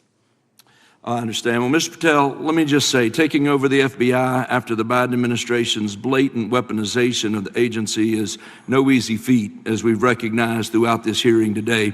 For 4 years, we witnessed the Biden administration targeting regular Americans rather than violent criminals.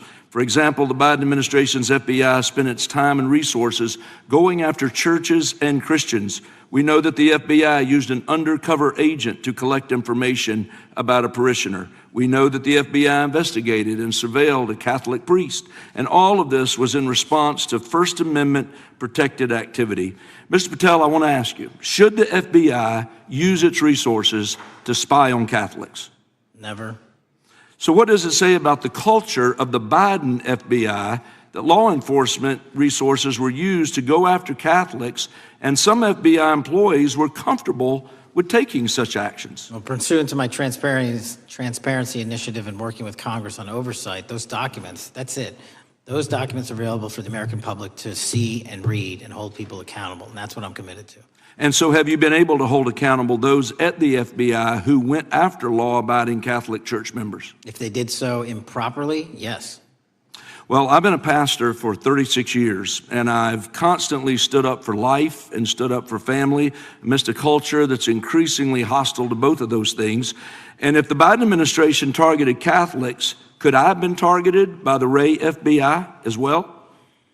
Well, I don't know, but I'm not going to target you.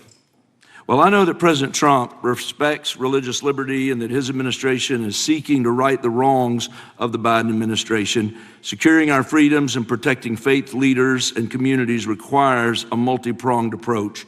What would you say in just the last few moments, what is the FBI under your leadership doing to make sure that our religious liberty and religious leaders can rest comfortable this evening? Zealously protecting our First Amendment rights, but zealously going after those that abuse that right that leads to criminal conduct. You will be investigated, you will be looked at, and referred to prosecution every single time the evidence warrants. Thank you, sir. One final area. I do want to draw attention, Mr. Patel, to Waxhaw, North Carolina, a town in my district that just fell victim to a cyber attack on September 12th that interrupted emergency services. Waxhaw is working with state partners, and the FBI has been notified on this attack, and I certainly pray they're able to help out with the ongoing investigation.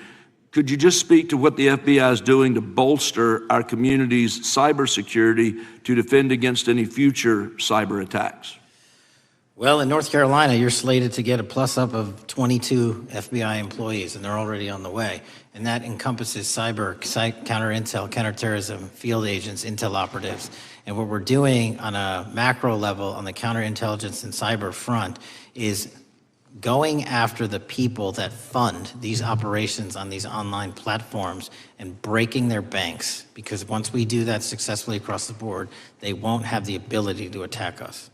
Well, thank you, Director Patel, and let me just add my comments to those of my colleagues that are very grateful for your leadership, grateful for your courage, your consistency, and for being willing to stand in the gap for us. And with that, Mr. Chairman, I yield back. Gentleman yields back. The gentleman from Missouri is recognized. Thank you, Mr. Chairman. And Director Patel, thank you for being here with us today. Over the past few years, we have seen a disturbing increase of attacks on Christians and conservatives. Since the leak of the Dobbs decision, there have been 354 attacks on Catholic churches. In the first year following the leak, there were more than 100 attacks against pro-life pregnancy care centers, and the shadowy pro-abortion group Jane's Revenge claimed responsibility for 24 of these attacks. Meanwhile, the Biden FBI focused resources on attacking Catholics and peaceful pro-life protesters like Mark Houck and Paul Vaughn. Many of these attacks on Christians and conservatives were coordinated or praised by dark leftist cells who lurk on the online chat rooms of Reddit, Discord, and game sites. This is a war room for Antifa and violent transgender activists. There have been essentially no incidents of violence by Catholics, pro-lifers, or parents at school board meetings, but there have unfortunately been multiple shootings motivated by leftist and transgender ideology, including recent attacks in Nashville, Colorado Springs, Denver, and Aberdeen. Worse, the targeted violence reached a boiling point this past month. A few weeks ago, an anti-Christian transgender terrorist murdered 2 children and injured 17 in a shooting at a Catholic mass. And last week, while we were sitting in this committee room almost to the hour, Charlie Kirk was assassinated by a 22-year-old who appears to have been motivated by leftist and transgender ideology.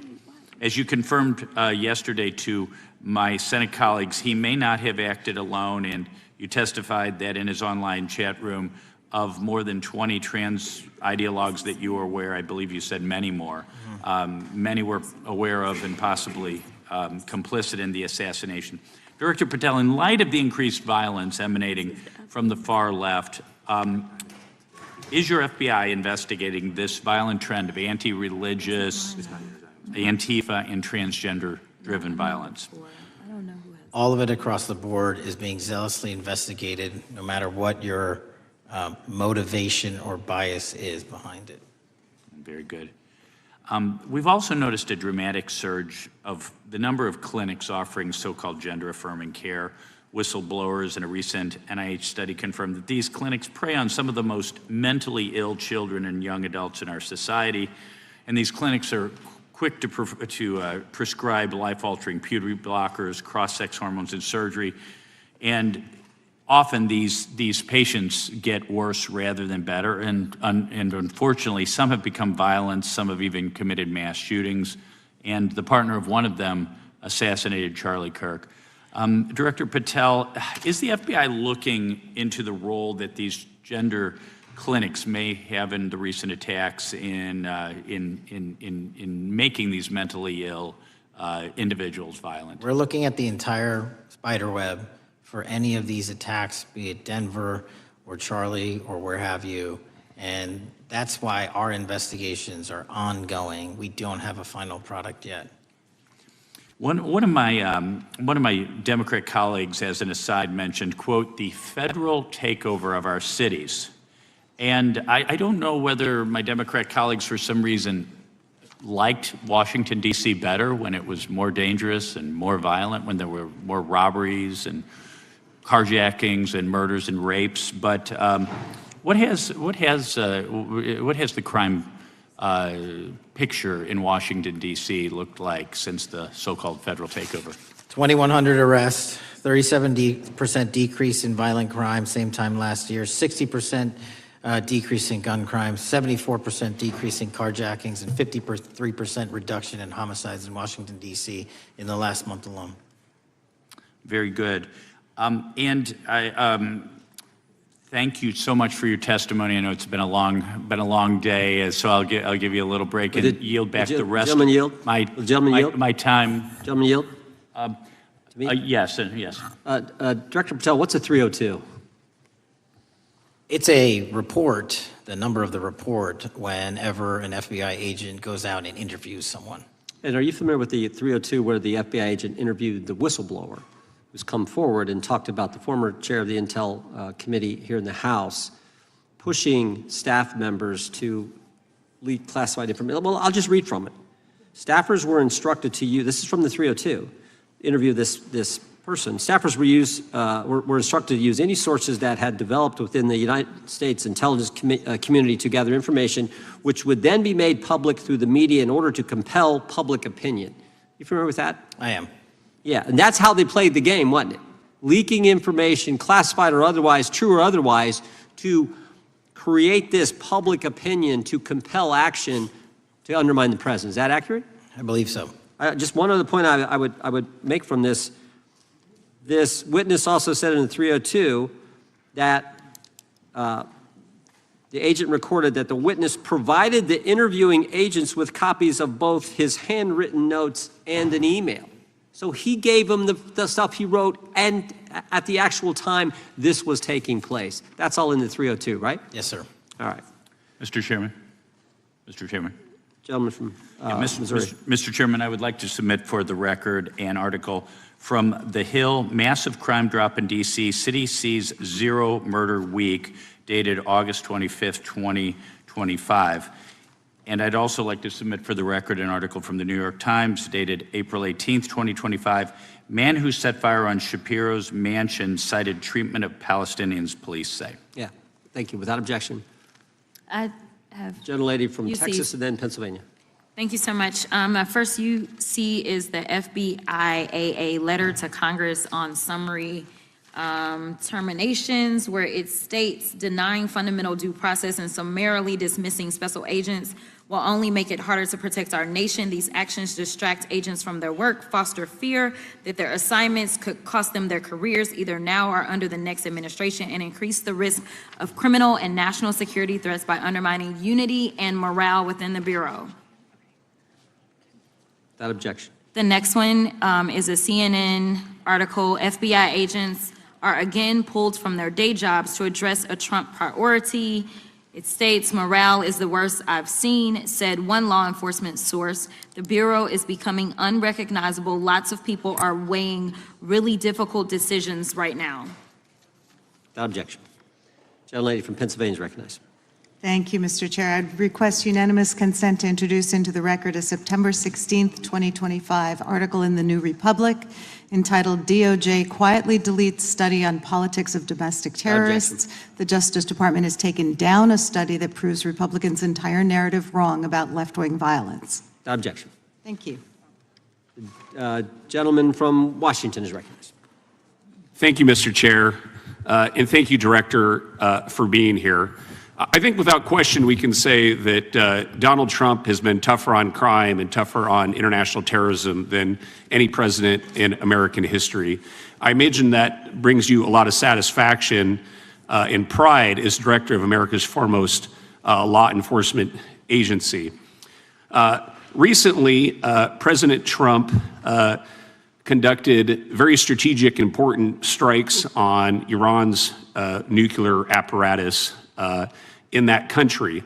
We also know that there are concerns of significant Iranian sleeper terrorist cells here in the U.S., perhaps exacerbated by the open border during the Biden administration. What can you tell Congress and the American people about what the FBI is doing to safeguard us from potential terrorist attack by Iranian cells? So our counterterrorism division, which is fully stocked up, watches for reflections in the intelligence streams that our intelligence community collects and produces, and works hand in glove with our partners at the CIA and elsewhere to make sure that any threat, even if it's hearsay, double hearsay, triple hearsay, or totally incredible, is not only fully run down, but we also take our duties to notify and give defensive briefings to those who are mentioned in those intelligence reports to make sure that we do both our notification obligation and our investigatory obligation.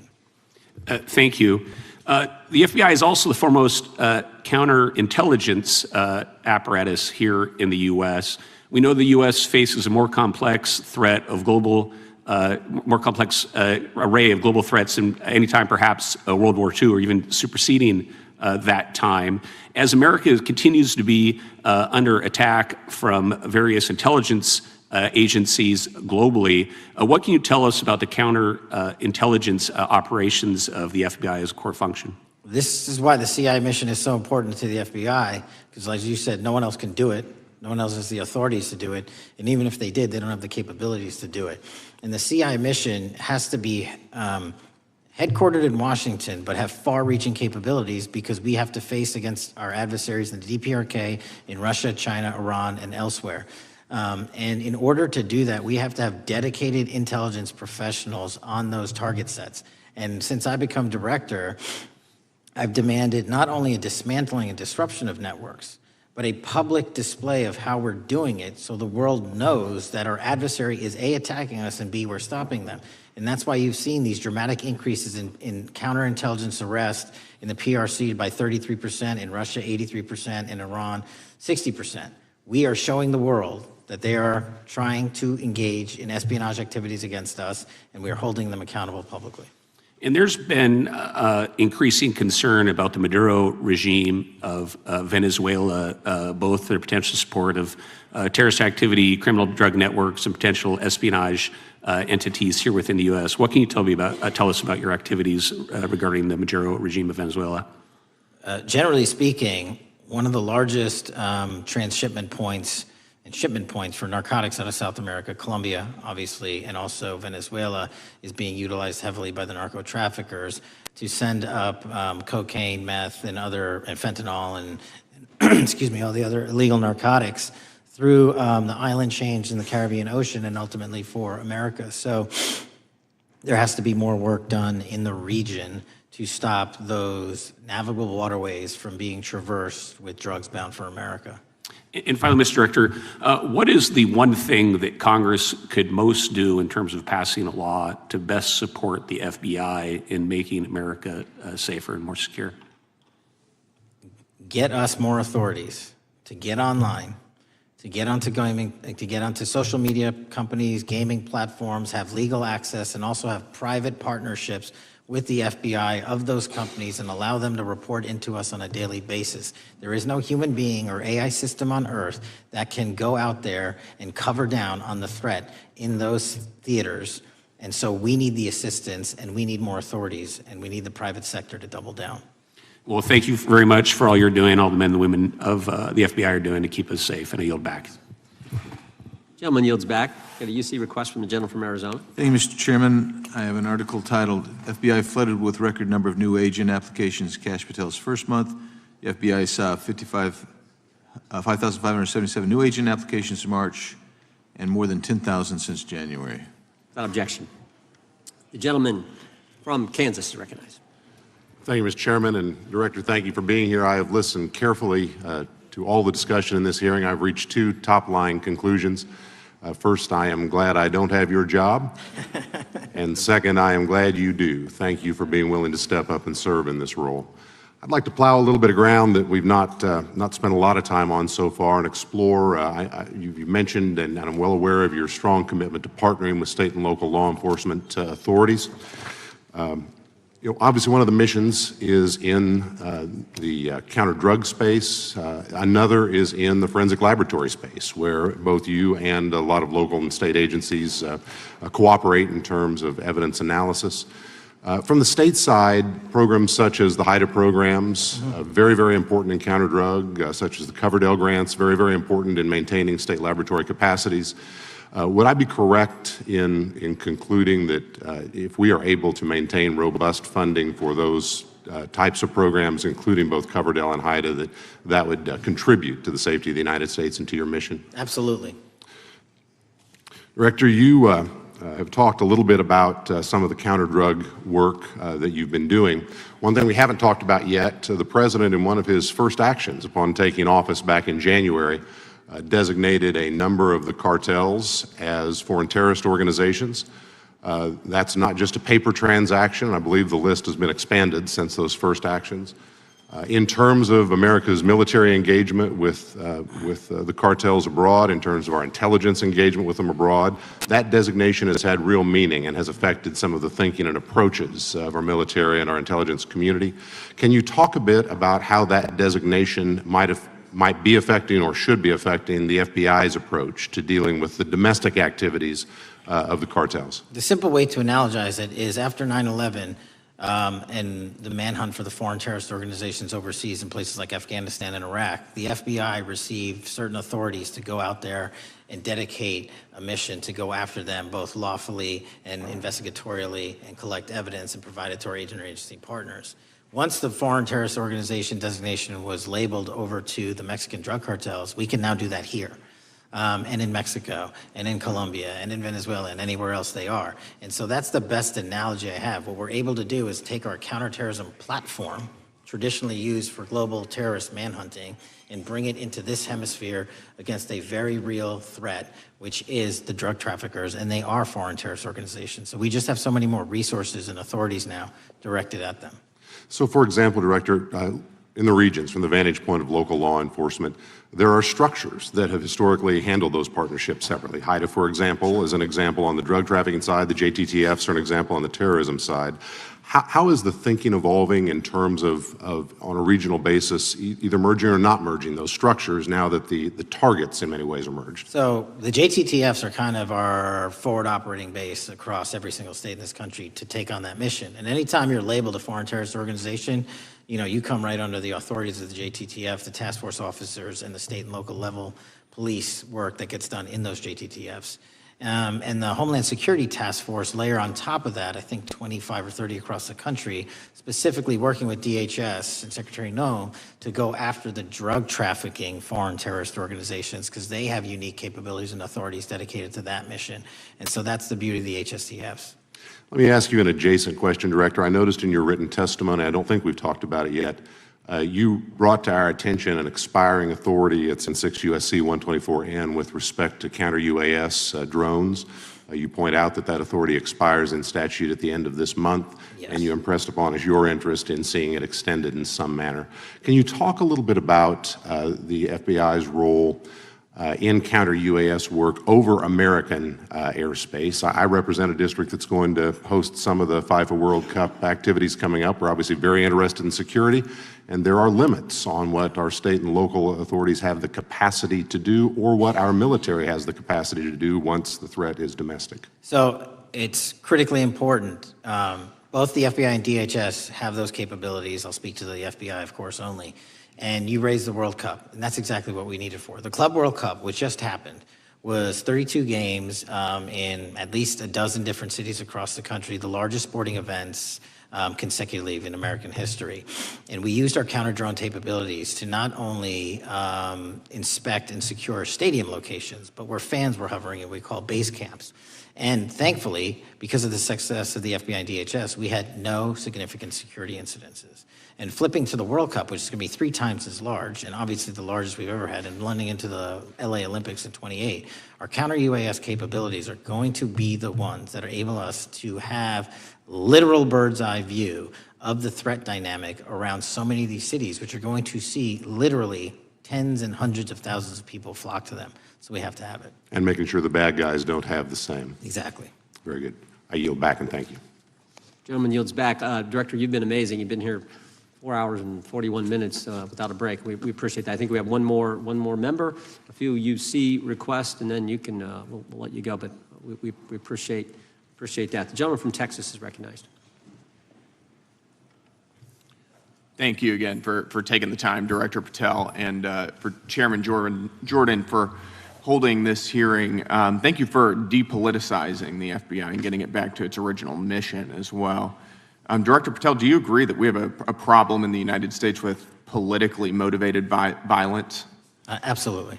And I very much agree. I think we can all agree that political violence is wrong, it's evil, regardless of which side it comes from, and that we can all adamantly and vehemently reject it, or we certainly should. But one of the things that we've noticed recently is that affinity and tolerance for political violence is not equally distributed on both sides of the aisle.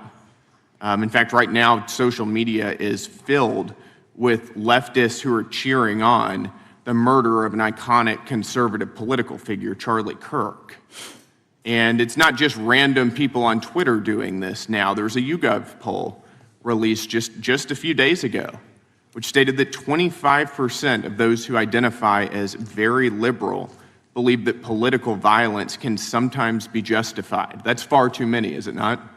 It is. One is far too many. One is far too many. That's right. Only 3% of very conservatives said the same thing, and we can agree that 3% is far too many. But there's an astounding difference between 25% on the left accepting and tolerating political violence and 3% on the right. I would hope that our colleagues on the other side of the aisle would also recognize that there is a systemic problem on their side of the aisle with tolerance for violence against people with whom they politically disagree, that there is a cultural rot on their side of the aisle that needs to be addressed desperately. Would you agree with that? Yes. One of the more astounding aspects of this is that it's not just people. This comes from the very top, from their political leaders. Just a few days ago, a member of Congress of this body, Ilhan Omar, shared a video on her social media account about Charlie Kirk's murder, and I'll quote what it said. It said, "Charlie Kirk was Dr. Frankenstein, and his monster shot him through the neck." In other words, Charlie had it coming to him. The words that he said naturally led to his assassination. I mean, that is a reprehensible thing for a member of Congress to say, to suggest, to promote in any capacity. And there are people across this country who are losing their jobs for far less than this. And that, by the way, is a just response to acceptance and tolerance of political violence. It's amazing to me that the political left today, who were the originators and the cheerleaders of cancel culture, now have the backbone to attack conservatives for defending their assassinated friend. But there's a key difference here. Democrats want to silence conservatives for speaking obvious, self-evident ontological truths like that men aren't women and men can't get pregnant. That seems pretty basic. That seems like a basic truth that we should all be able to agree on. Republicans, by contrast, are recognizing that a constitutional republic depends on the free and open exchange of ideas that we can debate without violence, and that assassinating a political rival is evil, it's wrong, and it should not be glorified or promoted or justified in any way, including in the way that Congresswoman Ilhan Omar did. So Mr. Patel, thank you again for being here. I'd like to, with the remainder of my time, just get your opinion. Does the FBI recognize the rising threat of political violence in America, and what can you guys do to address it? Yes, we do.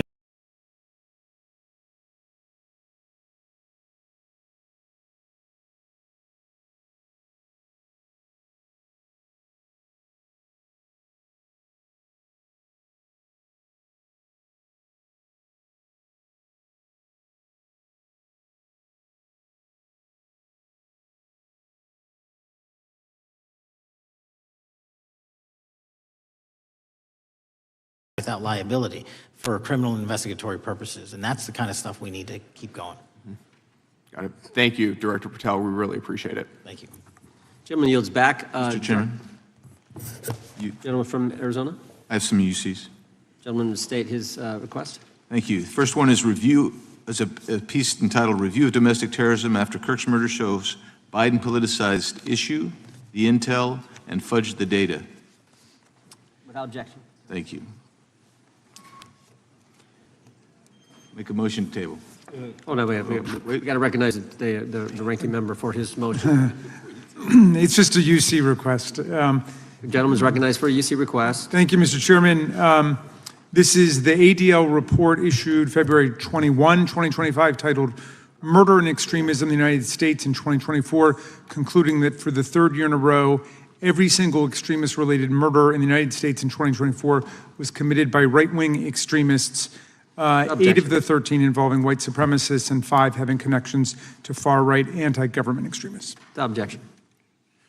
Gentlelady from Pennsylvania is recognized for unanimous consent. Yes, thank you. I have a couple articles here. First is a New York Post article, July 17, 2025, Democratic Senator Ron Wyden claims big Epstein file full of actionable information locked in Treasury Department drawer. Without objection.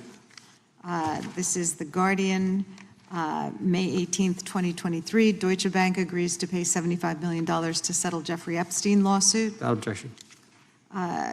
This is Fox Business, September 10th, 2025. JP Morgan processed over $1 billion for Jeffrey Epstein despite internal concerns over sex offender status. Objection. And New York Times, Bank of America flagged suspicious payments to Epstein only after he died. Objection. Okay, and I also have a motion, Mr. Chair. The lady was recognized. We're going to come back to the motion. I thought it was made by Mr. But I want to dismiss our witness. Could we do the motions before he goes? The one, I just wanted to press the motion I originally had. Yeah, we're going to bring that up. Is that what this four is? banks. Are you doing that? No, this is another motion. Okay, well, I'm going to recognize first the gentleman because we held that motion in advance. I still have the UC, Mr. Chairman. Thank you, Mr. Chairman. So look, there are four banks, JP Morgan, Bank of New York, Bank of America, and Deutsche Bank. Yeah, but the gentleman can state his motion. Yeah, but the motion is to subpoena the CEOs of these four banks to bring in all records relating to their relationship to Jeffrey Epstein and to produce all records reflecting it. These four banks have flagged to the government $1.5 billion in suspicious transactions relating to the sex trafficking I move the crimes. table. Mr. Diamond just released a statement saying he would be happy to comply. Chairman, he doesn't need The motion to table, the motion offered by the gentleman from Maryland, the motion to table is not debatable. The question occurs on the motion to table. Those in favor say aye. Aye. Those opposed, no. No. Opinion of the chair, the ayes have it. The motion is tabled. I'd like a recorded vote if we could, Mr. Chairman. Recorded vote being requested. The clerk will call. Well, we got to get the clerk here. The clerk's right here. Wonderful. Clerk Mr. will call the Jordan? roll. Yes. Mr. Jordan votes yes. Mr. Isa? Mr. Biggs? Mr. Biggs votes aye. Mr. McClintock? Mr. McClintock votes aye. Mr. Tiffany? Mr. Massey? Mr. Roy? Mr. Roy votes aye. Mr. Fitzgerald? Mr. Klein? Mr. Klein votes aye. Mr. Gooden? Mr. Van Drew? Mr. Nels? Mr. Nels votes yes. Mr. Moore? Mr. Moore votes yes. Mr. Kiley? Ms. Hageman? Ms. Lee? Mr. Hunt? Mr. Fry? Mr. Grothman? Mr. Grothman votes aye. Mr. Knott? Mr. Knott votes aye. Mr. Harris? Mr. Harris votes aye. Mr. Onder? Mr. Onder votes aye. Mr. Schmidt? Mr. Schmidt votes aye. Mr. Gill? Mr. Gill votes aye.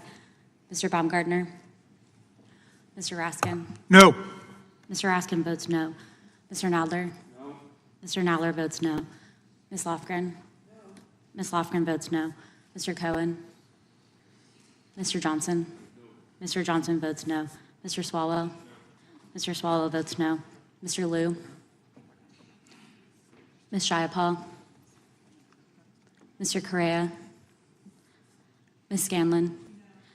Ms. Scanlon votes no. Mr. Neguse? Mr. Neguse votes no. Ms. McBath? Ms. McBath votes no. Ms. Ross? Ms. Ross votes no. Ms. Ballant? Ms. Ballant votes no. Mr. Garcia? Mr. Garcia votes no. Ms. Kamlager-Dove? Mr. Moskowitz? Mr. Moskowitz votes no. Mr. Goldman? Mr. Goldman? Ms. Crockett? No. Ms. Crockett votes no. Gentleman from Texas, Mr. Gooden. Mr. Gooden? You're a no. You're a no. Lance? Yes. Mr. Gooden votes yes. Mr. Chairman, how am I recorded? Gentleman from New York. Mr. Goldman, you're not recorded. No. Mr. Goldman votes no.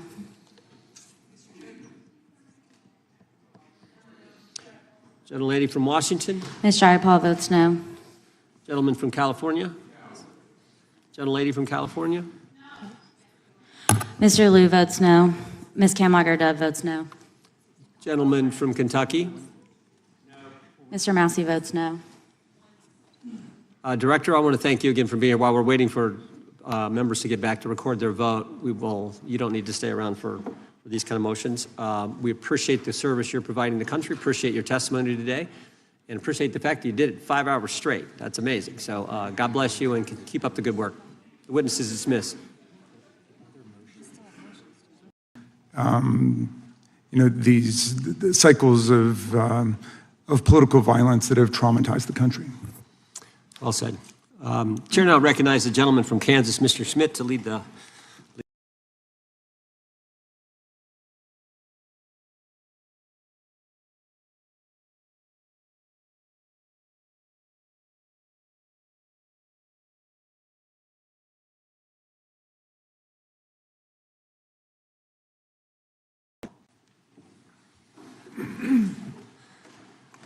As is customary, we will begin with opening statements. 5 weeks ago, because of the work of Director Patel, we learned that the former chair of the House Intelligence Committee and current United States Senator leaked classified information. We learned this because a whistleblower came forward. Whistleblower with 23 years experience in the intelligence community, a Democrat staffer on the committee, said this: they were pressured to leak classified information, which sort of raises the obvious question. Why would the head of the Intelligence Committee, the chair of that committee, who's supposed to be guarding our secrets, why would he be encouraging the leaking of classified information? Whistleblower told us that answer as well. The leaked information was supposed to be used, the leaked information, false information, was going to be used to indict President Trump. Now, the former chairman wasn't the only person leaking information. Jim Comey was also sharing things he wasn't supposed to share. Again, don't take my word for it. The Inspector General told us this. In his report, he said, quote, James Comey violated FBI policy by disclosing classified information. And what was Comey's motive? Same as the senator from California: to sabotage and undermine President Trump's first term. And we know that Mr. Comey's not been shy about what his objective was. In fact, 4 months ago, he told us. Remember this? 8647, Jim Comey told us just 4 months ago. Now, how'd they do it? How did the former chair of the Intel community, the former FBI director, and others in our government attempt to undermine President Trump's first term? 7 weeks ago, because of the good work of the Director of National Intelligence, Tulsi Gabbard, we learned from another whistleblower, a second whistleblower, that in the closing days of the Obama administration, the intelligence community assessment was changed. On December 5th, 2016, they had one assessment. That assessment said Russia did not impact the election vote count. There was a meeting at the White House on December 9th, 2016, where it was decided, no, we're not going to have that. We're going to come up with a new one. And the new one said Russia was trying to influence election and did influence election, which just wasn't accurate. And that new one is published on January 6, 2017. Let's just show you a few things that took place. I want to show you first this email from Admiral Rogers, the head of the NSA. You can see it was December 22nd. It says to Jim, John, and Jim Clapper, John Brennan, Jim Comey. And he says, I asked my team if they've had sufficient access to the underlying intelligence, sufficient time to review that intelligence. On both points, my team raised concern. Further states, my folks aren't fully comfortable. A few hours later, there's an email back to Admiral Rogers. This one is from Jim Clapper, and it says this: it is essential that we be on the same page and all of us are supportive of the report in the highest tradition of, that's our story and we're sticking to it. We may have to compromise on our normal modalities. This is one project that has to be a team sport. That's our story, and we're sticking to it. Compromise on normal modalities, that's a fancy way of saying, that's the government speak for we're going to have to change the rules. In fact, we're not going to follow our own rules.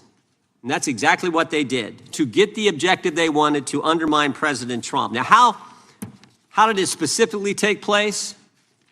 The whistleblower said that the government officials ignored concerns about discredited information. And what was that discredited information?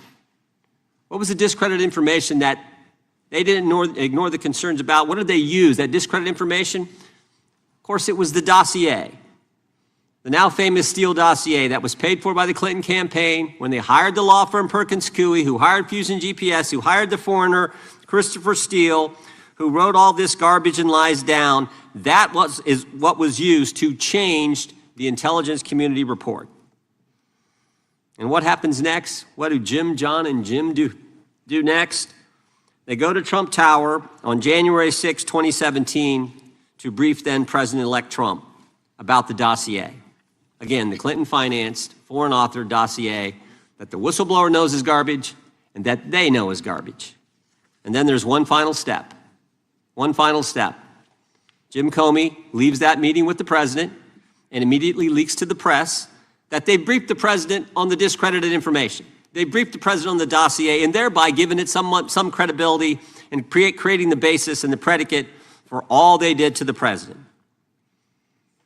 They leaked false information, they leaked classified information, they used and leaked discredited information, and they didn't follow their own rules, all to sabotage President Trump's first term.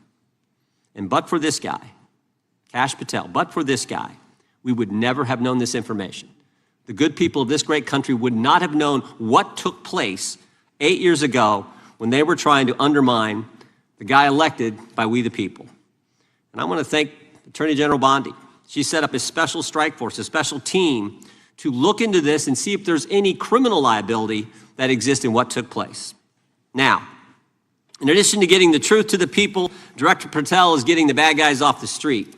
He's moved agents out of Washington, got the focus off of politics here in D.C., and is instead putting bad guys behind bars. 21,000 violent criminals have been taken off the streets, which is a 125% increase from the comparable period in the previous administration. He's rescued 4,000 kids. He's got 1,300 predators who he's arrested. He's also ended the weaponization of the FBI. No more spying on parents at school board meetings. No more pre-dawn raids on pro-life Catholics. No more retaliation against whistleblowers. And he's given us information that Chris Wray didn't. Maybe said better, he's given us information that Chris Wray wouldn't. Director Wray didn't tell us that there were 26 confidential human sources at the Capitol on January 6, 2021, even though he was repeatedly asked about that by members of this committee. Director Wray didn't tell us that there were 17 of those confidential human sources who entered restricted space. 4 went in the Capitol. None of them were arrested. They weren't authorized to do that. They broke the law. None of them were arrested.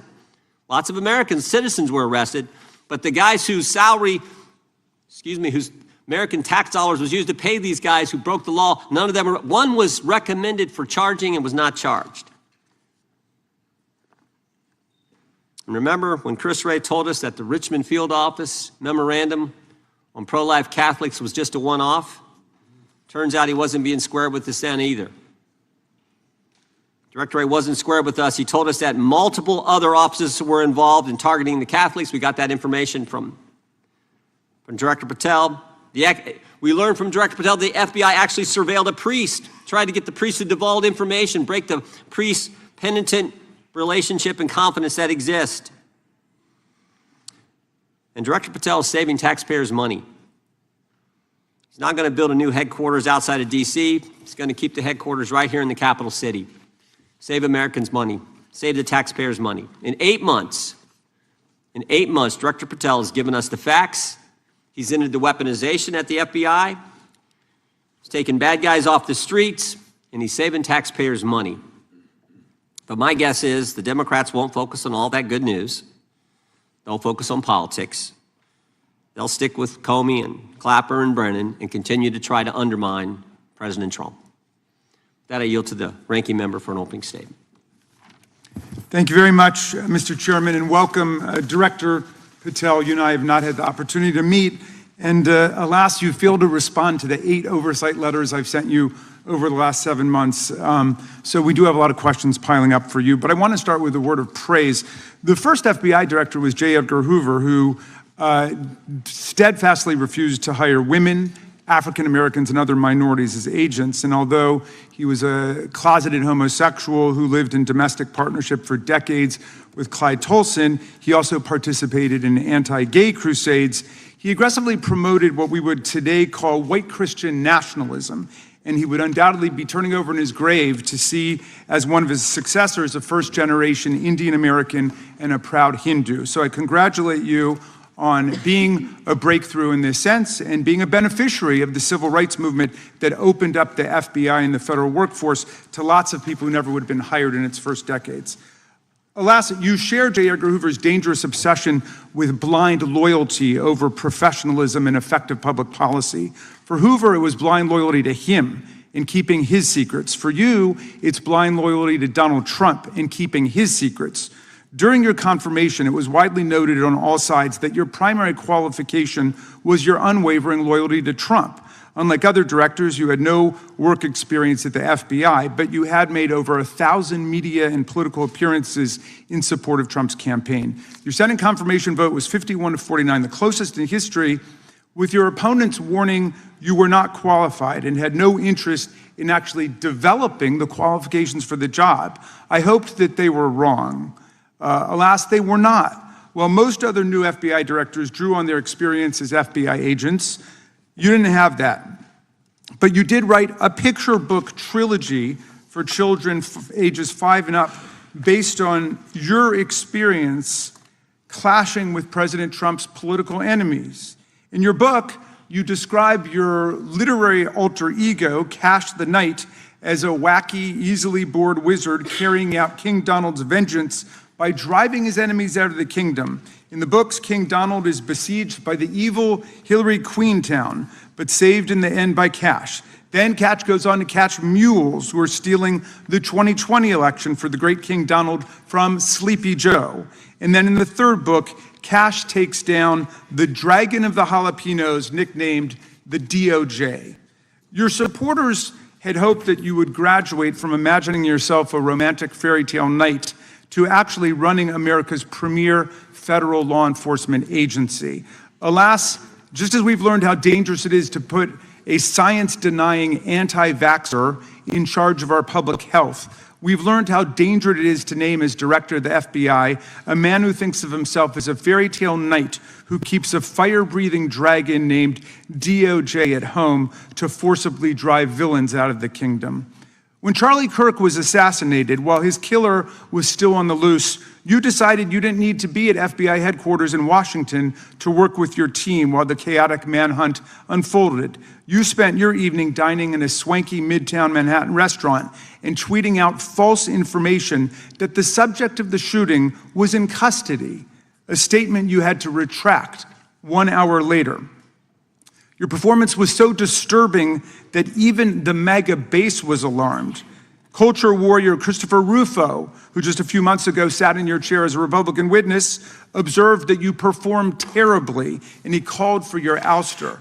The FBI might be able to survive your delusions of grandeur and the explosively volatile temper that was on display yesterday in the Senate, but the intractable problem is that you are running the FBI not as a law enforcement agency charged with keeping the American people safe, but as a political enforcement agency working directly for the president's vengeance campaign. 7 months in, it's impossible to overstate the destruction, chaos, and demoralization you've brought to the FBI and its workforce and the resulting danger your actions have caused to our country. You've been systematically purging the FBI of its most experienced and qualified agents, division leaders, and experts in counterterror, counterintelligence, and cybersecurity, precisely the people who have the expertise you lack and which the FBI and the country need. They've been expelled from the ranks of the Bureau simply because they did their duty investigating crimes, including those committed by the mob that attacked the Capitol on January 6, 2021, and beat the hell out of more than 140 police officers, or simply because you suspected them of being insufficiently loyal to Donald Trump. You illegally sacked Brian Driscoll, the former acting director of the Bureau and a decorated counterterrorism expert who worked at the FBI for nearly 20 years. According to Driscoll, you told him your own job, quote, depended on the removal of agents who worked on the cases against the president, regardless of whether the agents chose to work on those cases or not. You added, quote, the FBI tried to put the president in jail and he hasn't forgotten it. You forced out the leader of the Salt Lake City field office, Mehtab Saeed, just weeks before Charlie Kirk's assassination, depriving the FBI of an experienced counterterrorism expert described by her colleagues as absolutely the best and legendary. She would have led the FBI's manhunt had she not been fired. When Trump decided that rounding up immigrants with no criminal records was more important than preventing crimes, like human trafficking of women and girls, drug dealing, terrorism, and fraud, you ordered the 25 largest field offices to divert thousands of agents away from chasing down violent criminals, sex traffickers, fraudsters, and scammers to carry out this immigration crackdown. Director Patel, you treated the men and women at FBI with disrespect and paranoia. You've assembled a roving band of freelancing henchmen within your office and charged them with conducting unauthorized investigations, targeting and harassing career FBI employees. Amazingly, you forced senior leadership to repeatedly take polygraph tests to prove their political loyalty and pushed out leaders who refused these demeaning exercises. And now we're seeing one very clear reason why you want to build a political FBI. The Epstein files. You want an FBI blindly loyal to Trump and to you as his enforcer so you can continue your cover-up of a massive international sex trafficking ring with more than 1,000 victims, betraying all of the survivors of the sexual violence. Before you got in this job, you called for full release of the Epstein files, telling podcaster Benny Johnson that the only reason the list was not released by DOJ and FBI was, quote, because of who's on that list. Upon your confirmation, you promised that, quote, there will be no cover-ups, no missing documents, no stone left unturned. And anyone from the prior or current bureau who undermines this will be swiftly pursued. This spring, you ordered hundreds of agents to pore over all the Epstein files, but not to look for more clues about the money network or the network of human traffickers. You pulled these agents from their regular counterterrorism or drug trafficking duties to work around the clock, some of them sleeping at their desks, to conduct a frantic search to make sure Donald Trump's name and image were flagged and redacted wherever they appeared, whether an email, a text, a letter, an interview, a photograph, or a video. In May, Attorney General Bondi reportedly told Trump that his name had indeed appeared multiple times throughout the Epstein files. And not long thereafter, in July, you and the Attorney General released a memo claiming that, quote, no further disclosure would be appropriate or warranted. In a few short months, how did you go from being a crusader for accountability and transparency for the Epstein files to being a part of the conspiracy and cover-up? The answer is simple. You said it yourself, because of who's on that list. Donald Trump's relationship with Epstein over the years is well documented. A week ago, the Oversight Committee released Trump's disturbing birthday book, Note to Epstein, written over a drawing of a woman's naked body, referring to a, quote, wonderful secret. The Oversight Committee obtained the note from the Epstein estate, not from the FBI, raising questions again of whether the FBI has been withholding documents. While you're unleashing the FBI to cater to Trump's desire to shut down the Epstein inquiry, the first 9 months of the Trump presidency have seen a spate of political violence and domestic terror events. We saw deadly attacks on political figures on both the left and the right. The brutal assassination of Minnesota Democratic House Speaker Melissa Hortman and her husband, and the attempted murder of Democratic State Senator John Hoffman and his wife, who miraculously survived a combined 17 gunshots. We saw an arsonist set Pennsylvania Governor Josh Shapiro's residence on fire. And of course, last week, we saw the horrific, cold-blooded assassination of Charlie Kirk in Utah that has shaken the nation.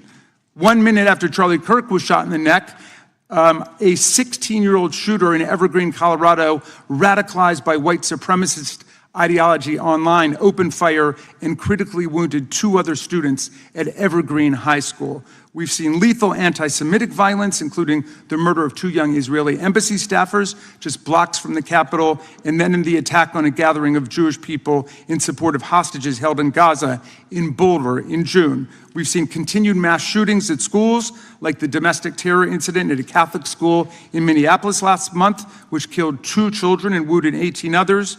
And in August, a man fired more than 500 bullets at the Centers for Disease Control and Prevention, killing a police officer who was a Marine veteran and a father.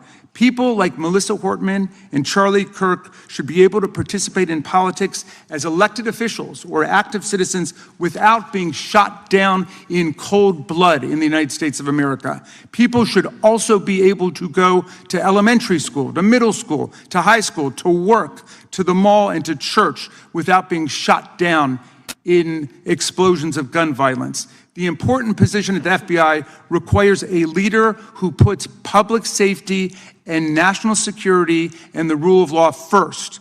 I'm afraid, Director Patel, you've given us reason to believe you've used the powers of the FBI to serve Donald Trump and his agenda of partisan retribution. You've broken your promise not to do that. You've betrayed Jeffrey Epstein's victims and survivors. You've turned your back on the career law enforcement officers of the FBI, and as a result, you've left all of us less safe than before. Mr. Chairman, I yield back. Gentleman yields back. That opening statement may have been longer than any book director's ever written or anyone else has written.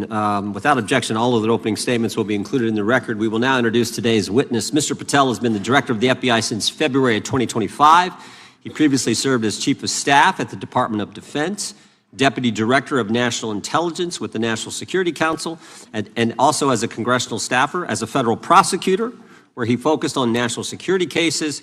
And he also worked as a public defender in the state of Florida. We welcome our witness, appreciate his work, and thank him for appearing here today. We will begin by swearing you in. Director, would you please stand, raise your right hand.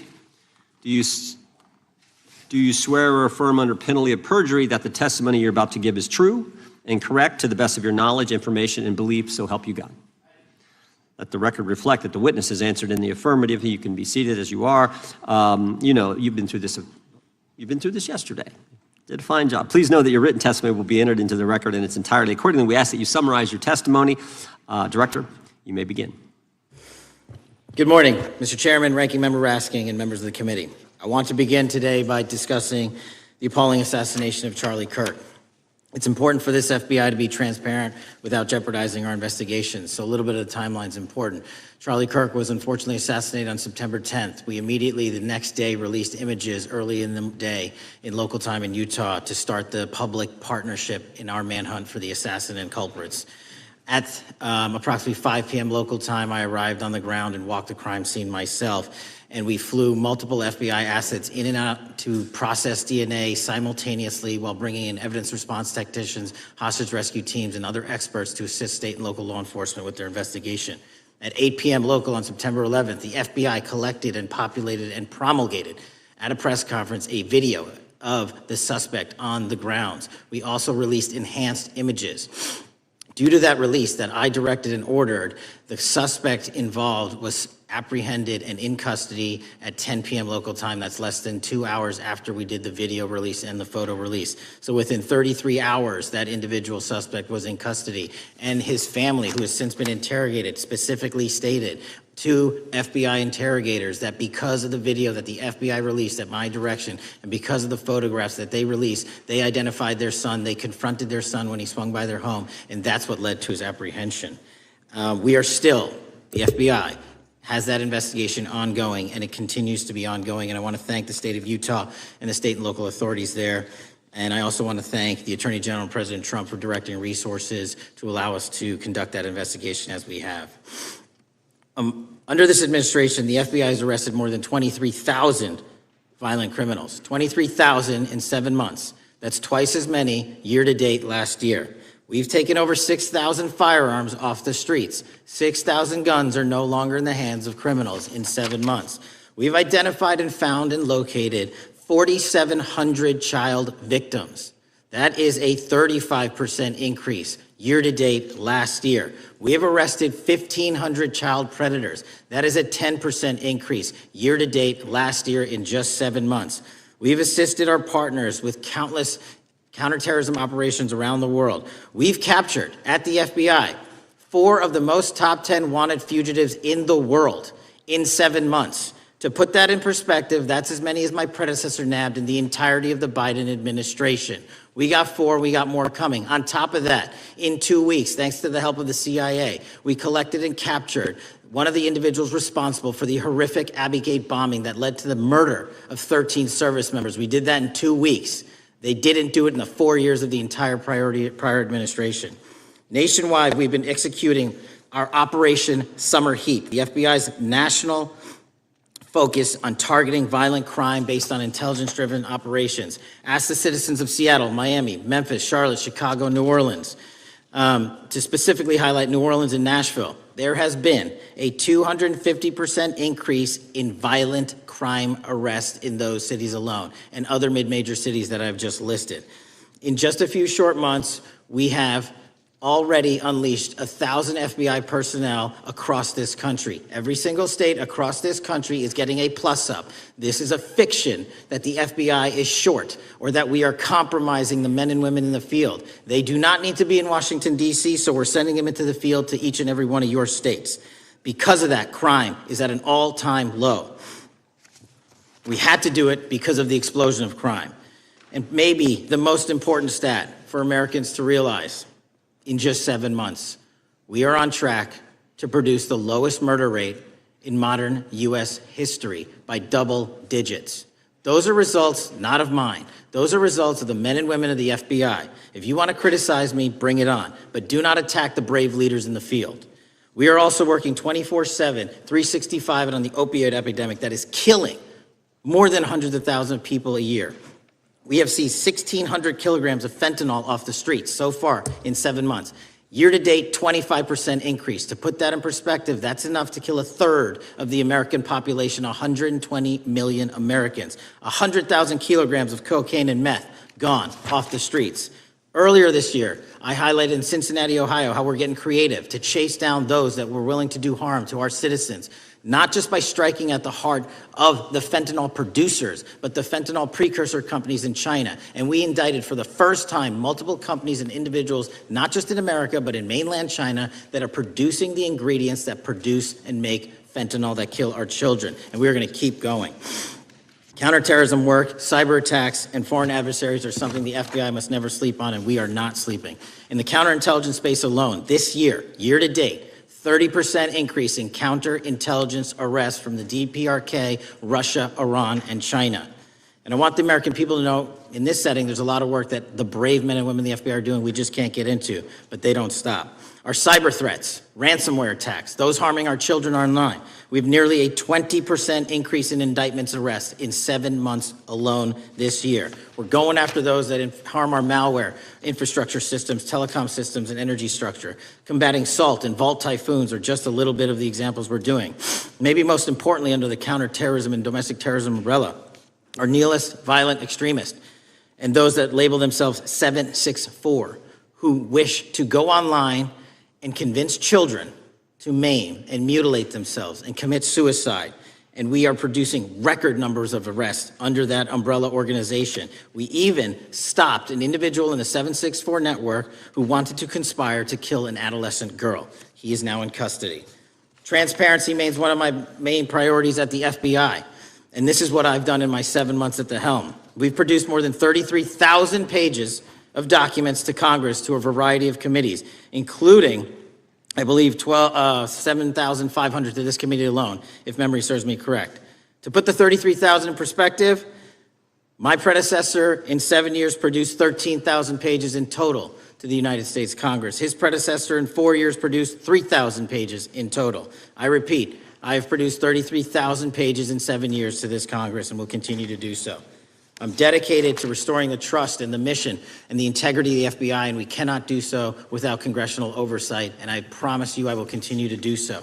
On the Epstein case, the original sin on the Epstein case was how it was handled by Mr. Acosta when he first brought the case in 2006, 7, and 8. The original case had a very limited search warrant, had a very limited search window, had a very limited investigative window. I was not there when those search warrants and that investigation was launched. I would not have done it that way. They were limited to only 3 to 4 years of investigations from 97 to approximately 2001 and 2002 to 2005. Mr. Acosta allowed Mr. Epstein to enter into a plea agreement where he served weekend jails for trafficking minor women. He also was allowed to relieve jail to go home on the weekends. Plus, he allowed a non-prosecution agreement to be signed as part of that plea deal.